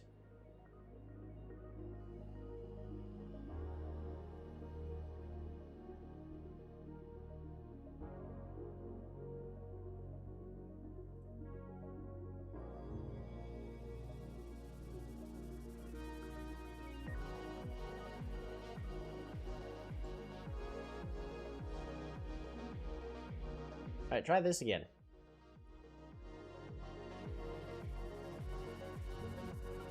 So, right over here, let's make sure that everything's displaying as intended. So right over here, we have a stats card for one of the characters in Backyard Baseball, but essentially, you got their basic information. This is what they look like. I mean, we could do something similar very easily. Blah, blah, blah, blah. None of these stats here matters. All right, so the stuff that's important is how good of a batter they are, how good they are at running, how good they are at fielding and pitching, and stuff like this. Now, these stats actually affect their in-character stats, but if I want to set up something similar, especially for my video guides, to go, hey, this is how many, like, this is how good they are at this is how good they are at this. I could try to make a rough draft of stats card in P-Tech. Yeah, I think it's going to have to be a mix of having an image. But what I would like to do is Google Sheets number of images based on value.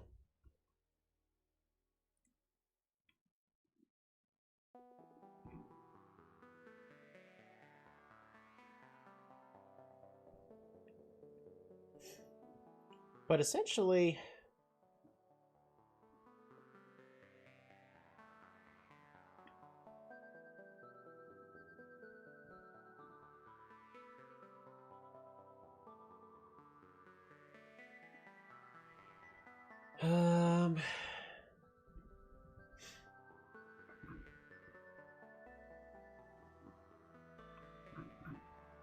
Google Sheets show image.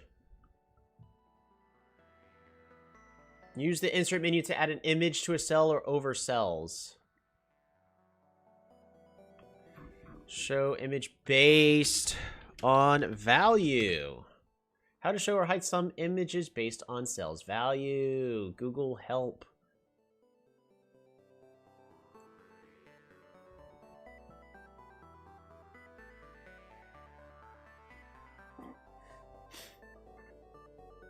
Insert your images into Google Sheets. You can do this by going to Insert and then immediately you dox everybody and selecting the image you want to insert. Assign a name to each image. To do this, select the image and then go to the name box, blah, blah, blah, blah. In a cell where you want to control the visibility of the image, enter a formula to use an if function to check the value of the cell, blah, blah, blah, blah, blah, blah, blah. In the cell where you want to control the visibility of the image, enter a formula. That uses an if function to check if the value is... If A equals show image 1 or hide, blah, blah, blah. This formula...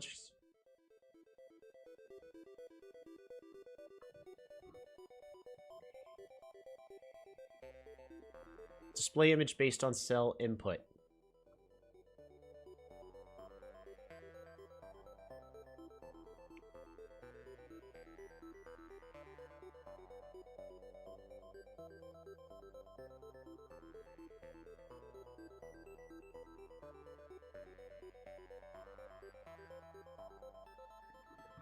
All right, so there are things to do. It's first, again, we're getting to that moment where it's seemingly over my head at the exact current moment. But what I want to be able to do is put in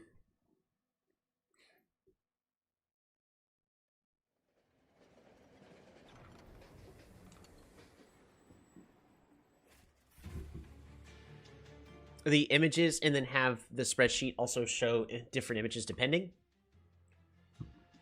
That would be nice. Eventually this will go from the 0 to the current max. I also would like to get this to just have the text max as well. Game data. Drop down menus.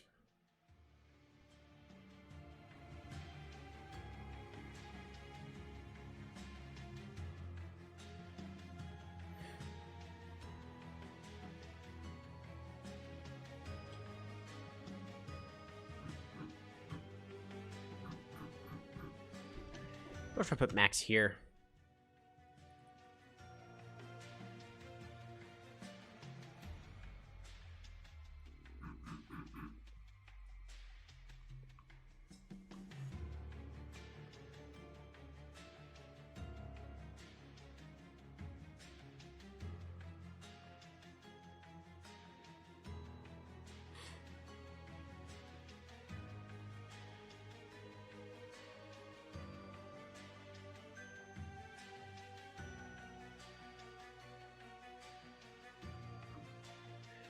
So what I can do is do this equals this. So if, no, not sum if, just if this equals max, and then it is going to be the max value of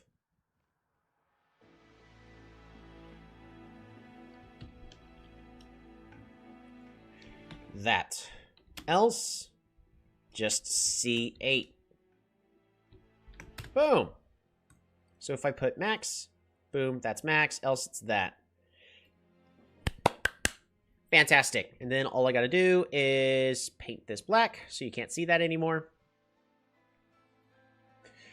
That way, this way, you don't have to always, this should help you out, Justini, but we can have this go from 0 to max. And we need, for game data,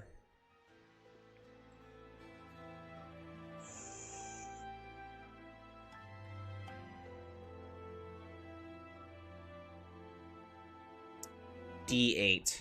Boom, right there. Same thing here. From C8 to D8. Because is between... I think it is. Yep, D8. Is there anything that's referring to C8?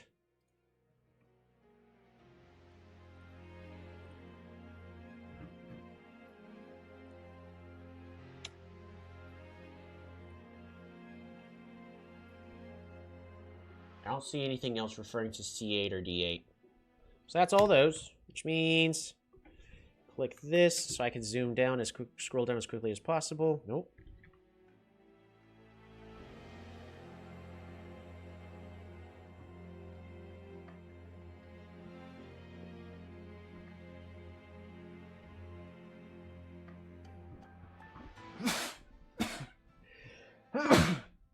Okay, cool. Yeah, that made that easy.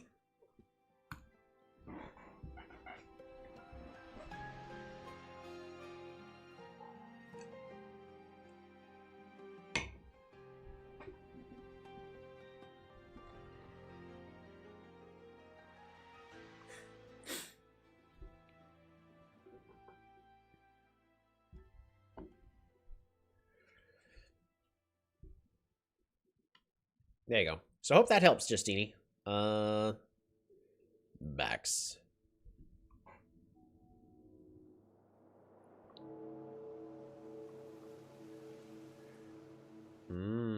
But there's one last thing that needs to be fixed.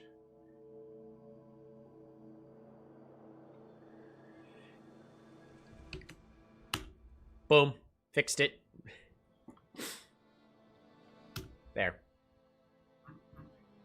Alrighty. And we fixed the bug.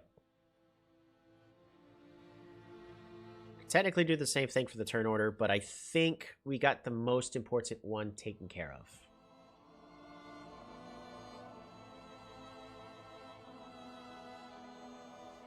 Oh man, I'm forgetting to do less than or equal to's on a thing.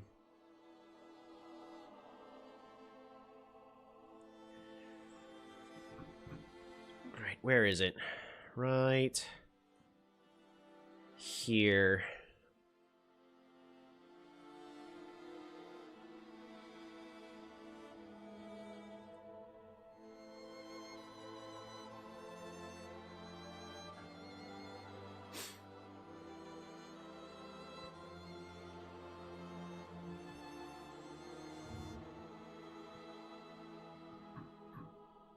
Why would that make a difference? All right. Don't know. So we are going to be able to calculate each tribe's expansion rate, their economic potential, their giants potential is how quickly they start getting their giants.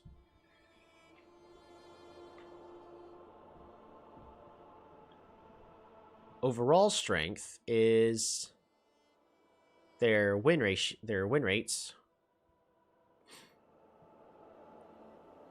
I'm going to go ahead and just swap these two.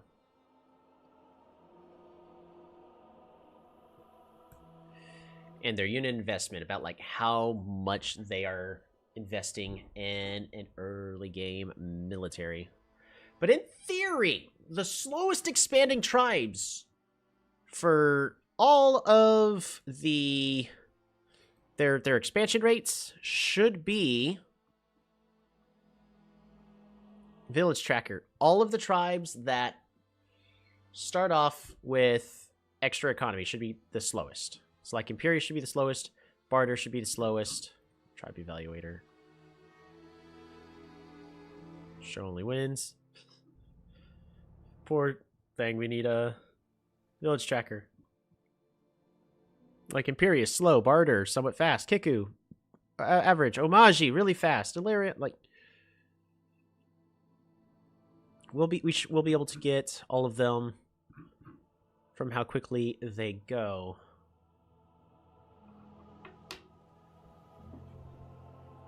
And expand. Barter needs some wins. Barter needs a win. That is interesting. I didn't realize Barter's the only tribe without a win right now.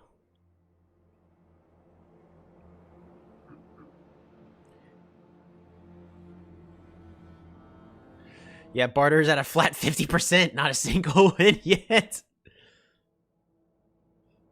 That's hilarious. Because if we show only wins, all the tribes eventually should have the same only wins.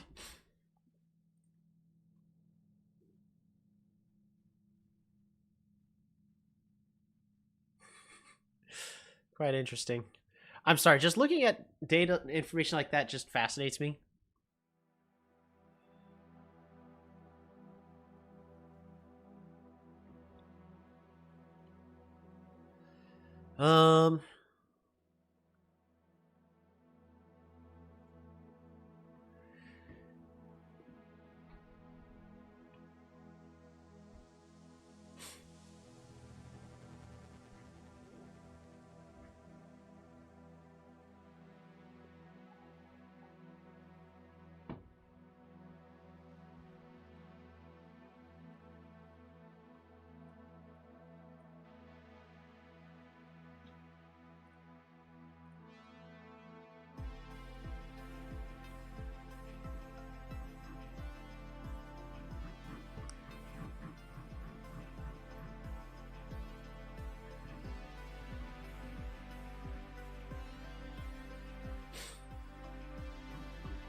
I need to get an image of the Polytopia star.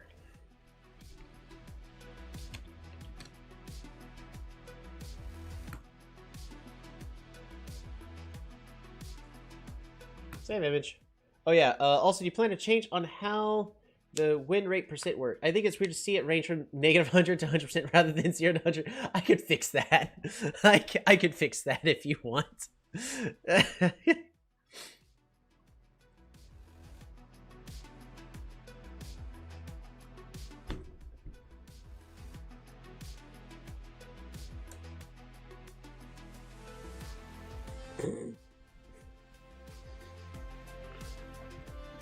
Well, I assure you that math is correct.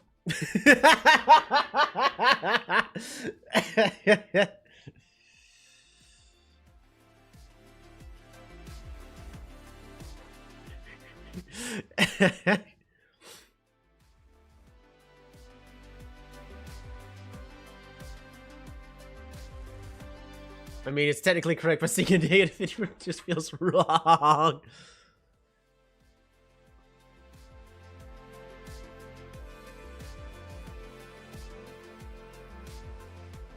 All right, so all I'm doing here is...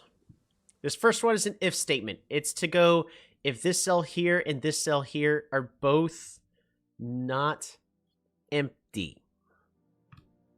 Essentially, what this is allowing me to do is when we go to Tribe Evaluator and turn on specific skin, that's what allows this to get expanded and become much larger. Okay, so woody hoo and all that fun stuff. If error, of course, as we know.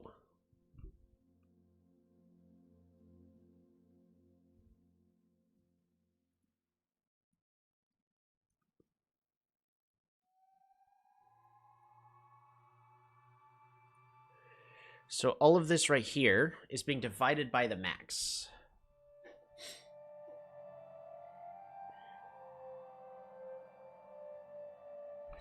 There's one simple solution I could do.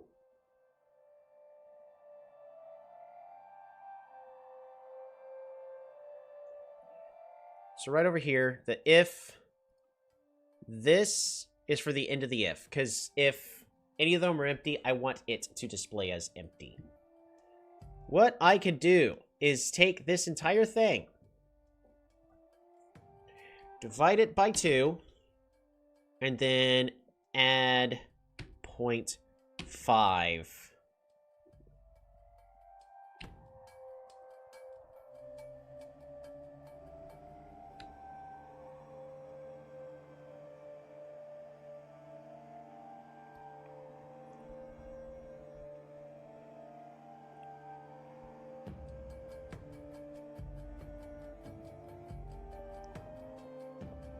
Conditional formatting is equal to 0.5. There you go.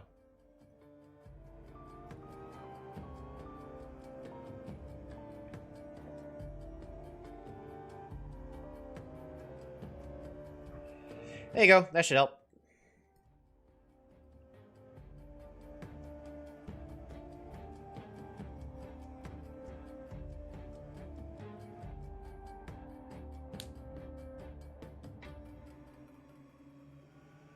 I think I was already doing that over here. I was!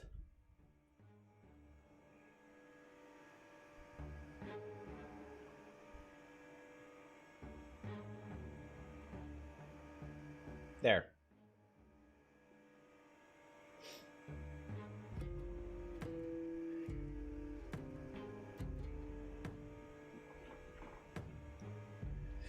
There you go, Justini. Are you happy?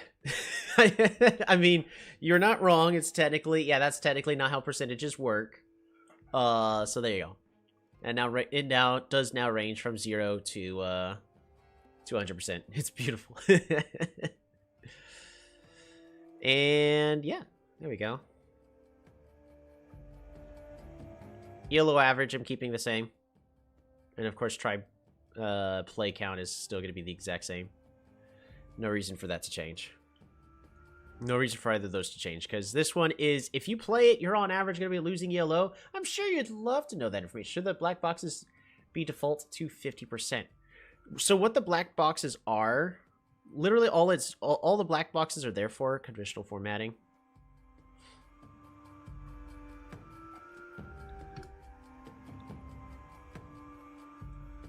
So it doesn't just look like this.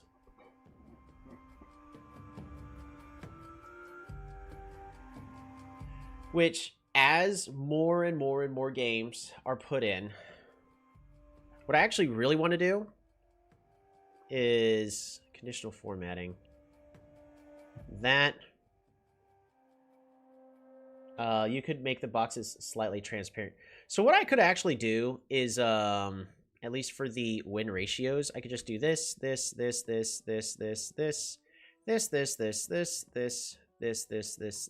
just trying to be fancy with it, but no, just do that. And then format, conditional formatting. Get rid of this.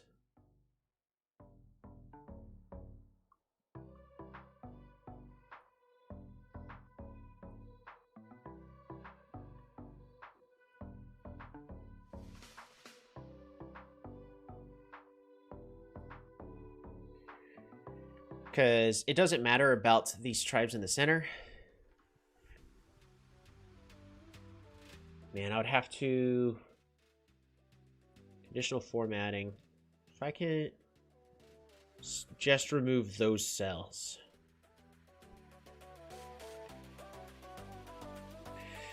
You know what I could do? If it is equal to -1. Boom. Here's what I'm going to do. Just -1. Oh, and then that messes up the win ratio. Gosh dang it!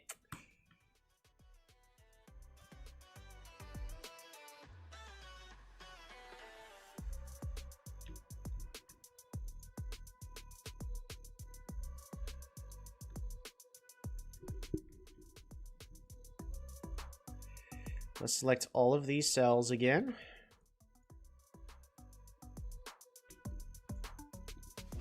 Darn it.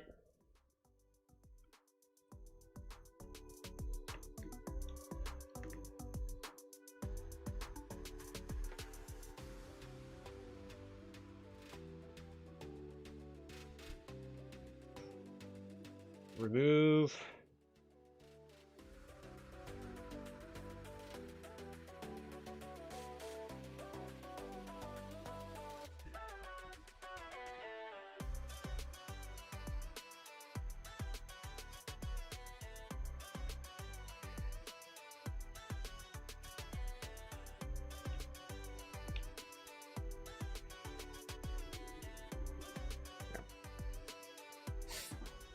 You can make the boxes slightly transparent, probably. Maybe. I could definitely get it fixed. It's just gonna be very tedious. So for now, I'm just gonna leave it as is, because this is out of every. Because once the win ratio is gonna be closer to like 48.67 and all that for these, because once they actually have games, it's pretty much it's just gonna be these that are gonna have the formatting.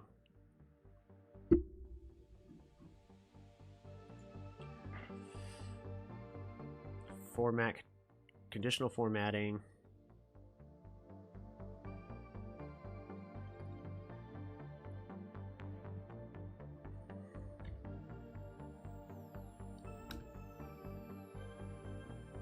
What if I just remove all the information on these?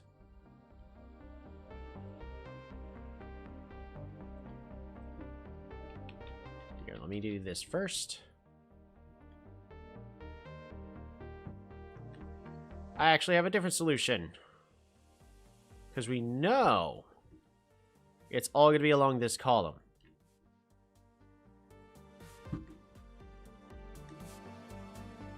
We could do this. Delete all the data. There we go.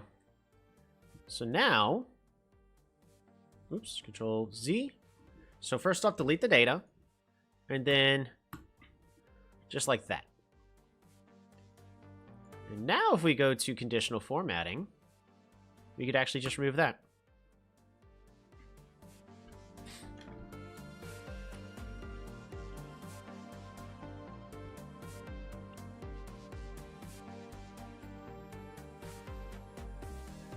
And then same thing with conditional formatting. I can change.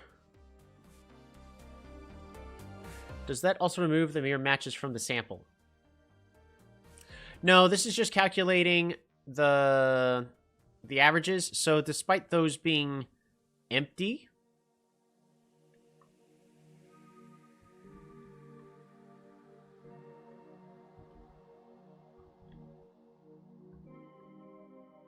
oh, you're right. Yeah, because it defaults to 0. Well, it shouldn't matter.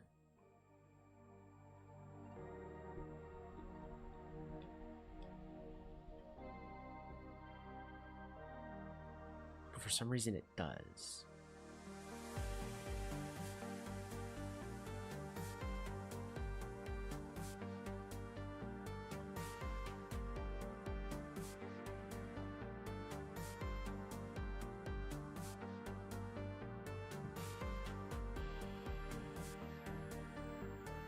I think the mirror matches should be removed regardless to get a clean. Yeah, really should. Well, I mean, the mirror matches are all at 50%, because no matter what, they're always going to be 50%, and that's why all of these that are still at 50%, they were getting covered as well.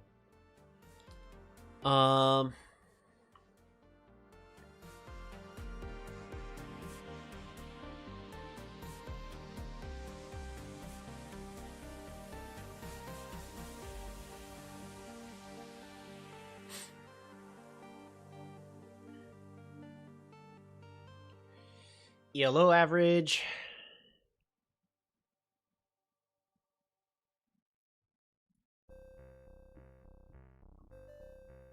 We could do the same deal. We could technically do the same deal here. I'm not going to worry too much about it. That's just making stuff look pretty. All right, so we fixed the giants. The giants are now going to always be working. One thing I do want to go ahead and do is downloads. Darn it. It's saved as a GIMP file. Of course, it's a GIMP file. All right, got to open up GIMP and then export it as a PNG.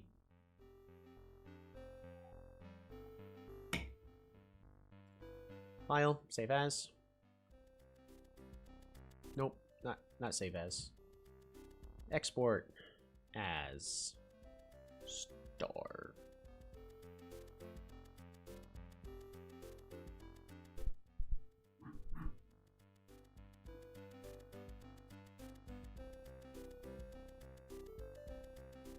PNG.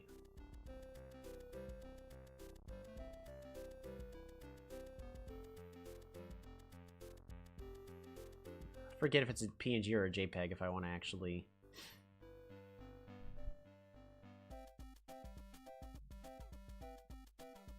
Yep, it's PNG. Fantastic.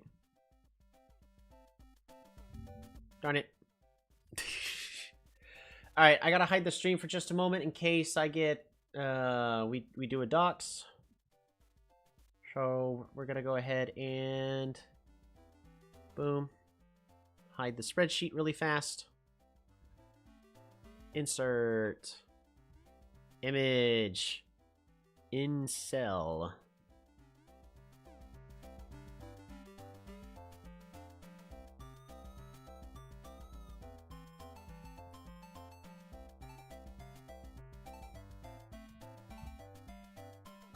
Boom.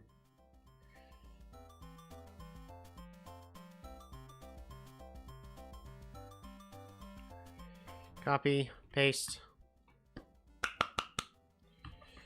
I could do this equals this. Boom!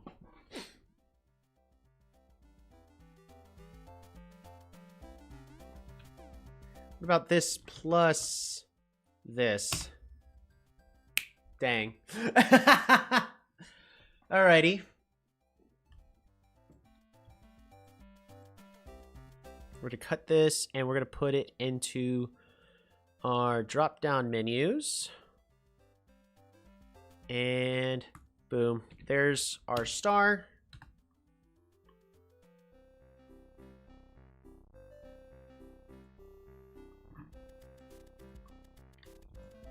Which means we can now literally just say, look, do I want a star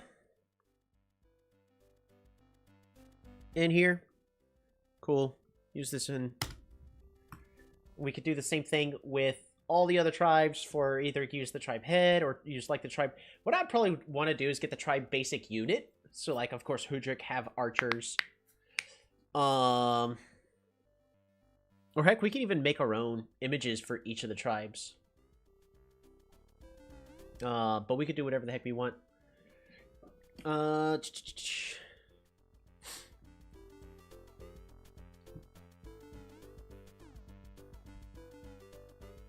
But of course, that now we can also do...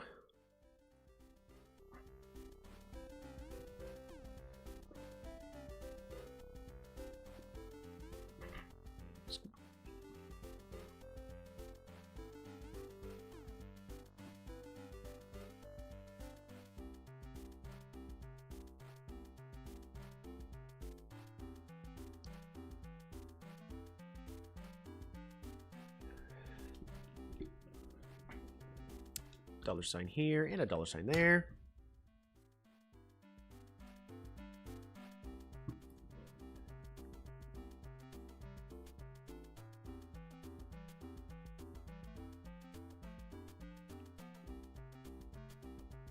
Oh, I know why. Get these out of here.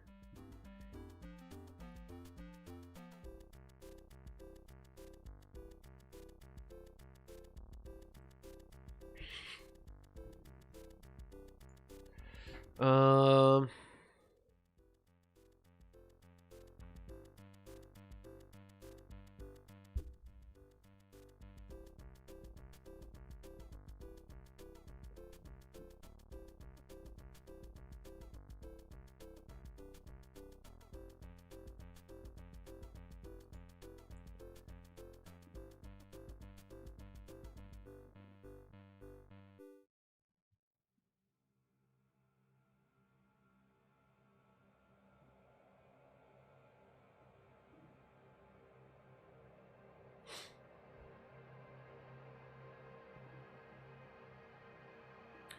I want the column width.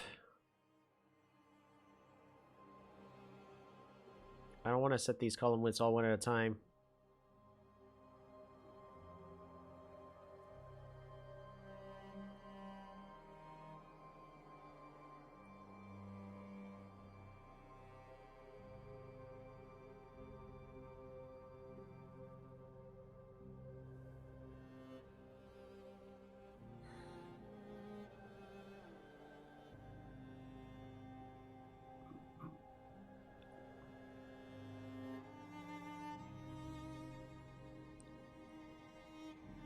All right, there we go. So what we can also do is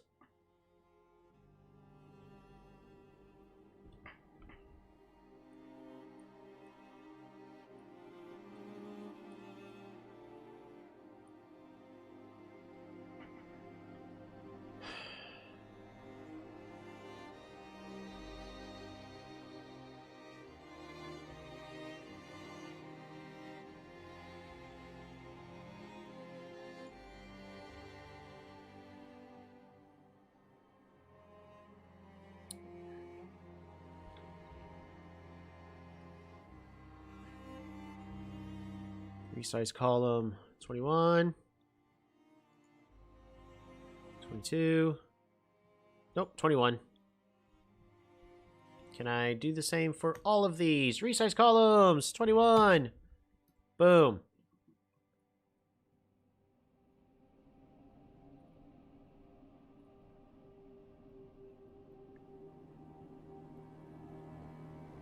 There, so now we have our stars, and we can even just do an if. Thomas, welcome to stream. We're not playing the Polytopia game anymore. We're working on a spreadsheet to view and analyze some bits of information.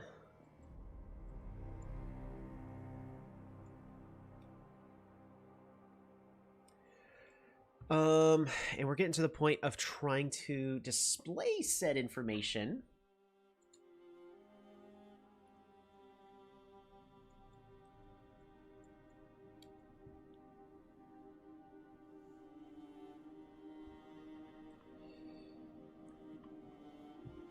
I need to insert one column left again. Equals this minus the minimum value of all of these.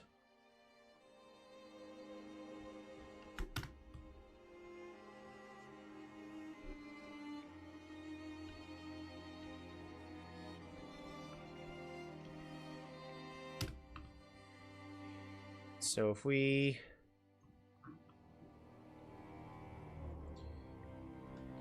if this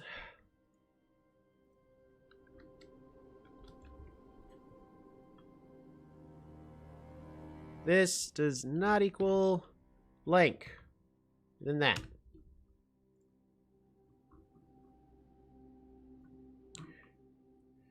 Else, display blank.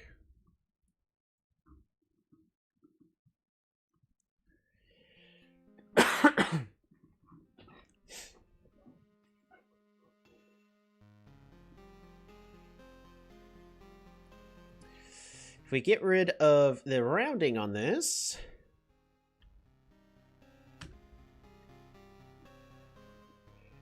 boom. Look at that.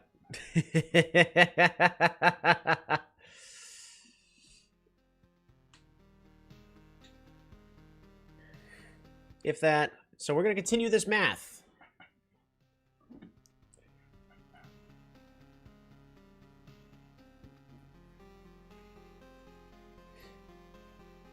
We're going to do all of this. No.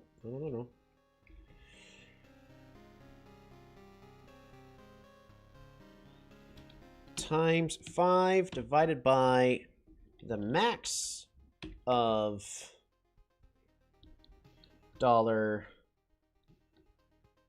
$B $60 nice. Oops.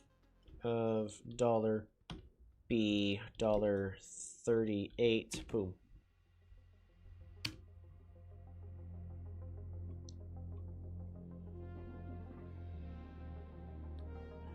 And then this needs to be round.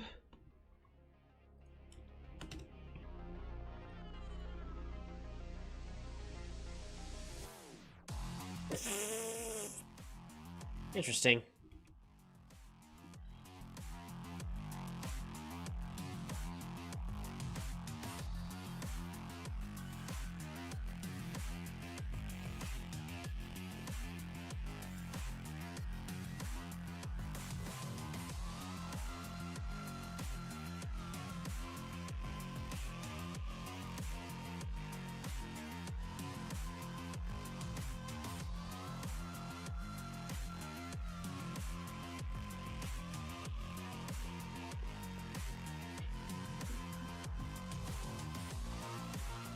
Divided by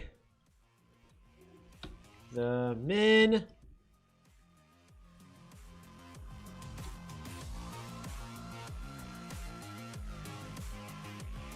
Cut the max minus the min.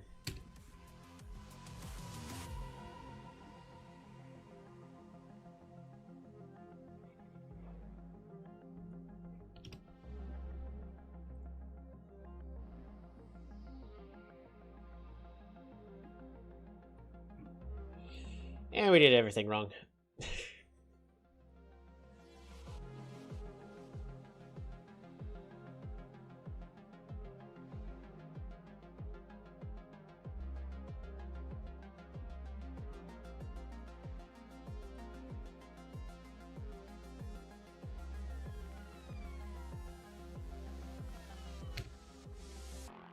B39.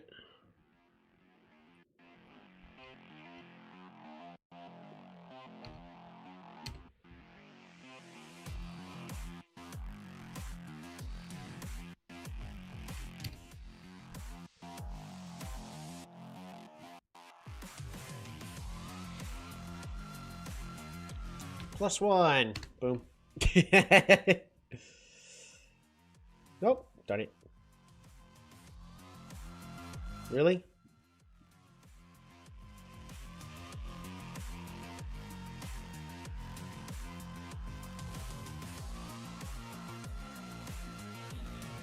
There we go. So, in that, once we figure out what's the proper range to figure out how quickly tribes expand, this is how we can go. This is the slowest expanding tribes versus the fastest expanding tribes.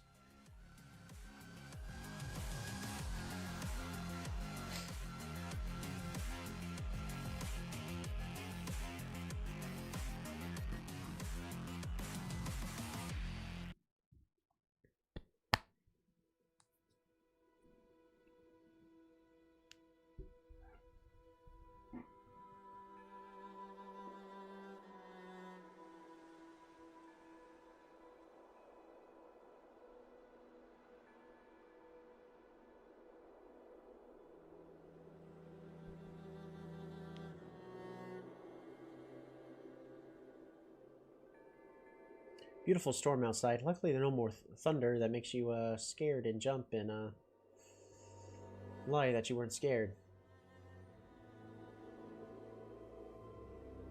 But yeah, so, and of course, this will become, all of this information here will become more accurate the more data we get. So I guess one of the next things I'll have to do once I get the maybe tribe cards. So we're just gonna add a new one. It's gonna be called tribe cards.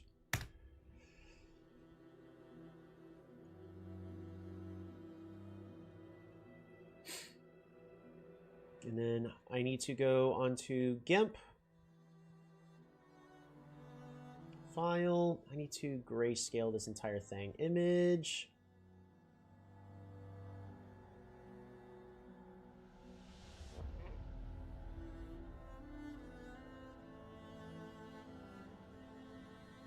To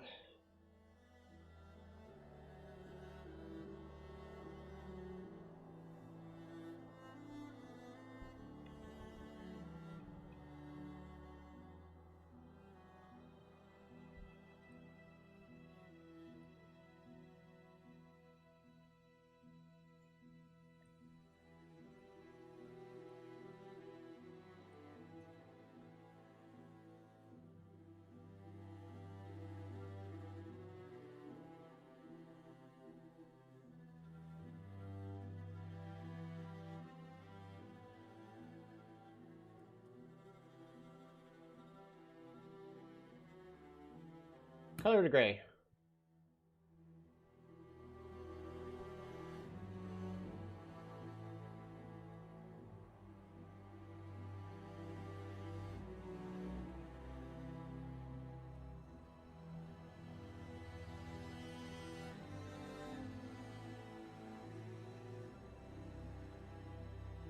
Oh, GIMP is crashing.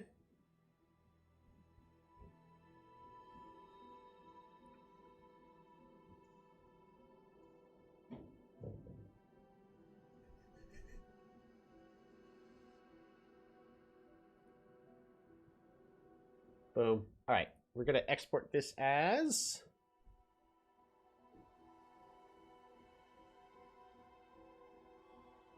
star gray.png. Export.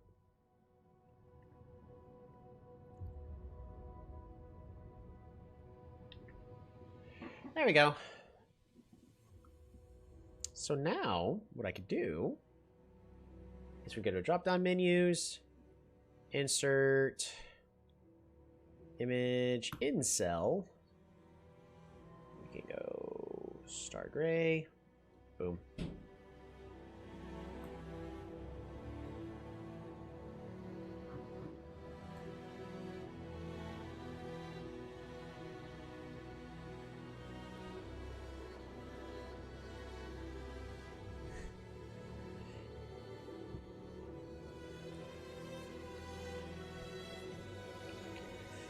If this, oops, I forgot my equal sign. If this is greater than or equal to 1,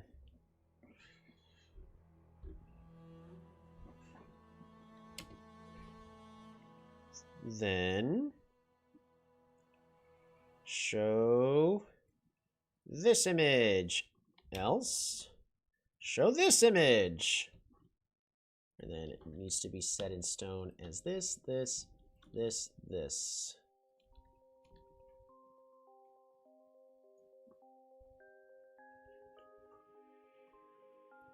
Boom.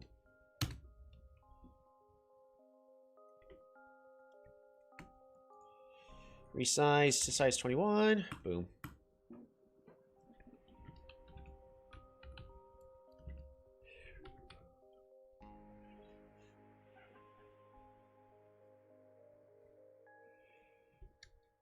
Two, boom.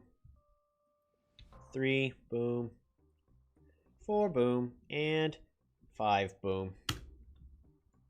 Try that again. 5, boom.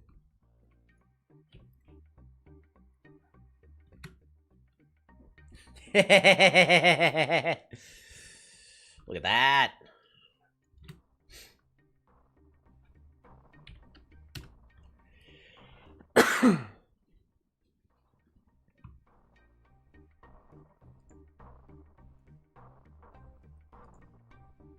Resize column to 1. Must be at least 2 pixels. Okay. Resize column to 2.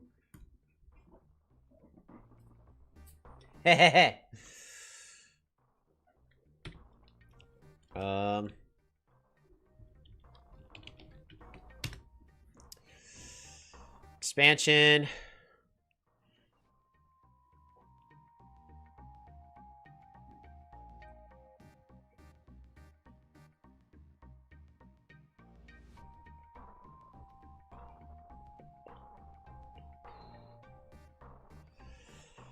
And let's just...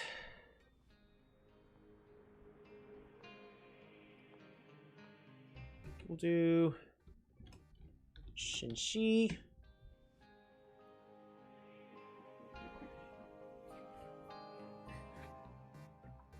And I can right now, I'm just going to brute force this one. I'm not going to brute force it all. I want to make it where all I got to do is... Boom. So now this is already going to auto-magically change based on how quickly Shinshi gets to expand in all of their games or not.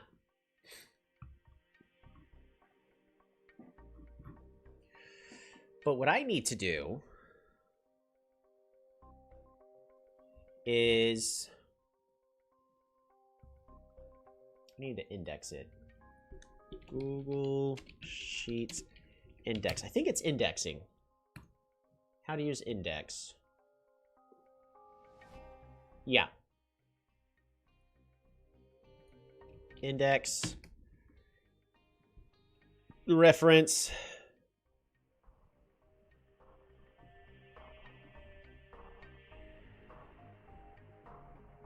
A 2 to D6. Right. Where is it? It is going to be village tracker. Village tracker. Oops, to C.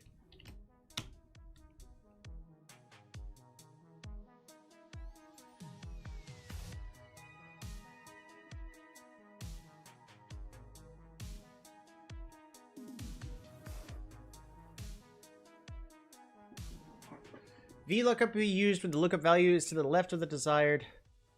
Okay. Index and match can be used regardless of where the lookup value is.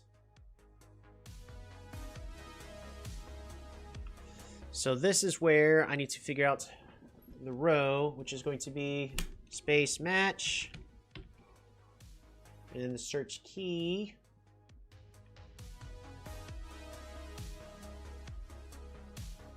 It's going to be this entire bit.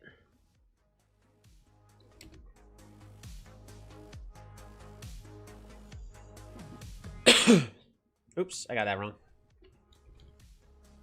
The search key is tribe cards. Shinshi.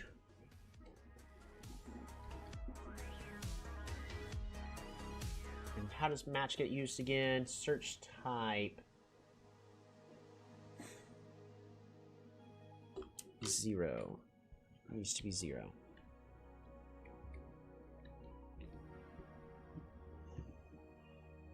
And then the column is always, in this case, going to be 0, I believe. 1.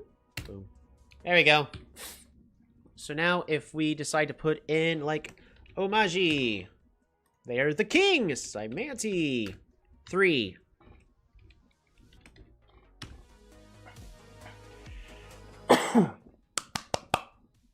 Exciting!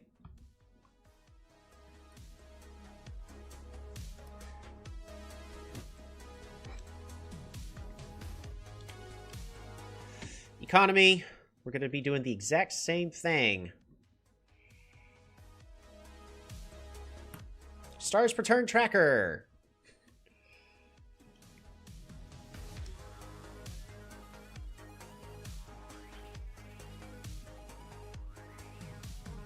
Copy. Paste. Nope, wrong. Copy. Paste. We're going to insert 2 columns to the left. And we're essentially going to do the exact same thing we just did there.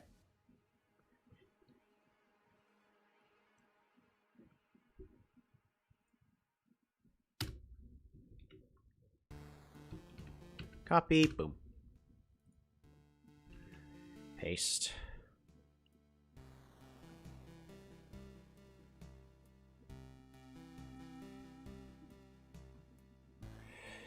Excellent.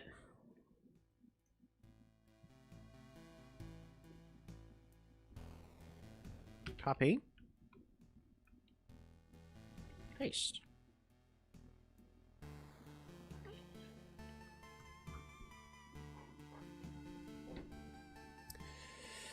And with this, we get to do the same exact thing. In fact, we could just copy the exact same code over.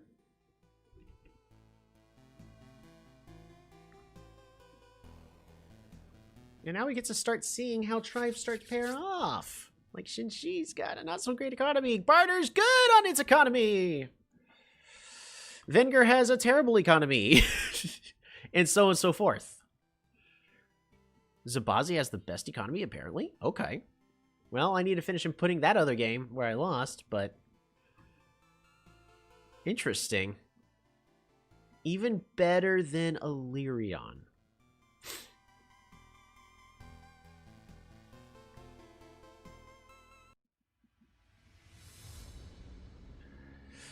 But now, if I go to our tribe cards,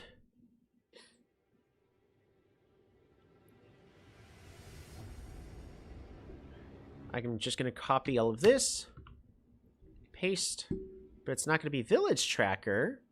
It's going to be STP tracker, right? Yes, stars per turn tracker, and then stars per turn tracker. Boom.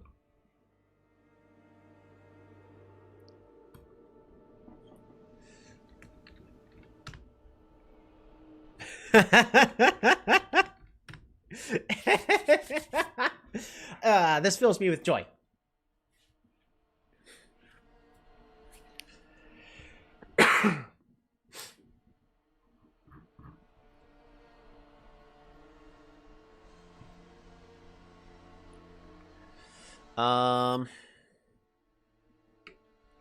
Welcome back, Barter. Should it range from 1 to 10 stars for more accuracy? It could range from 1 to 10 stars. That it's not too complicated of a change for us to range it from 1 to 10 stars.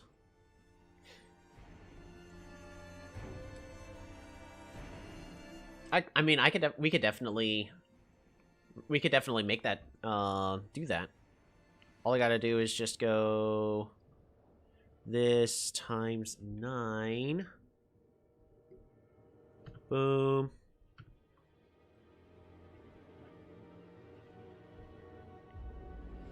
And then boom.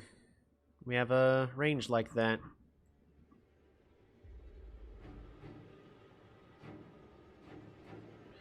And here's what we're gonna do. We're gonna go ahead and put 1, 2, 3, 4, 5, 6, 7, 8. Well, you know what? We're gonna do equals B1 and then plus 1. Boom.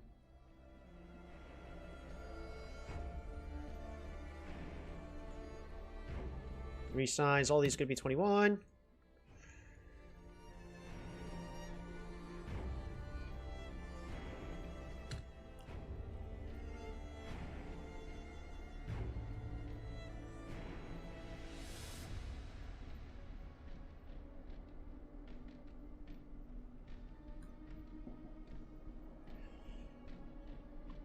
2. And then I need a $sign here.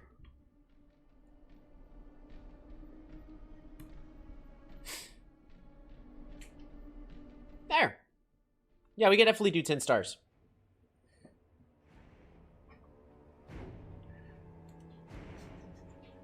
I mean, at this point, now we're just making our stats cards.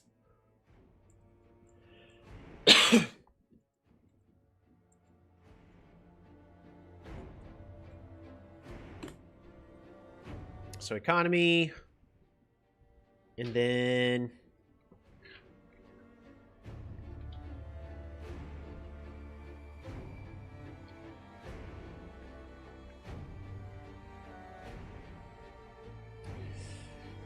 what is it?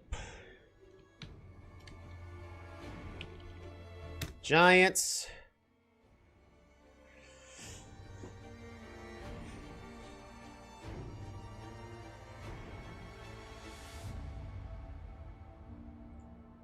We're going to insert a row above just so that way we have more space. So Giants.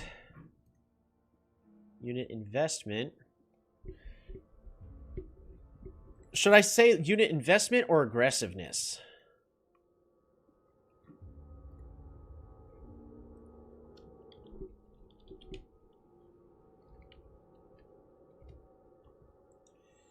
And then...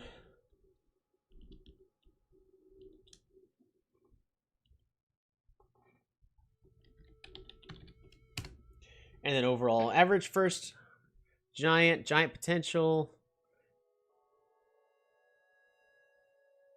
tech buying and aggressiveness seems like useful stats.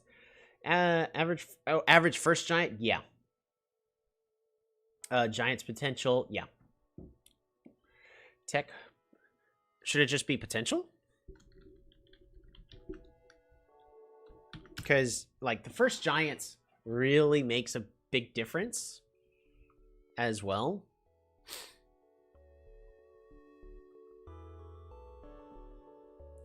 So, like, if I go to Giant Tracker... Here, what if we do this?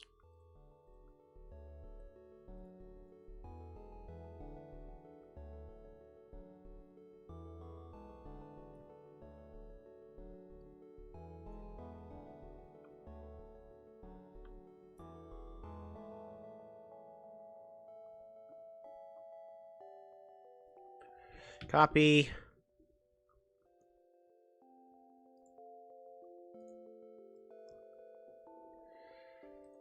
Boom. Imperius has no giants. And then unit tracker. So insert one column left.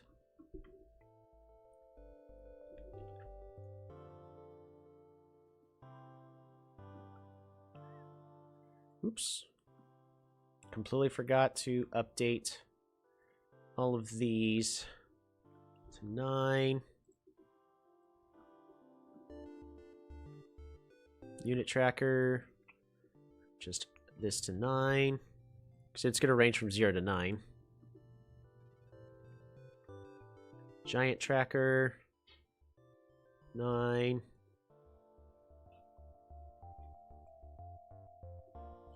And of course, research tracker will get that for their average tech paths. All right, tribe cards. So their potential is going to equal...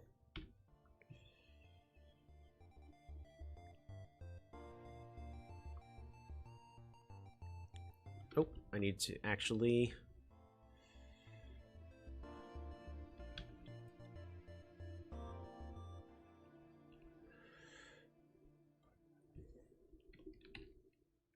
Giants tracker and Giants tracker. Woo!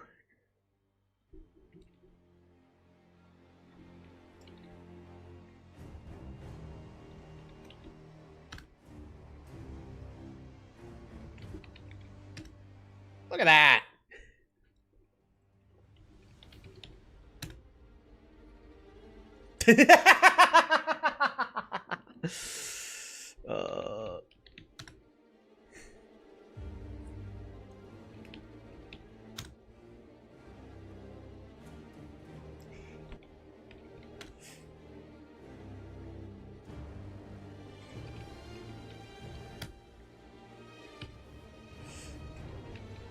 And there's really, I think giant potential should go to turn 20. Possibly. I mean, yeah, we can always change that and have it as hard set in stats as well. Because all I got to do is go. If we're always trying to research it for between certain turns, and to make it easy, we just go from, you know, all the turn count, but limit how far it goes on the other one. Let's see.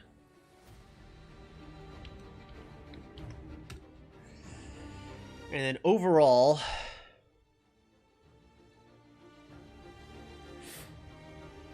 so should overall get its stat from the win percentage or the ELO average?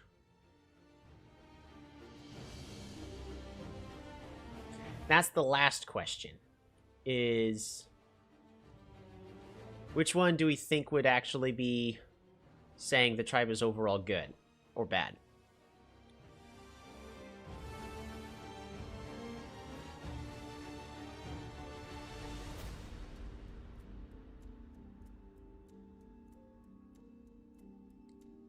Maybe have a way to look at both? Possibly.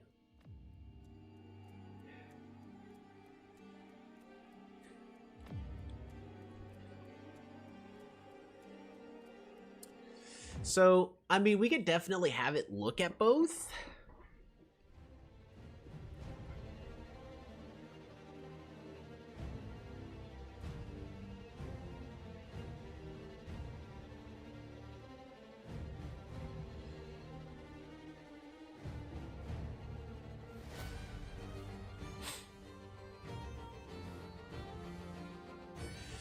We'd have to, in this case, in order to do that, we're just going to do equals. We're going to start it off with this one. With the indexing.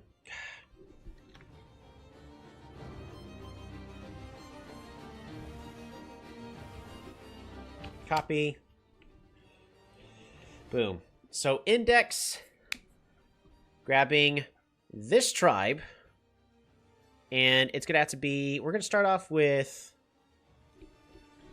tribe win percentage. Oop, percentage.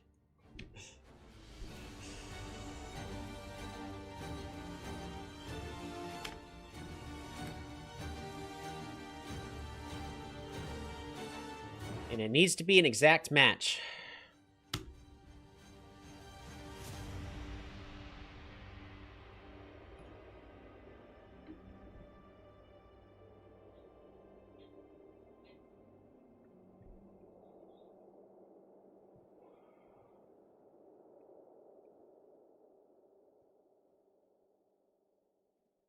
Oh, whoops. G, whereas this needs to be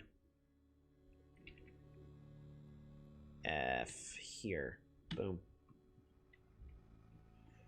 And then whatever this is going to be, because it's going to range, and on average it's going to be from 0 to 1.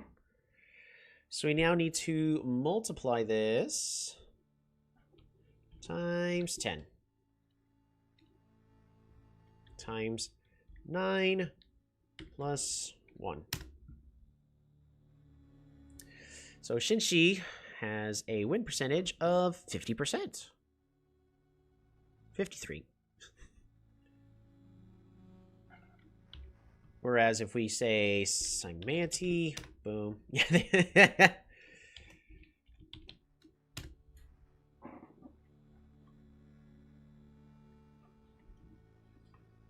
Here, let's make this bigger so that way we can actually see these numbers actually change for now. But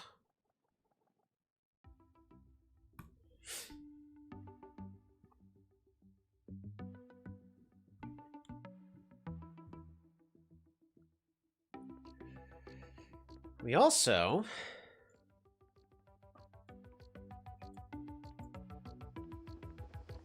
Simanti is going to be the worst when it comes to that, and Polaris is going to be the best, but it's going to range from like 3 to 6.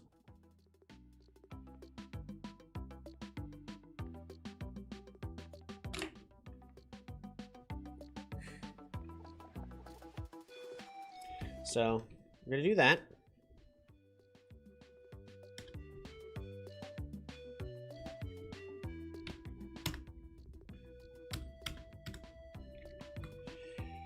Now, we're going to try to get this a second time.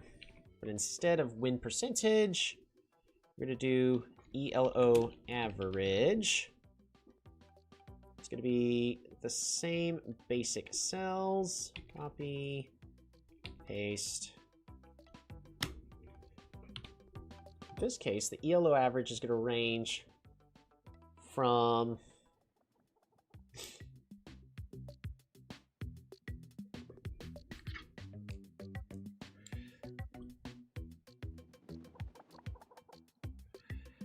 First off, we need to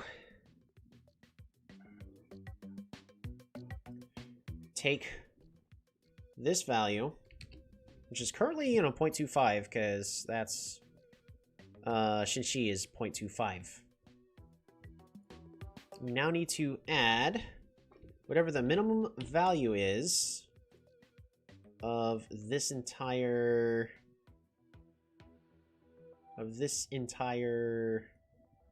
list.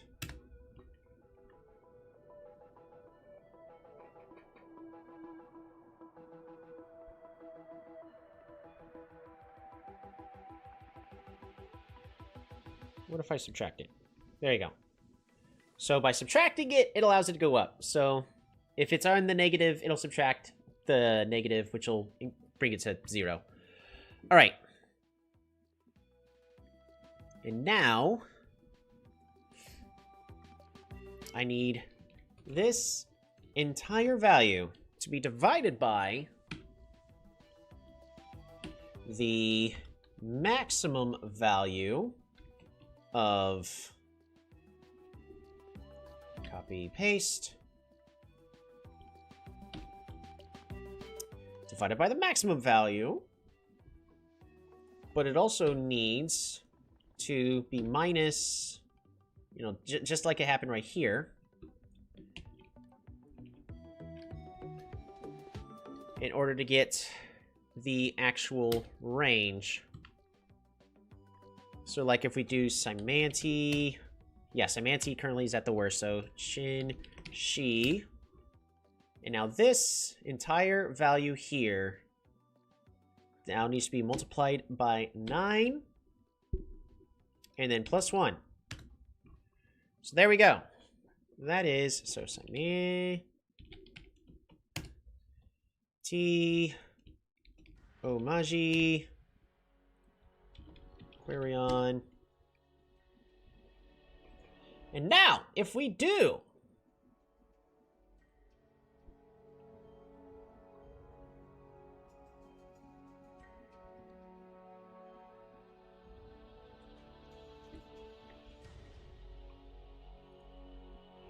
this entire listing,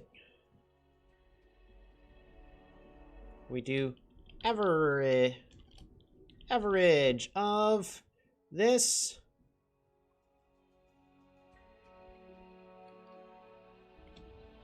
plus here, that. Copy or cut that.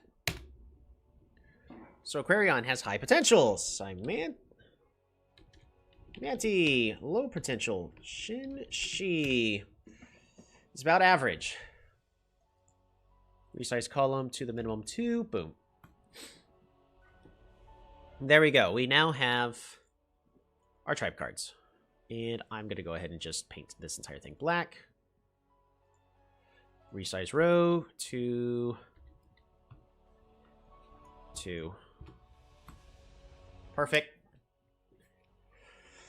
So now we're just getting the average of both for the ELO average and the win percentage. So like Barter apparently has low potential. Wet Zali. They've got the best giant potential right now. Illyrion also has the best giant potential. But there we go. So now, Shin, Shi, copy, paste.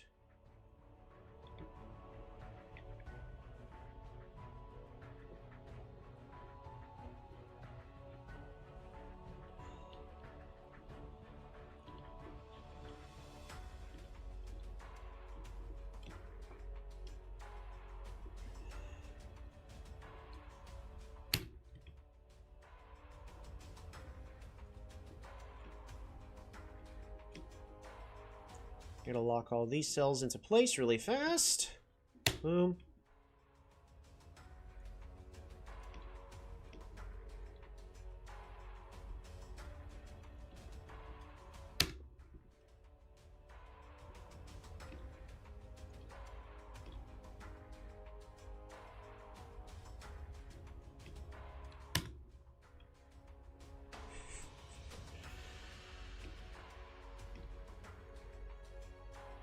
Oh, man.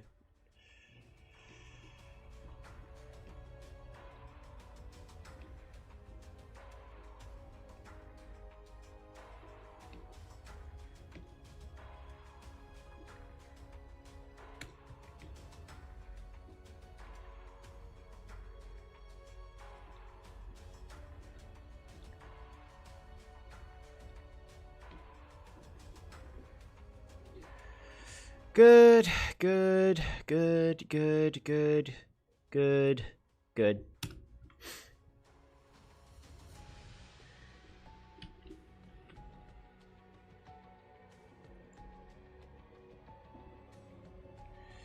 Resize column to 2.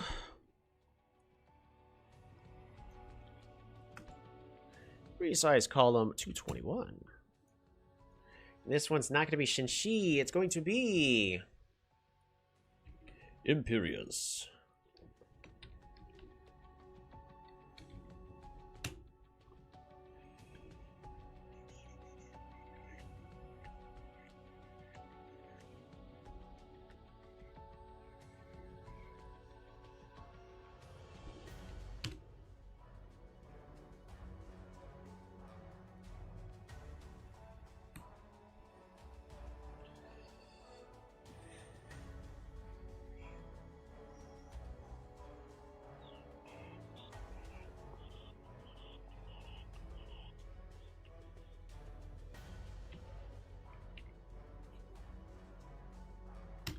Really? Imperius has the exact same stats? I find that hard to believe.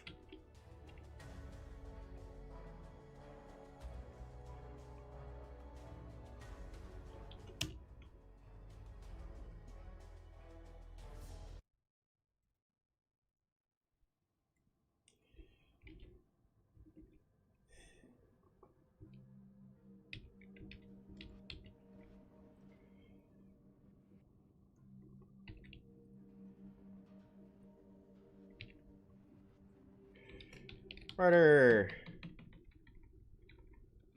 Oh, Magi.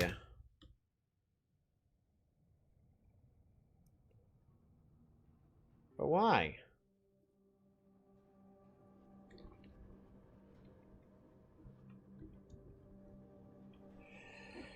If...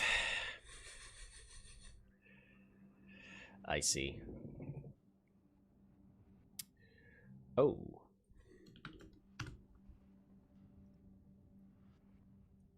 There we go. And then this also needs to be... Oh.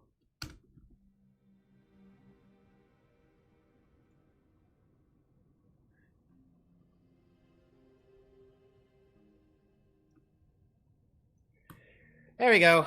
So there's your 4 basic tribes.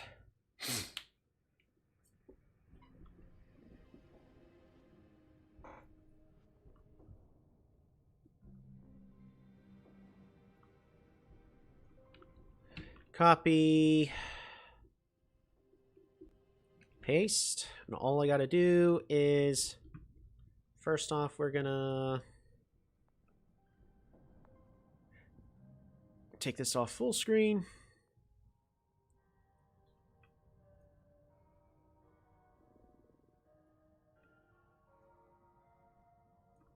Fantastic. New game, creative. All right. Kiku. Patrick. Luxador. Venger.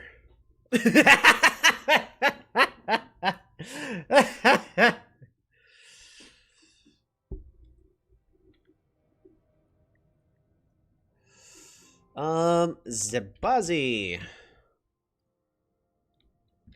Imo.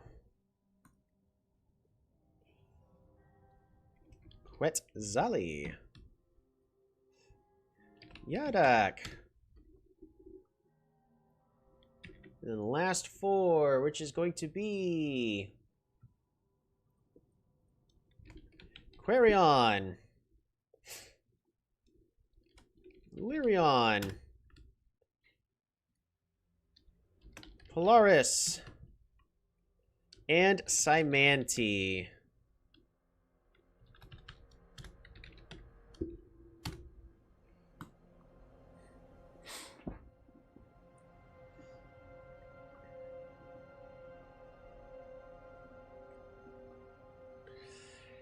There you have it. That is essentially how every tribe is going to perform. Now, if we do, let's just say, only on tiny maps, which we know is basically to be tiny dry lands, the tribe cards are probably going to break.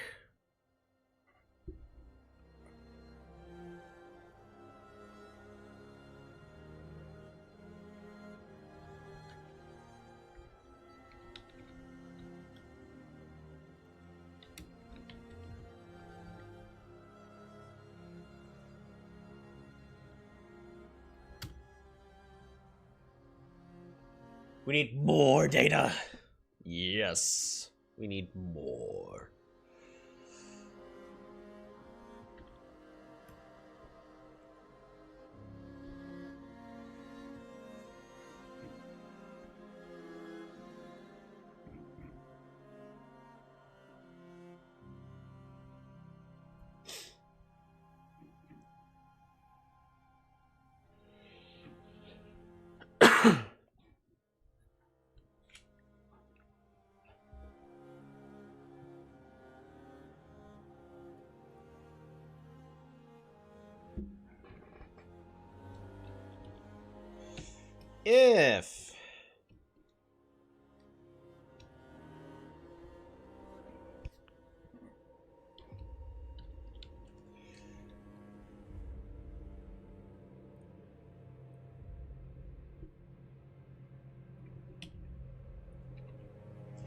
If index for tribe play count. Here, let me.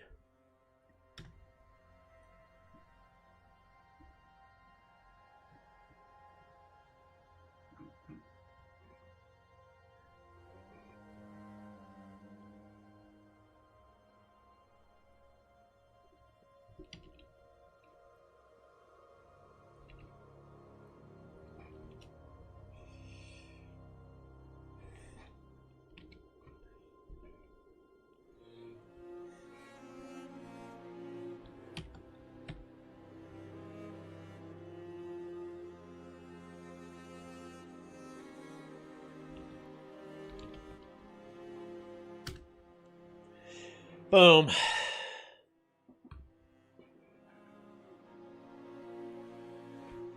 Now I just need to fix this.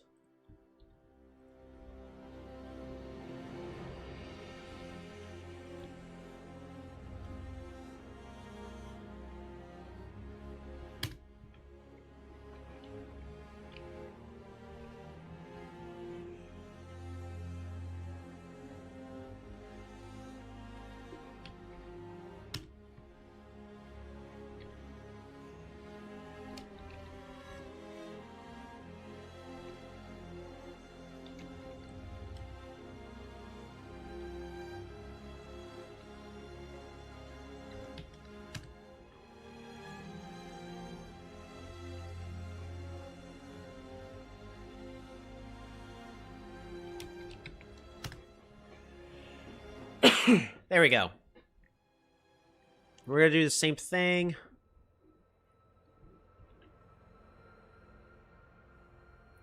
But this needs to be in.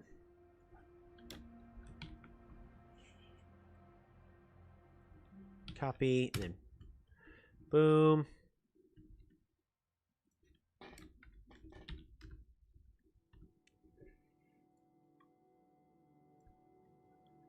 Paste.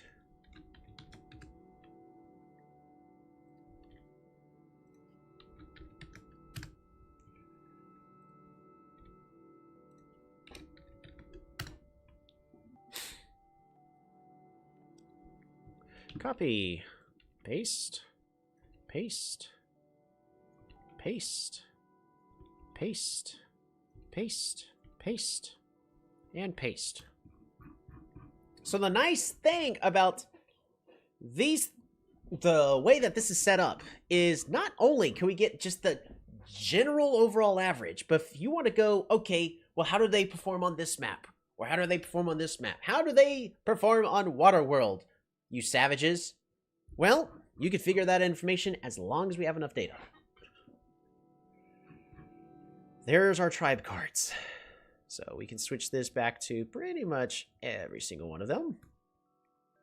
And no more dry lands. Let's take it for every single one. There we go. Tribe with the best expansions rates is Omaji. By a landslide. And then every other tribe kind of just tries to keep up. Which is completely understandable, because a lot of the tribes will get a boost on like their turn 1, but then they're just as equally slow in all the others. Whereas Omaji starts off with riders.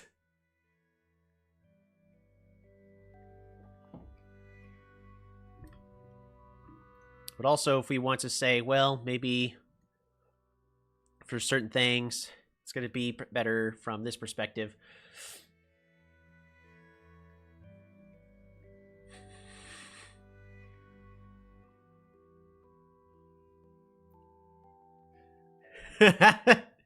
Yeah, giant potential is kind of crazy for all. Let's do that 20 turns just to see how the giant potential works out for all the tribes. Imperious has terrible giant potential.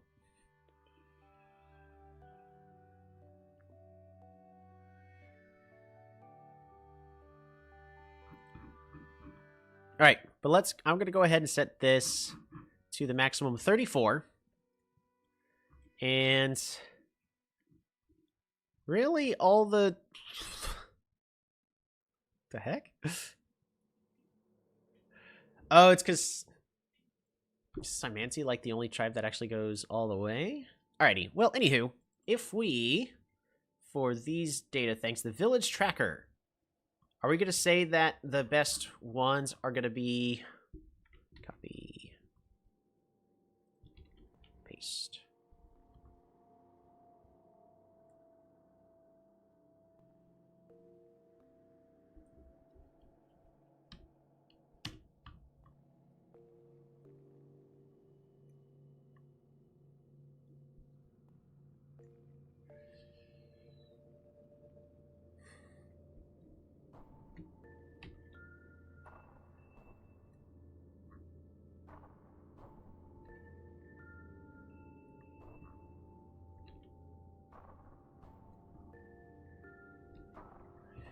Boom.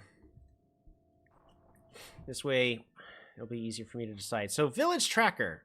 If we're talking about rate of expansion, I would almost have to assume like all the way up to turn 10 would be where the information kind of goes to.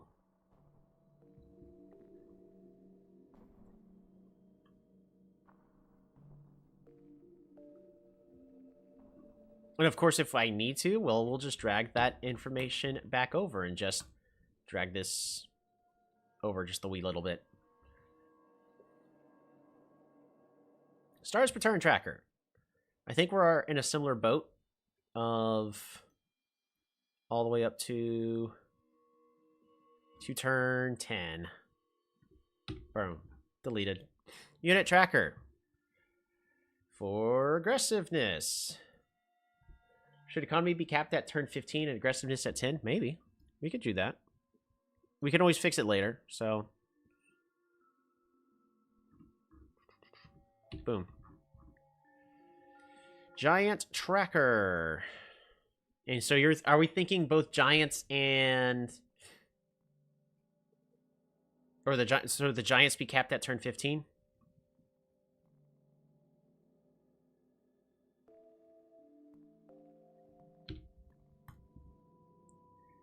Because we could do that. And then if we look at our tribe cards, I think giant potential should be turn 20.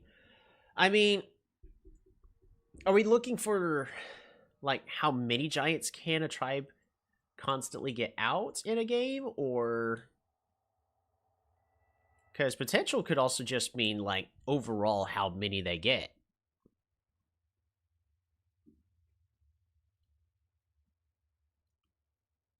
Because, like, apparently there's one game where Quetzali got so many giants compared to everybody else. So it's completely skewing this data. Should be how many giants they can be expected to make. And of course, if I need to, we could just relabel this as giants. We could just...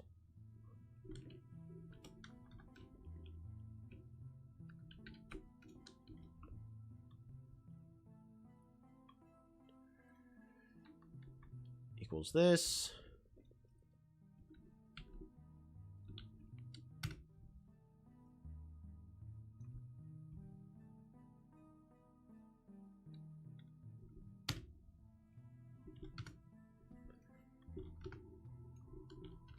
Boom.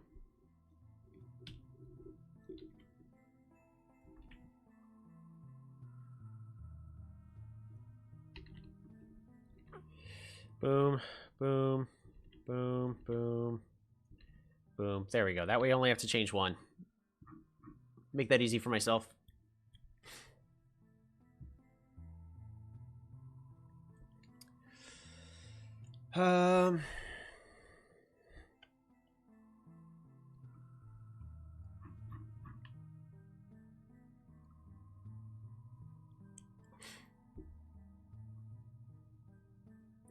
So we probably just need more information, because this definitely feels like it's wrong. We're like, Omaji and Barter, not expected to be able to make any giants. Kiku, not expected to be able to make any giants. Hudrik, they got about average, but oh man, Shinshi and Quetzali. Where else? Yeah, and Quetzali. Man, they will be absolutely... I think the Quetzali giant one is broken. Let's take a look-see, because this is just taking the average, and I think there's... Yeah, we'll just need to get more games, because it looks like I think we've only got... We would have to get more games that go at least all the way up to turn 15. Oh, and Quetzali's at 0.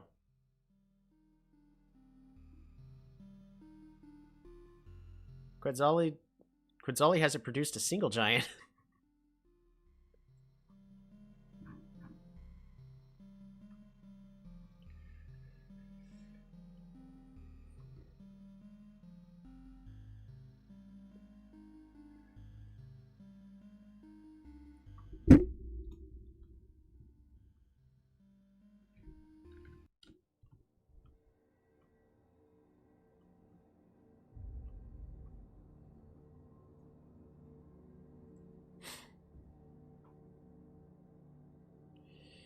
If that does not equal that. There you go. There you go. So now Quetzali has a score of 0. Yeah, so Quetzali has not produced a single giant ever. Even though, from my understanding, like, Quetzali can definitely get giants. Their giant potential is basically the exact same as Barter's. Alright, so there you go. Tribe cards, and Quetzali's fixed. That one was a bug. But apparently Quetzali's doing okay. Quetzali, his aggression level. Nah. Thanks to their shields. And... Hoodrick, aggression, not very high. That's because they like to...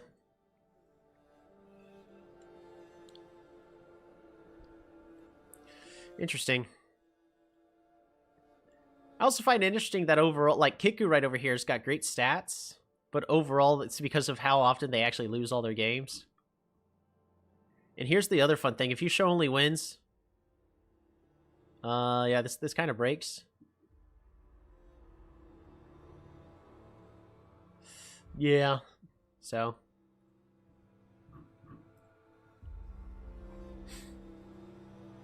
Most of the Quetzali games have no giant. All of the Quetzali games have no giants. But the other reason, like, Quetzali has the potential to get a lot of giants. It's just they don't because it takes so long to get there and they need a lot of economies. They start off with a non-economy tech. There you go. So this is a lot closer to one of the things I was wanting to make and design. And the best part is we have information to back up our claims. To go, look, just Omaji is the best tribe when it comes to expanding. And it makes perfect sense, of course. But we can actually give a value as to why Omaji is the fastest when it comes to expanding. Imperius currently is not that great at expanding, apparently. So...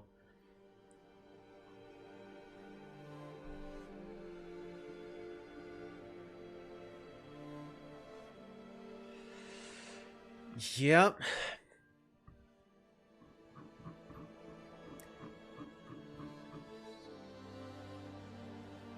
This does fill me with joy, by the way. I've said this multiple times now, but this fills me with joy. I think all the Quetzali games are from me, and I've been playing them on smaller maps. Yeah, that makes sense. Yeah, if you play Quetzali on either on a small lakes or on a normal Pangea, you'll definitely get more data. Yeah, more data. We need more data. And I don't know if you're here, Justini, but we were trying to figure out when you should, if you are playing Perfection, when to not get rid of all your population. And it's basically on turn 28 or higher, if you're trying to use it to get a temple, it's not worth it. Heck, even if it's on turn 26, you're only breaking even. And then, but for force temples on turn like 28 and higher, it's not worth it either. So, there you go. That one's just math. But that's stuff we can get rid of over there. I can delete these. Fantastic. After that, we can just make these look nicer later. There's no rush. That's really a artistic kind of choice kind of thing.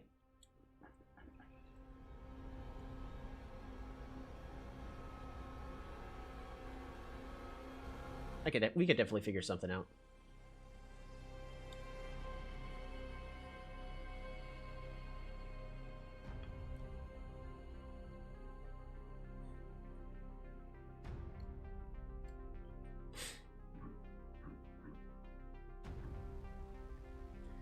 And the last thing we could do, I mean, because Justini, you've been very busy at filling all these in, is I could just is I could literally also go, okay, so what about this this goon Tolby? I only got 6 games in here.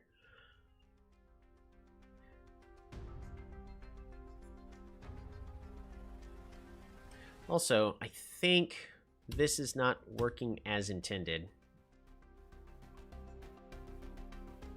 Because should it be including... oh yeah, can you change the map to work the same as the map size? Yeah, I can. Just... How would I do that?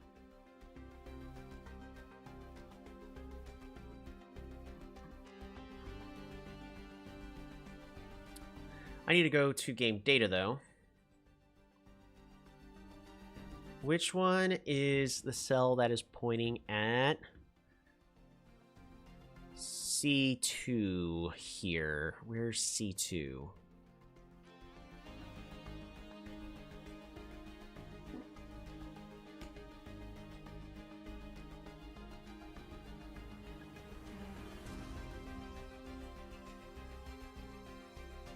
C2 or F2?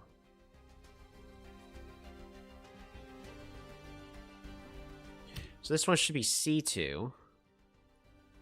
This one should be F2.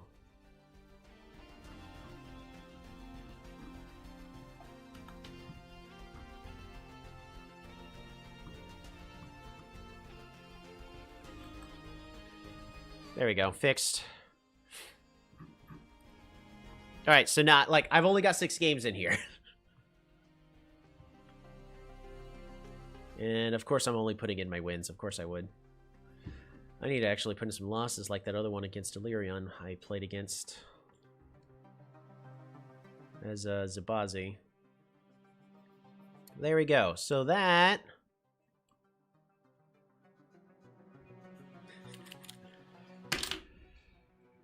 Now, Justini, if you also want to see like what have or have you not played as, there you go. You can now correctly actually see that. But in the meantime, we got 160 Tribes games worth of data. Or like Justini, yours is 75. There you go. Which is still very impressive compared to literally everybody else. That is a lot of hard work and dedication, and like I very much appreciate that. Thank you.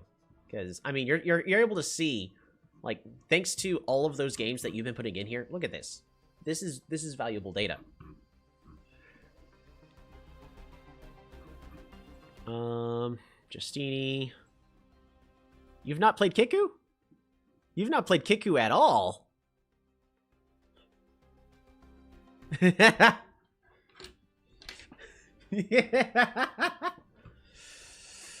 But there's one last thing I want to do really fast.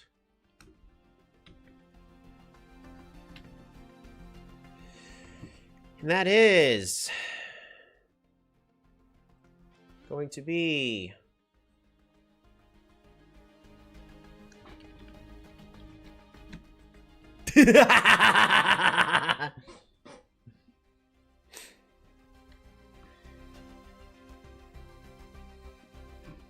great.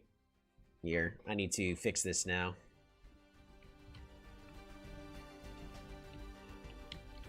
If error.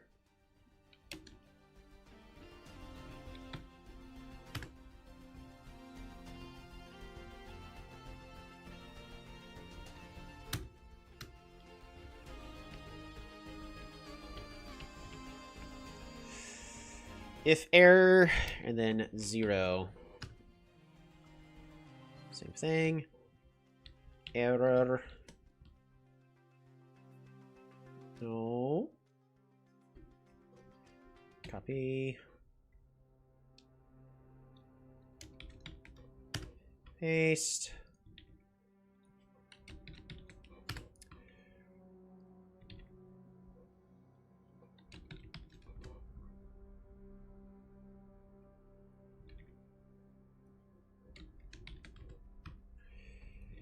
If error.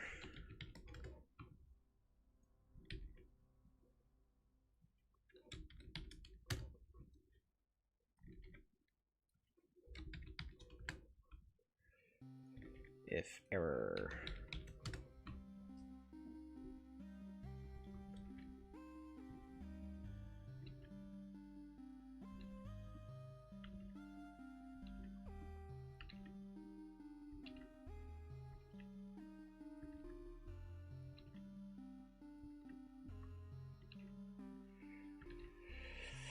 For the joke.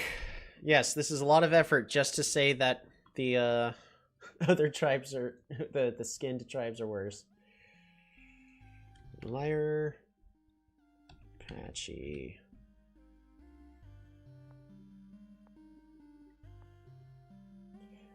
Beargolf.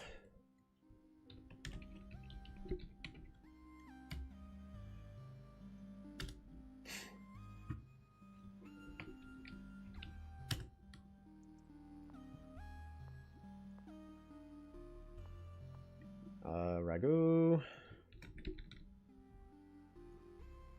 I do forget how Yorthwobber.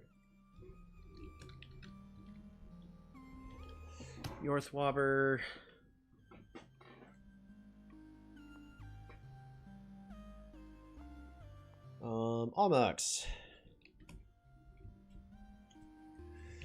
Cultist. I think cultists is what it is, right?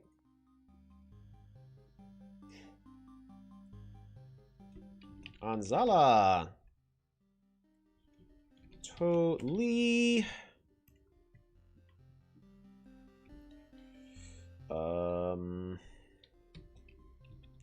Icarus.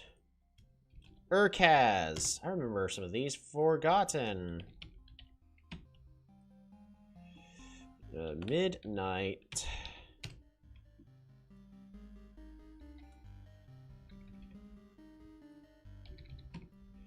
Boom.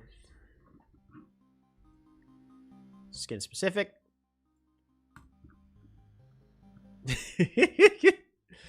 There you go. Now we have skin specific stats.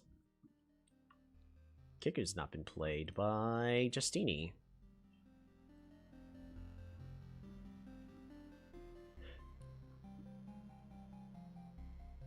There you go. So the skin specific stuff should work. Perfect. So have you not played Kiku, Justini? Apparently. Yeah, you've never played Kiku. Interesting. No wonder the Kiku win rate sucks. Right? You're responsible for 24 Aquarion games. Alrighty.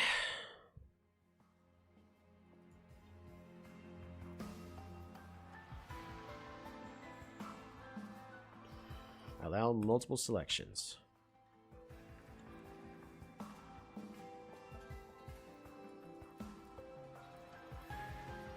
So, if we do this, then I'll have to...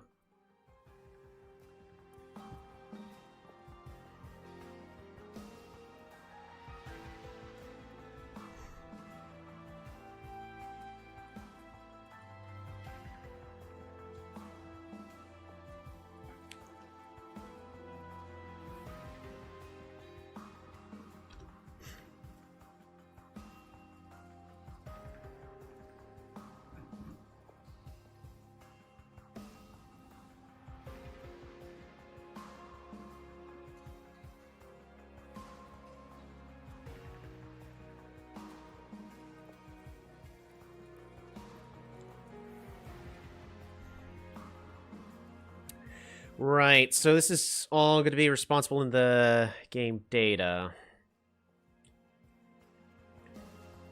Because they're all being set to false. So how is this supposed to work?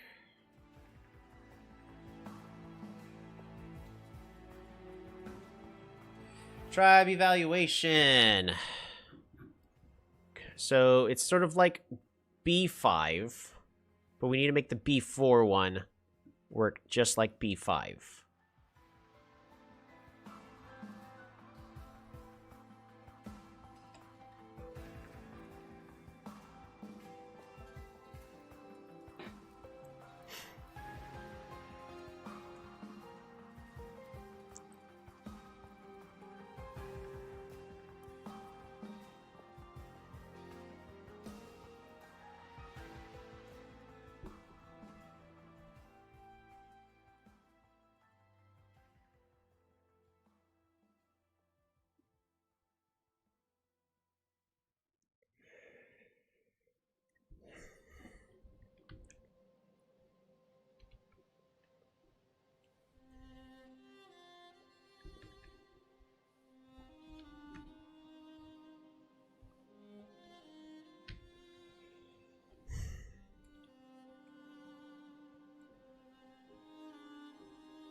Hmm.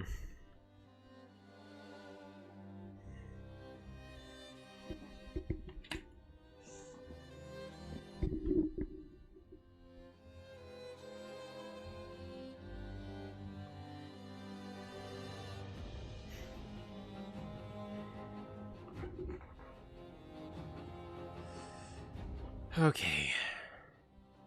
This entire and statement. So this if statement here.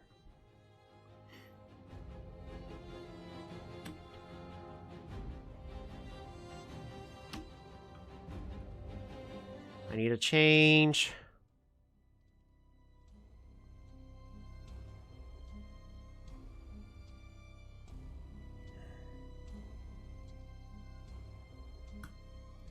Right. But we're not getting L, we're getting M.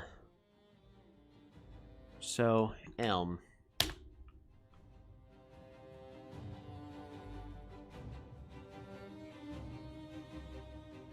Perfect.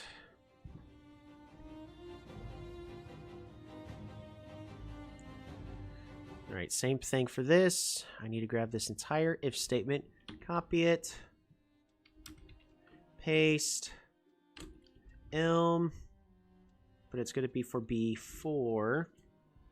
And then we need to get rid of this. Boom.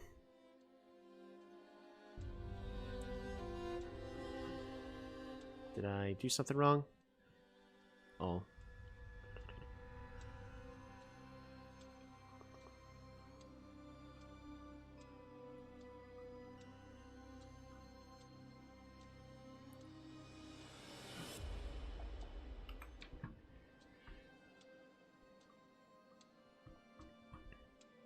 There we go. Fixed. Alright, so that's been... So now if we just say, please ignore Waterworld or Archipelago, fantastic.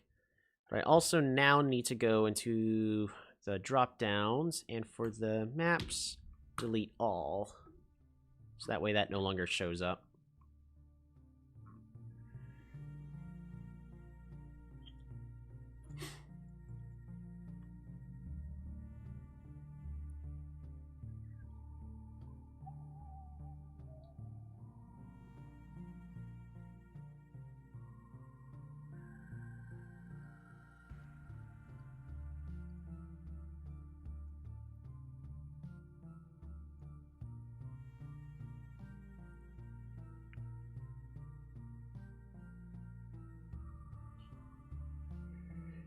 Alrighty.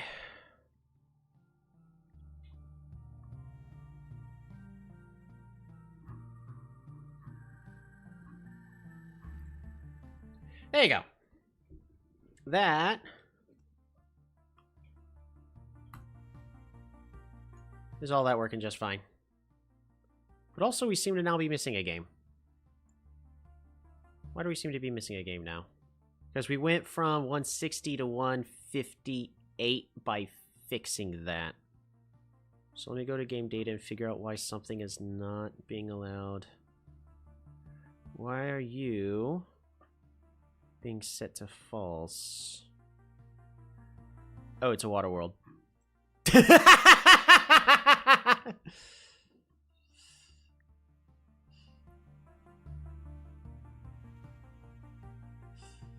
Hey, Yoppy, how's it going? Also...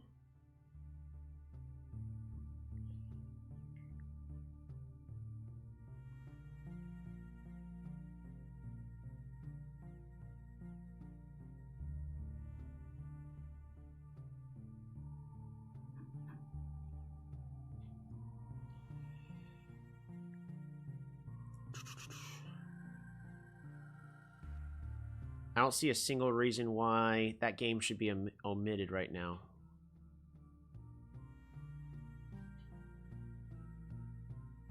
So,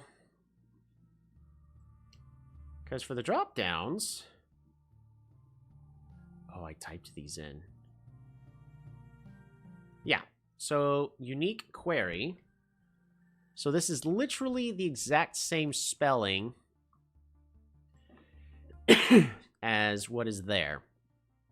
So why are you not happy?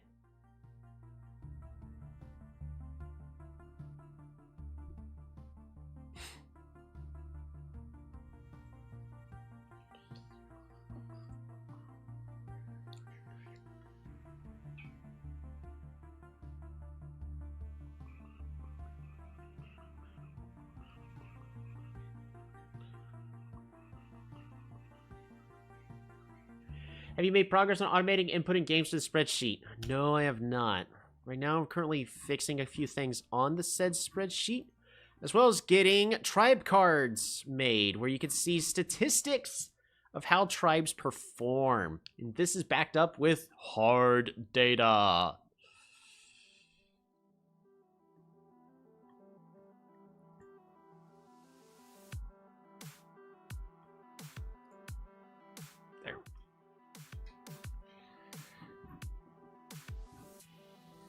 Yappy, you should put some game.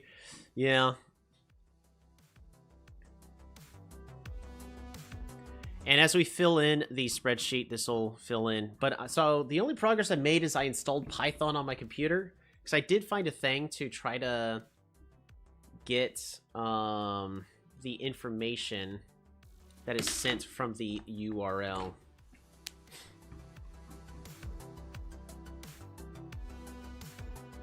That stuff I'm not going to do on stream, just in case Midgy1 says, please don't. So I'm just going to be doing that during my own time, which also means there's a chance it might not happen. So don't hold your breath on that, but I am looking into it. It just hasn't been done yet. Imperius is one of the worst tribes overall. Fantastic. Interesting. Whatever it's... Wonder why is that?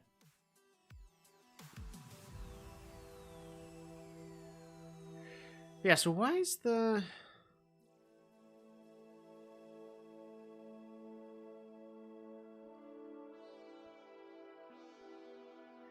I think it's just going water.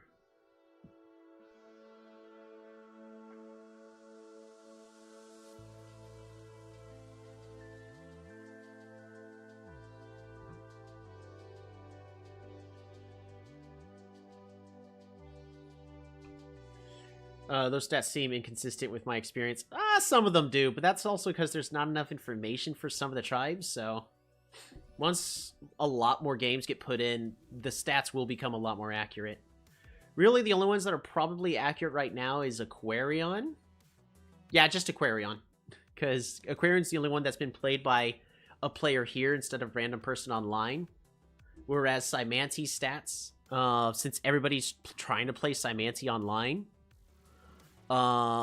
but Just Eating knows how to play against and beat Cymante. Like, look, they're okay. Like, they can be aggressive. They have average giant potential. They have an okay economy.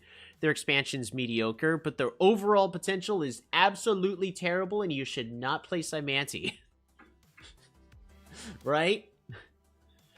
Play some games. Yeah. Well, it's because there's a difference between play some games because Bear Manpig, who's been popping into the stream every now and then, like, I mean, this one's probably the only one that's 100% correct, which is Omagi with their rate of expansion, which is they have the best expansion potential. Shinshi apparently has the best giant potential, which is not something I was expecting. The best economic tribe is Zabazi, and the tribe who's going to be the most aggressive is Polaris. But that's because they spend a lot of resources on Moonies and whatnot. And then, yeah, the overall is really just... The overall all is really just their win rates. And it more or less... Imperius has less econ than Omagi. Yeah, I think that may need to be fixed, but that's probably because Imperius is probably played on like really small games, so there's sample size is really low. Yeah, the sample size is very low For instance, if we want to just look at try play count, Imperius has been played 6 times. So it's really, really low. Now, if we look at how many times has Justini played Imperius, try play count is once. So 5 of those are opponents he's played against and he destroyed them. Same reason why Kiku has an like a really, really low win ratio is Justini's never played Kiku. He played only 22 games of Aquarion. Slacker. The only games with low ELO Imperius, and the one game I played had a slow start. Right, so like that will skew the data, but also like what we really could do is go, okay, well, let's just look for people with an ELO of... Oh, it has to specifically be on the list. Like, let's say they're in 55. All right, now how do they do? Now, how are all the stats? Omaji's still the best when it comes to that. Imperius is still mediocre, but they have really, really great potential. Like, their stats are still astronomically low, despite the new play count being... Imperius is still 6. Interesting. Is this not being correctly taken into account?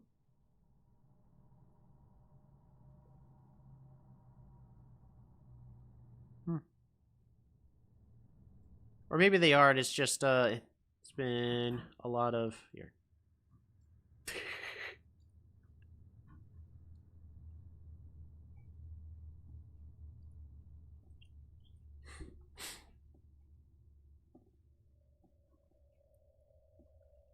There you go. Like, even that it's still apparently 5. That doesn't seem right. I don't think all of your opponents are on that really, really high ELO. I like playing Imperius. I could play some games with them. Yeah. It's just... It would help if the games got put in as well. The only thing yeah. Alright.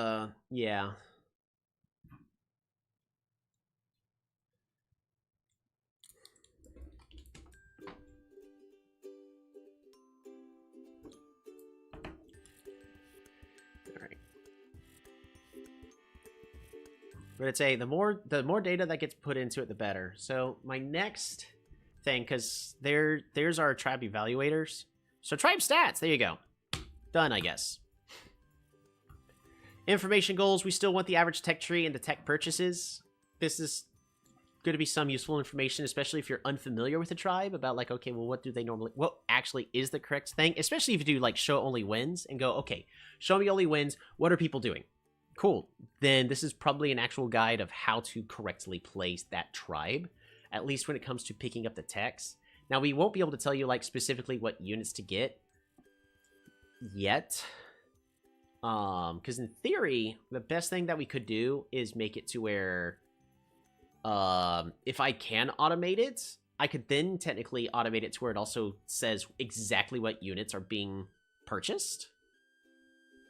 And then you'd actually be able to see, like, what units are purchased on what turn and so on and so forth. Like, that is, again, more useful information, but that is way too tedious, and I am not implementing that. I'm sorry.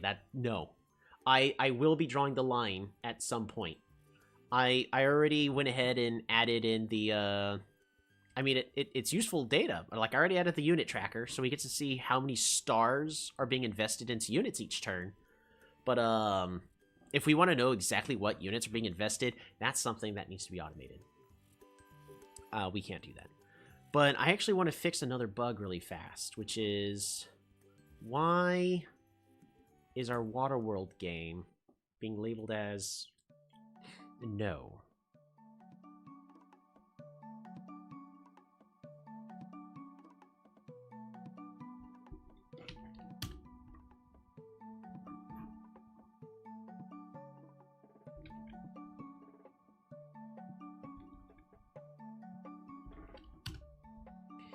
False.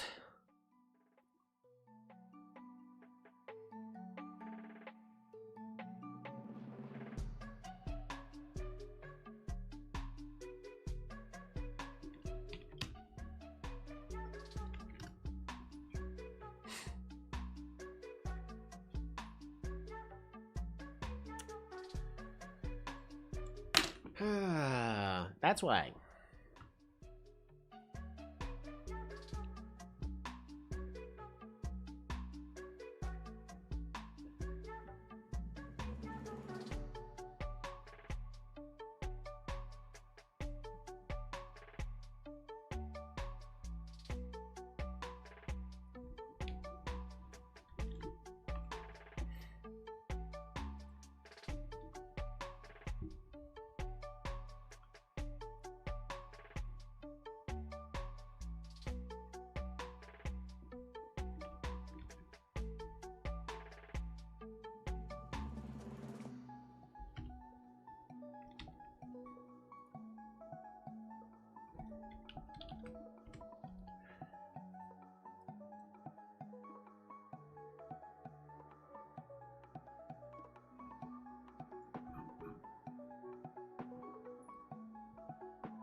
Alright, there we go. Found out why.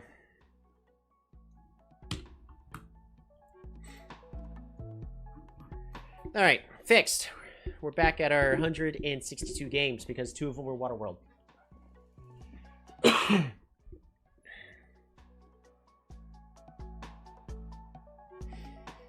Okay, so...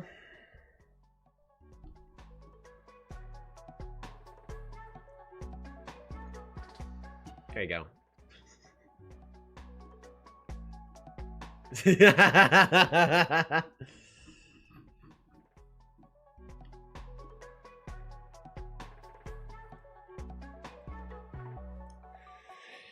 Oh, it's 50 and 50 for both.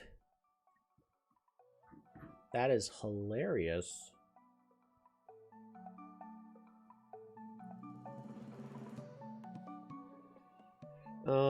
But realistically, we're getting rid of the Waterworld one. Well, I guess for all. So there you go. That is going to be... I gotta play some more Waterworld games, apparently. No! Do whatever you want when it comes to that. So... I think at this point, because I've been streaming for almost 7 hours, we basically have been making these changes, and we now have our, and of course I decided to add specific skins to it. So there are some that currently don't have any data. Yorthwobber apparently doesn't have any information.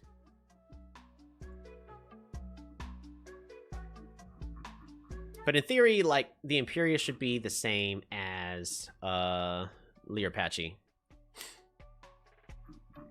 But they're not. But notice the moment that Learpachi is taken out of all the data, Imperia suddenly is looking fantastic on all of their information. They are one of the most expansive.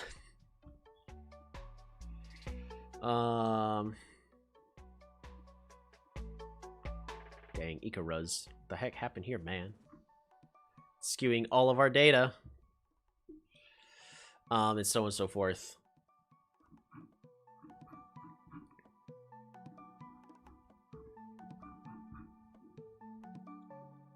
So there you go. That I think is going to do that. I'm going to look into trying to automate it. I've got to figure out how to run about like 5 lines of Python code. It's not really that difficult. It's just I've never worked with Python before, so that's the only uncertainty I've got.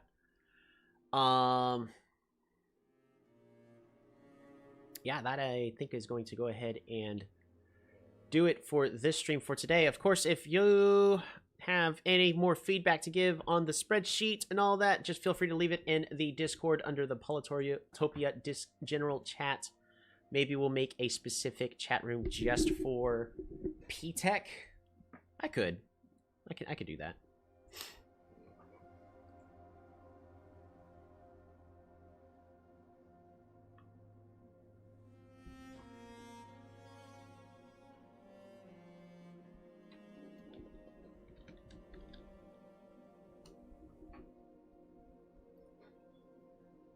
All right.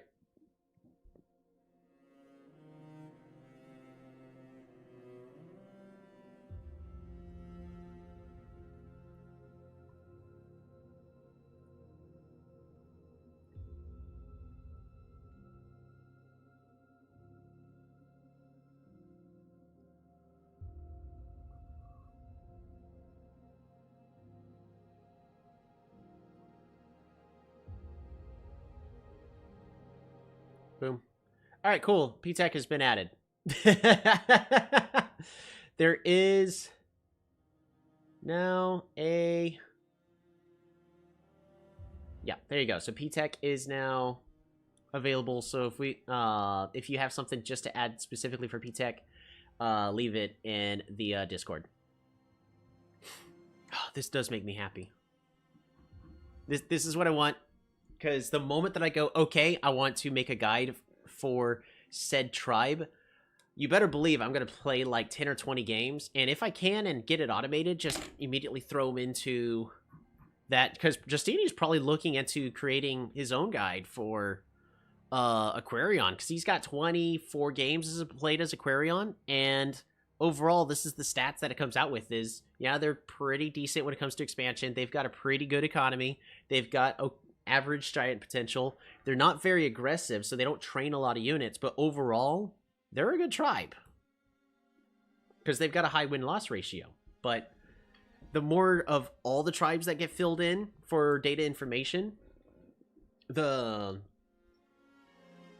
more likely that we'll be able to get actual averages and real estimates of the kind of data.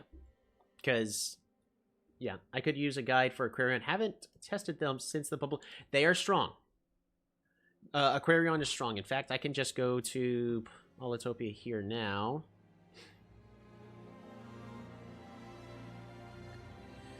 Go ahead. Full screen. Because I like Aquarion. For me, Aquarion's a lot of fun.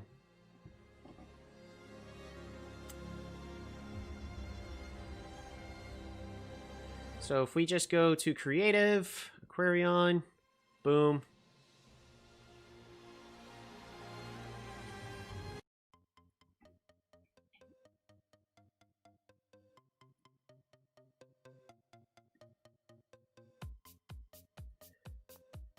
All right, Aquarion. They start off with no technologies, so no matter what, you got to invest into it. But I actually finished an Aquarion mirror match. And from my experience, they're all kind of similar. Where my opponent rushed marine life, got sharks. Wasn't that bad, actually. In fact, let me get the game off my phone. And that other opponent that I've been playing against finally resigned. Oh wait, no, somebody's invited me to a game. No, I don't have...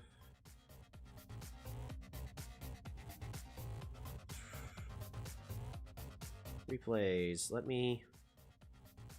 is it this one? I think it was. Yep, this one's the one. Let me put it onto Discord, so that way I can bring it up.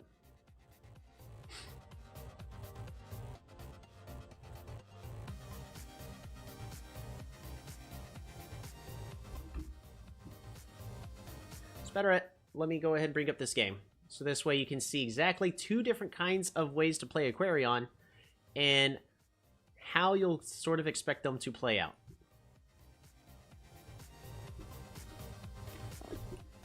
Alright, so I'm actually this northern Aquarion up here. We're both ended up playing as Forgotten. I love the tanky crabs. Yeah, I mean, they're still good. It's just not as broken as they used to be. So we both end up going out in two separate directions. He goes to rush the lighthouse. Yeah, so it's always questionable if that's the right play or not. Usually not.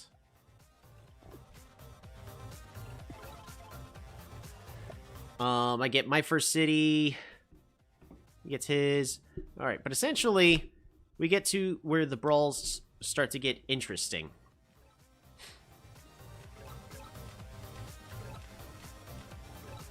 Boom, gets a lighthouse. 4 cities to my 3, not looking good for me. So my opponent now has a production advantage. Did a little bit too much exploring.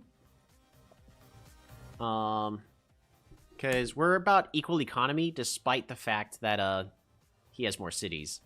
So I've been focusing a little bit more on mine with just aquaculture and fishing. This is 2 techs, and then properly positioning your trade hall is very important in order to get the maximum benefit. 5 stars, 4 pops. That is very powerful, but it has to be through flooded terrain, so it's like really, really strong early, but then it takes a while for you to set up, and it can also be cut off by the opponent raising the land, whereas my opponent decided not to go aquaculture. They went marine life instead. End of turn 8, they start getting their own sharks. They're investing 8 stars into a unit that gets a sneak attack, essentially. Whereas I'm heading more for like climbing to get some defensive bonuses against my opponent. Oh, and the replay broke.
Finally.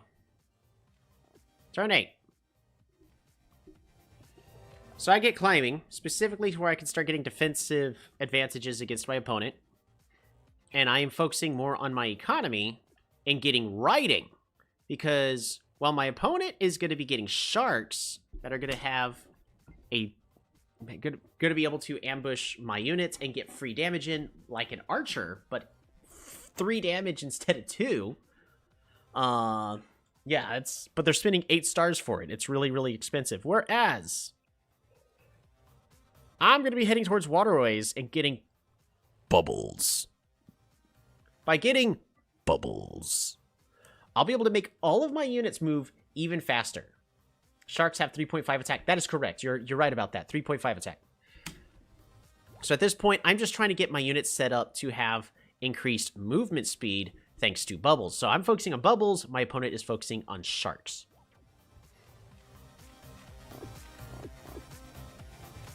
And yes, they could position their units better, but more or less the game would still have ended up roughly the same way. Slowly, all of my units are starting to get more and more bubbles. And I'm about to have a lot more flexibility than my opponent. Right over here. Bubbles, bubbles. Even sneaks all the way in here with the shark. So the shark is moving just as far as my riders with bubbles, and it's able to one-shot any of my riders. So in theory, 8 stars, it's better as long as you keep the sharks alive. However, riders can move back because of their stupid bounce ability that is a little still broken. So are sharks still underwhelming? I think they're comparable to a rammer, if not slightly better. Yeah, I would basically say they're sort of like a rammer, but you're going all in with sharks. You're not able. Sharks are not flexible. They're an all-in unit. I get my first toad, whereas my opponent is spending so many stars on getting a whole bunch of sharks. And yes, it's a lot of sharks he's able to get. And these toads are losing quite a bit of health.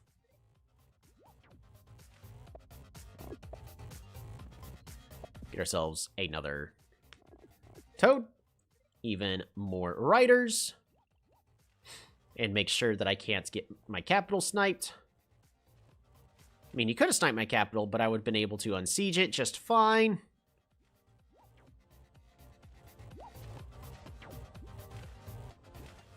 I did a slight misplay here and moved my unit way too back, but it ended up working out just fine for me. But now it's a 4 to 7 city game, but I'm spending less resources on these riders with bubbles than my opponent is investing into these sharks. So I'm able to continue to improve my economy, and in the early game, that is important.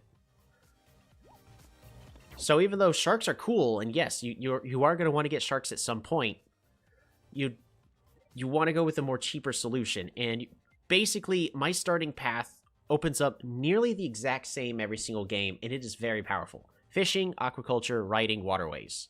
This gives you high mobility and a lot of population. If you need to, you pick up hunting or organization as needed, as Aquarion still kind of suffers on population issues, but really thanks to the trade station, it's not as bad as it used to be. In fact, the trade station is what makes Aquarion really, really scary. That's why I typically go fishing into aquaculture, because in my perfection game I was playing this morning against the bots, one trade station connected 6 cities together.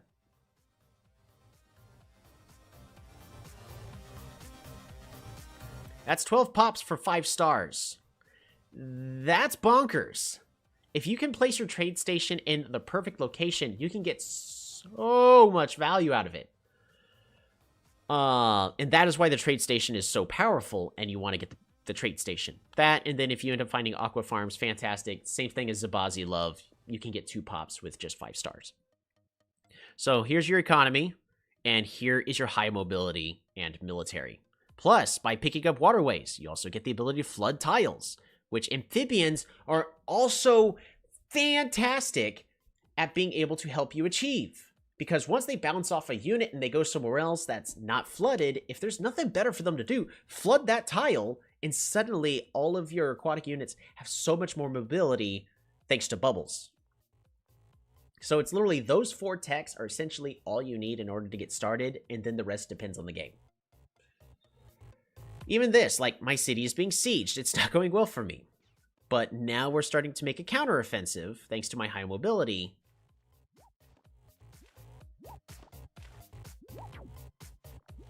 Because of all of these bubbles. And now I've decided, okay, I'm going to pick up archery. My opponent's still stuck on 2 techs because he can't afford it. Why? Sharks are just too expensive. They're good, but they're too expensive. It's the same reason why I'll sometimes go, oh, I can't go into the water yet. I can't afford it. It's because it's too expensive. So there's your starting game, which is Rider Roads. And at this point, the game is basically over. We've got archers. Also with high mobility, we have warriors, high mobility. We got our toads, high mobility. That also can, in theory, create more mobility. Because also think about bubbles as, you know, a free, like, +1 movement for, well, it is essentially +1 movement. But a toad, if it walks onto a tile and floods it, it immediately then gets the +1 movement. So Aquarion super units have a movement speed of 3, basically. And again, that's bonkers for that high flexibility and mobility. But also, just think about it this way of, as these guys are moving around with their same ability riders have, which is the escape, they're able to produce 2 roads for you for free by just moving. Like, if you want to think about bubbles as weaker roads, okay, cool. Well, you get free roads just by moving your super unit. Which is, again, bonkers. And then just we continue to take it. So the correct way, in my opinion, to do it is fishing, aquaculture, and then riding waterways. That gives you high mobility, lots of flexibility into the mid-game where you can adapt for whatever's happening. You need to play defensive, okay, you know, focus on getting octus. A lot of water to focus on. Aquatism, you're already right there. Or you just need economy, cool. Fruit, hunt, farming, whatever you need. Climbing for mining, because Aquarion actually has a decent amount of minerals. There you go. That is how you play Aquarion. And honestly, I enjoy Aquarion. And from the looks of it, Just Needy does too.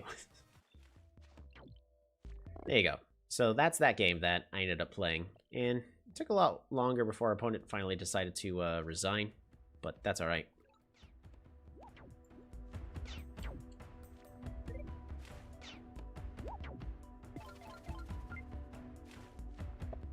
I definitely recommend, like, if you're stuck, like, maybe Migi1 will nerf Aquarion. I don't know. It's just Aquarion feels like they are in the spots of where they should be now. How would I nerf Aquarion? Because I would actually say they're one of the stronger tribes right now. I don't know. The issue is I feel like Aquarion is exactly where they should be. Like, Cymanti and Illyrion, everybody knows how we should nerf those. Is you gotta nerf Illyrion Sanctuaries. And Cymanti, it could be done in a lot of different ways, but it's really their early game economy. Especially since our spreadsheet is also able to verify, like in normal games, Cymanti is able to get their Giants out as soon as turn 5. 3-star Scouts win. Honestly, I think the best way to nerf Aquarion is to indirectly buff Navy for other tribes. Maybe. The issue is I feel like Navy is also already where it should be.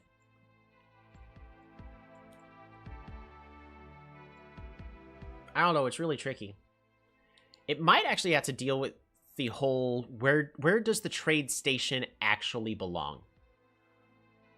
Because for me, the biggest troublemaker is the trade station for Aquarion.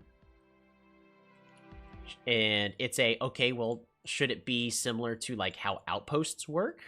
Of, you should need to build multiple outposts, like one between, like, your capital and one between the other city? I don't know. Maybe that's how it should work. Because trade stations are the troublemakers, I guess, since they're the ones that give so much free population. Heck, a perfectly placed trade station could technically connect... No, I think 6 cities is the max, right? 6 cities is the maximum. Yeah. I was thinking it could be 7, but... Alright, everybody. So, that's the be right back. There we go. It's been fantastic. It's been 7 hours, though. And I have work tomorrow. Plus, I do want to work on trying to automate getting that information for the spreadsheet. But there's some stuff that I think, since I'm not producing my own game, and then I'm trying to do certain things with Python, I don't think that's stuff that I should be sharing on stream. I gotta do that on my own. Like, I might do it on Discord there, but not on something that is saved permanently onto the internet webs.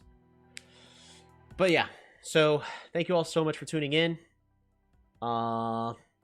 If you are in a similar state where I am and you're about to have a massive cold front, stay warm. Take care of yourselves and your family. Fill out the information on the spreadsheet. That'll help us a lot. And yeah, we'll see y'all again next time.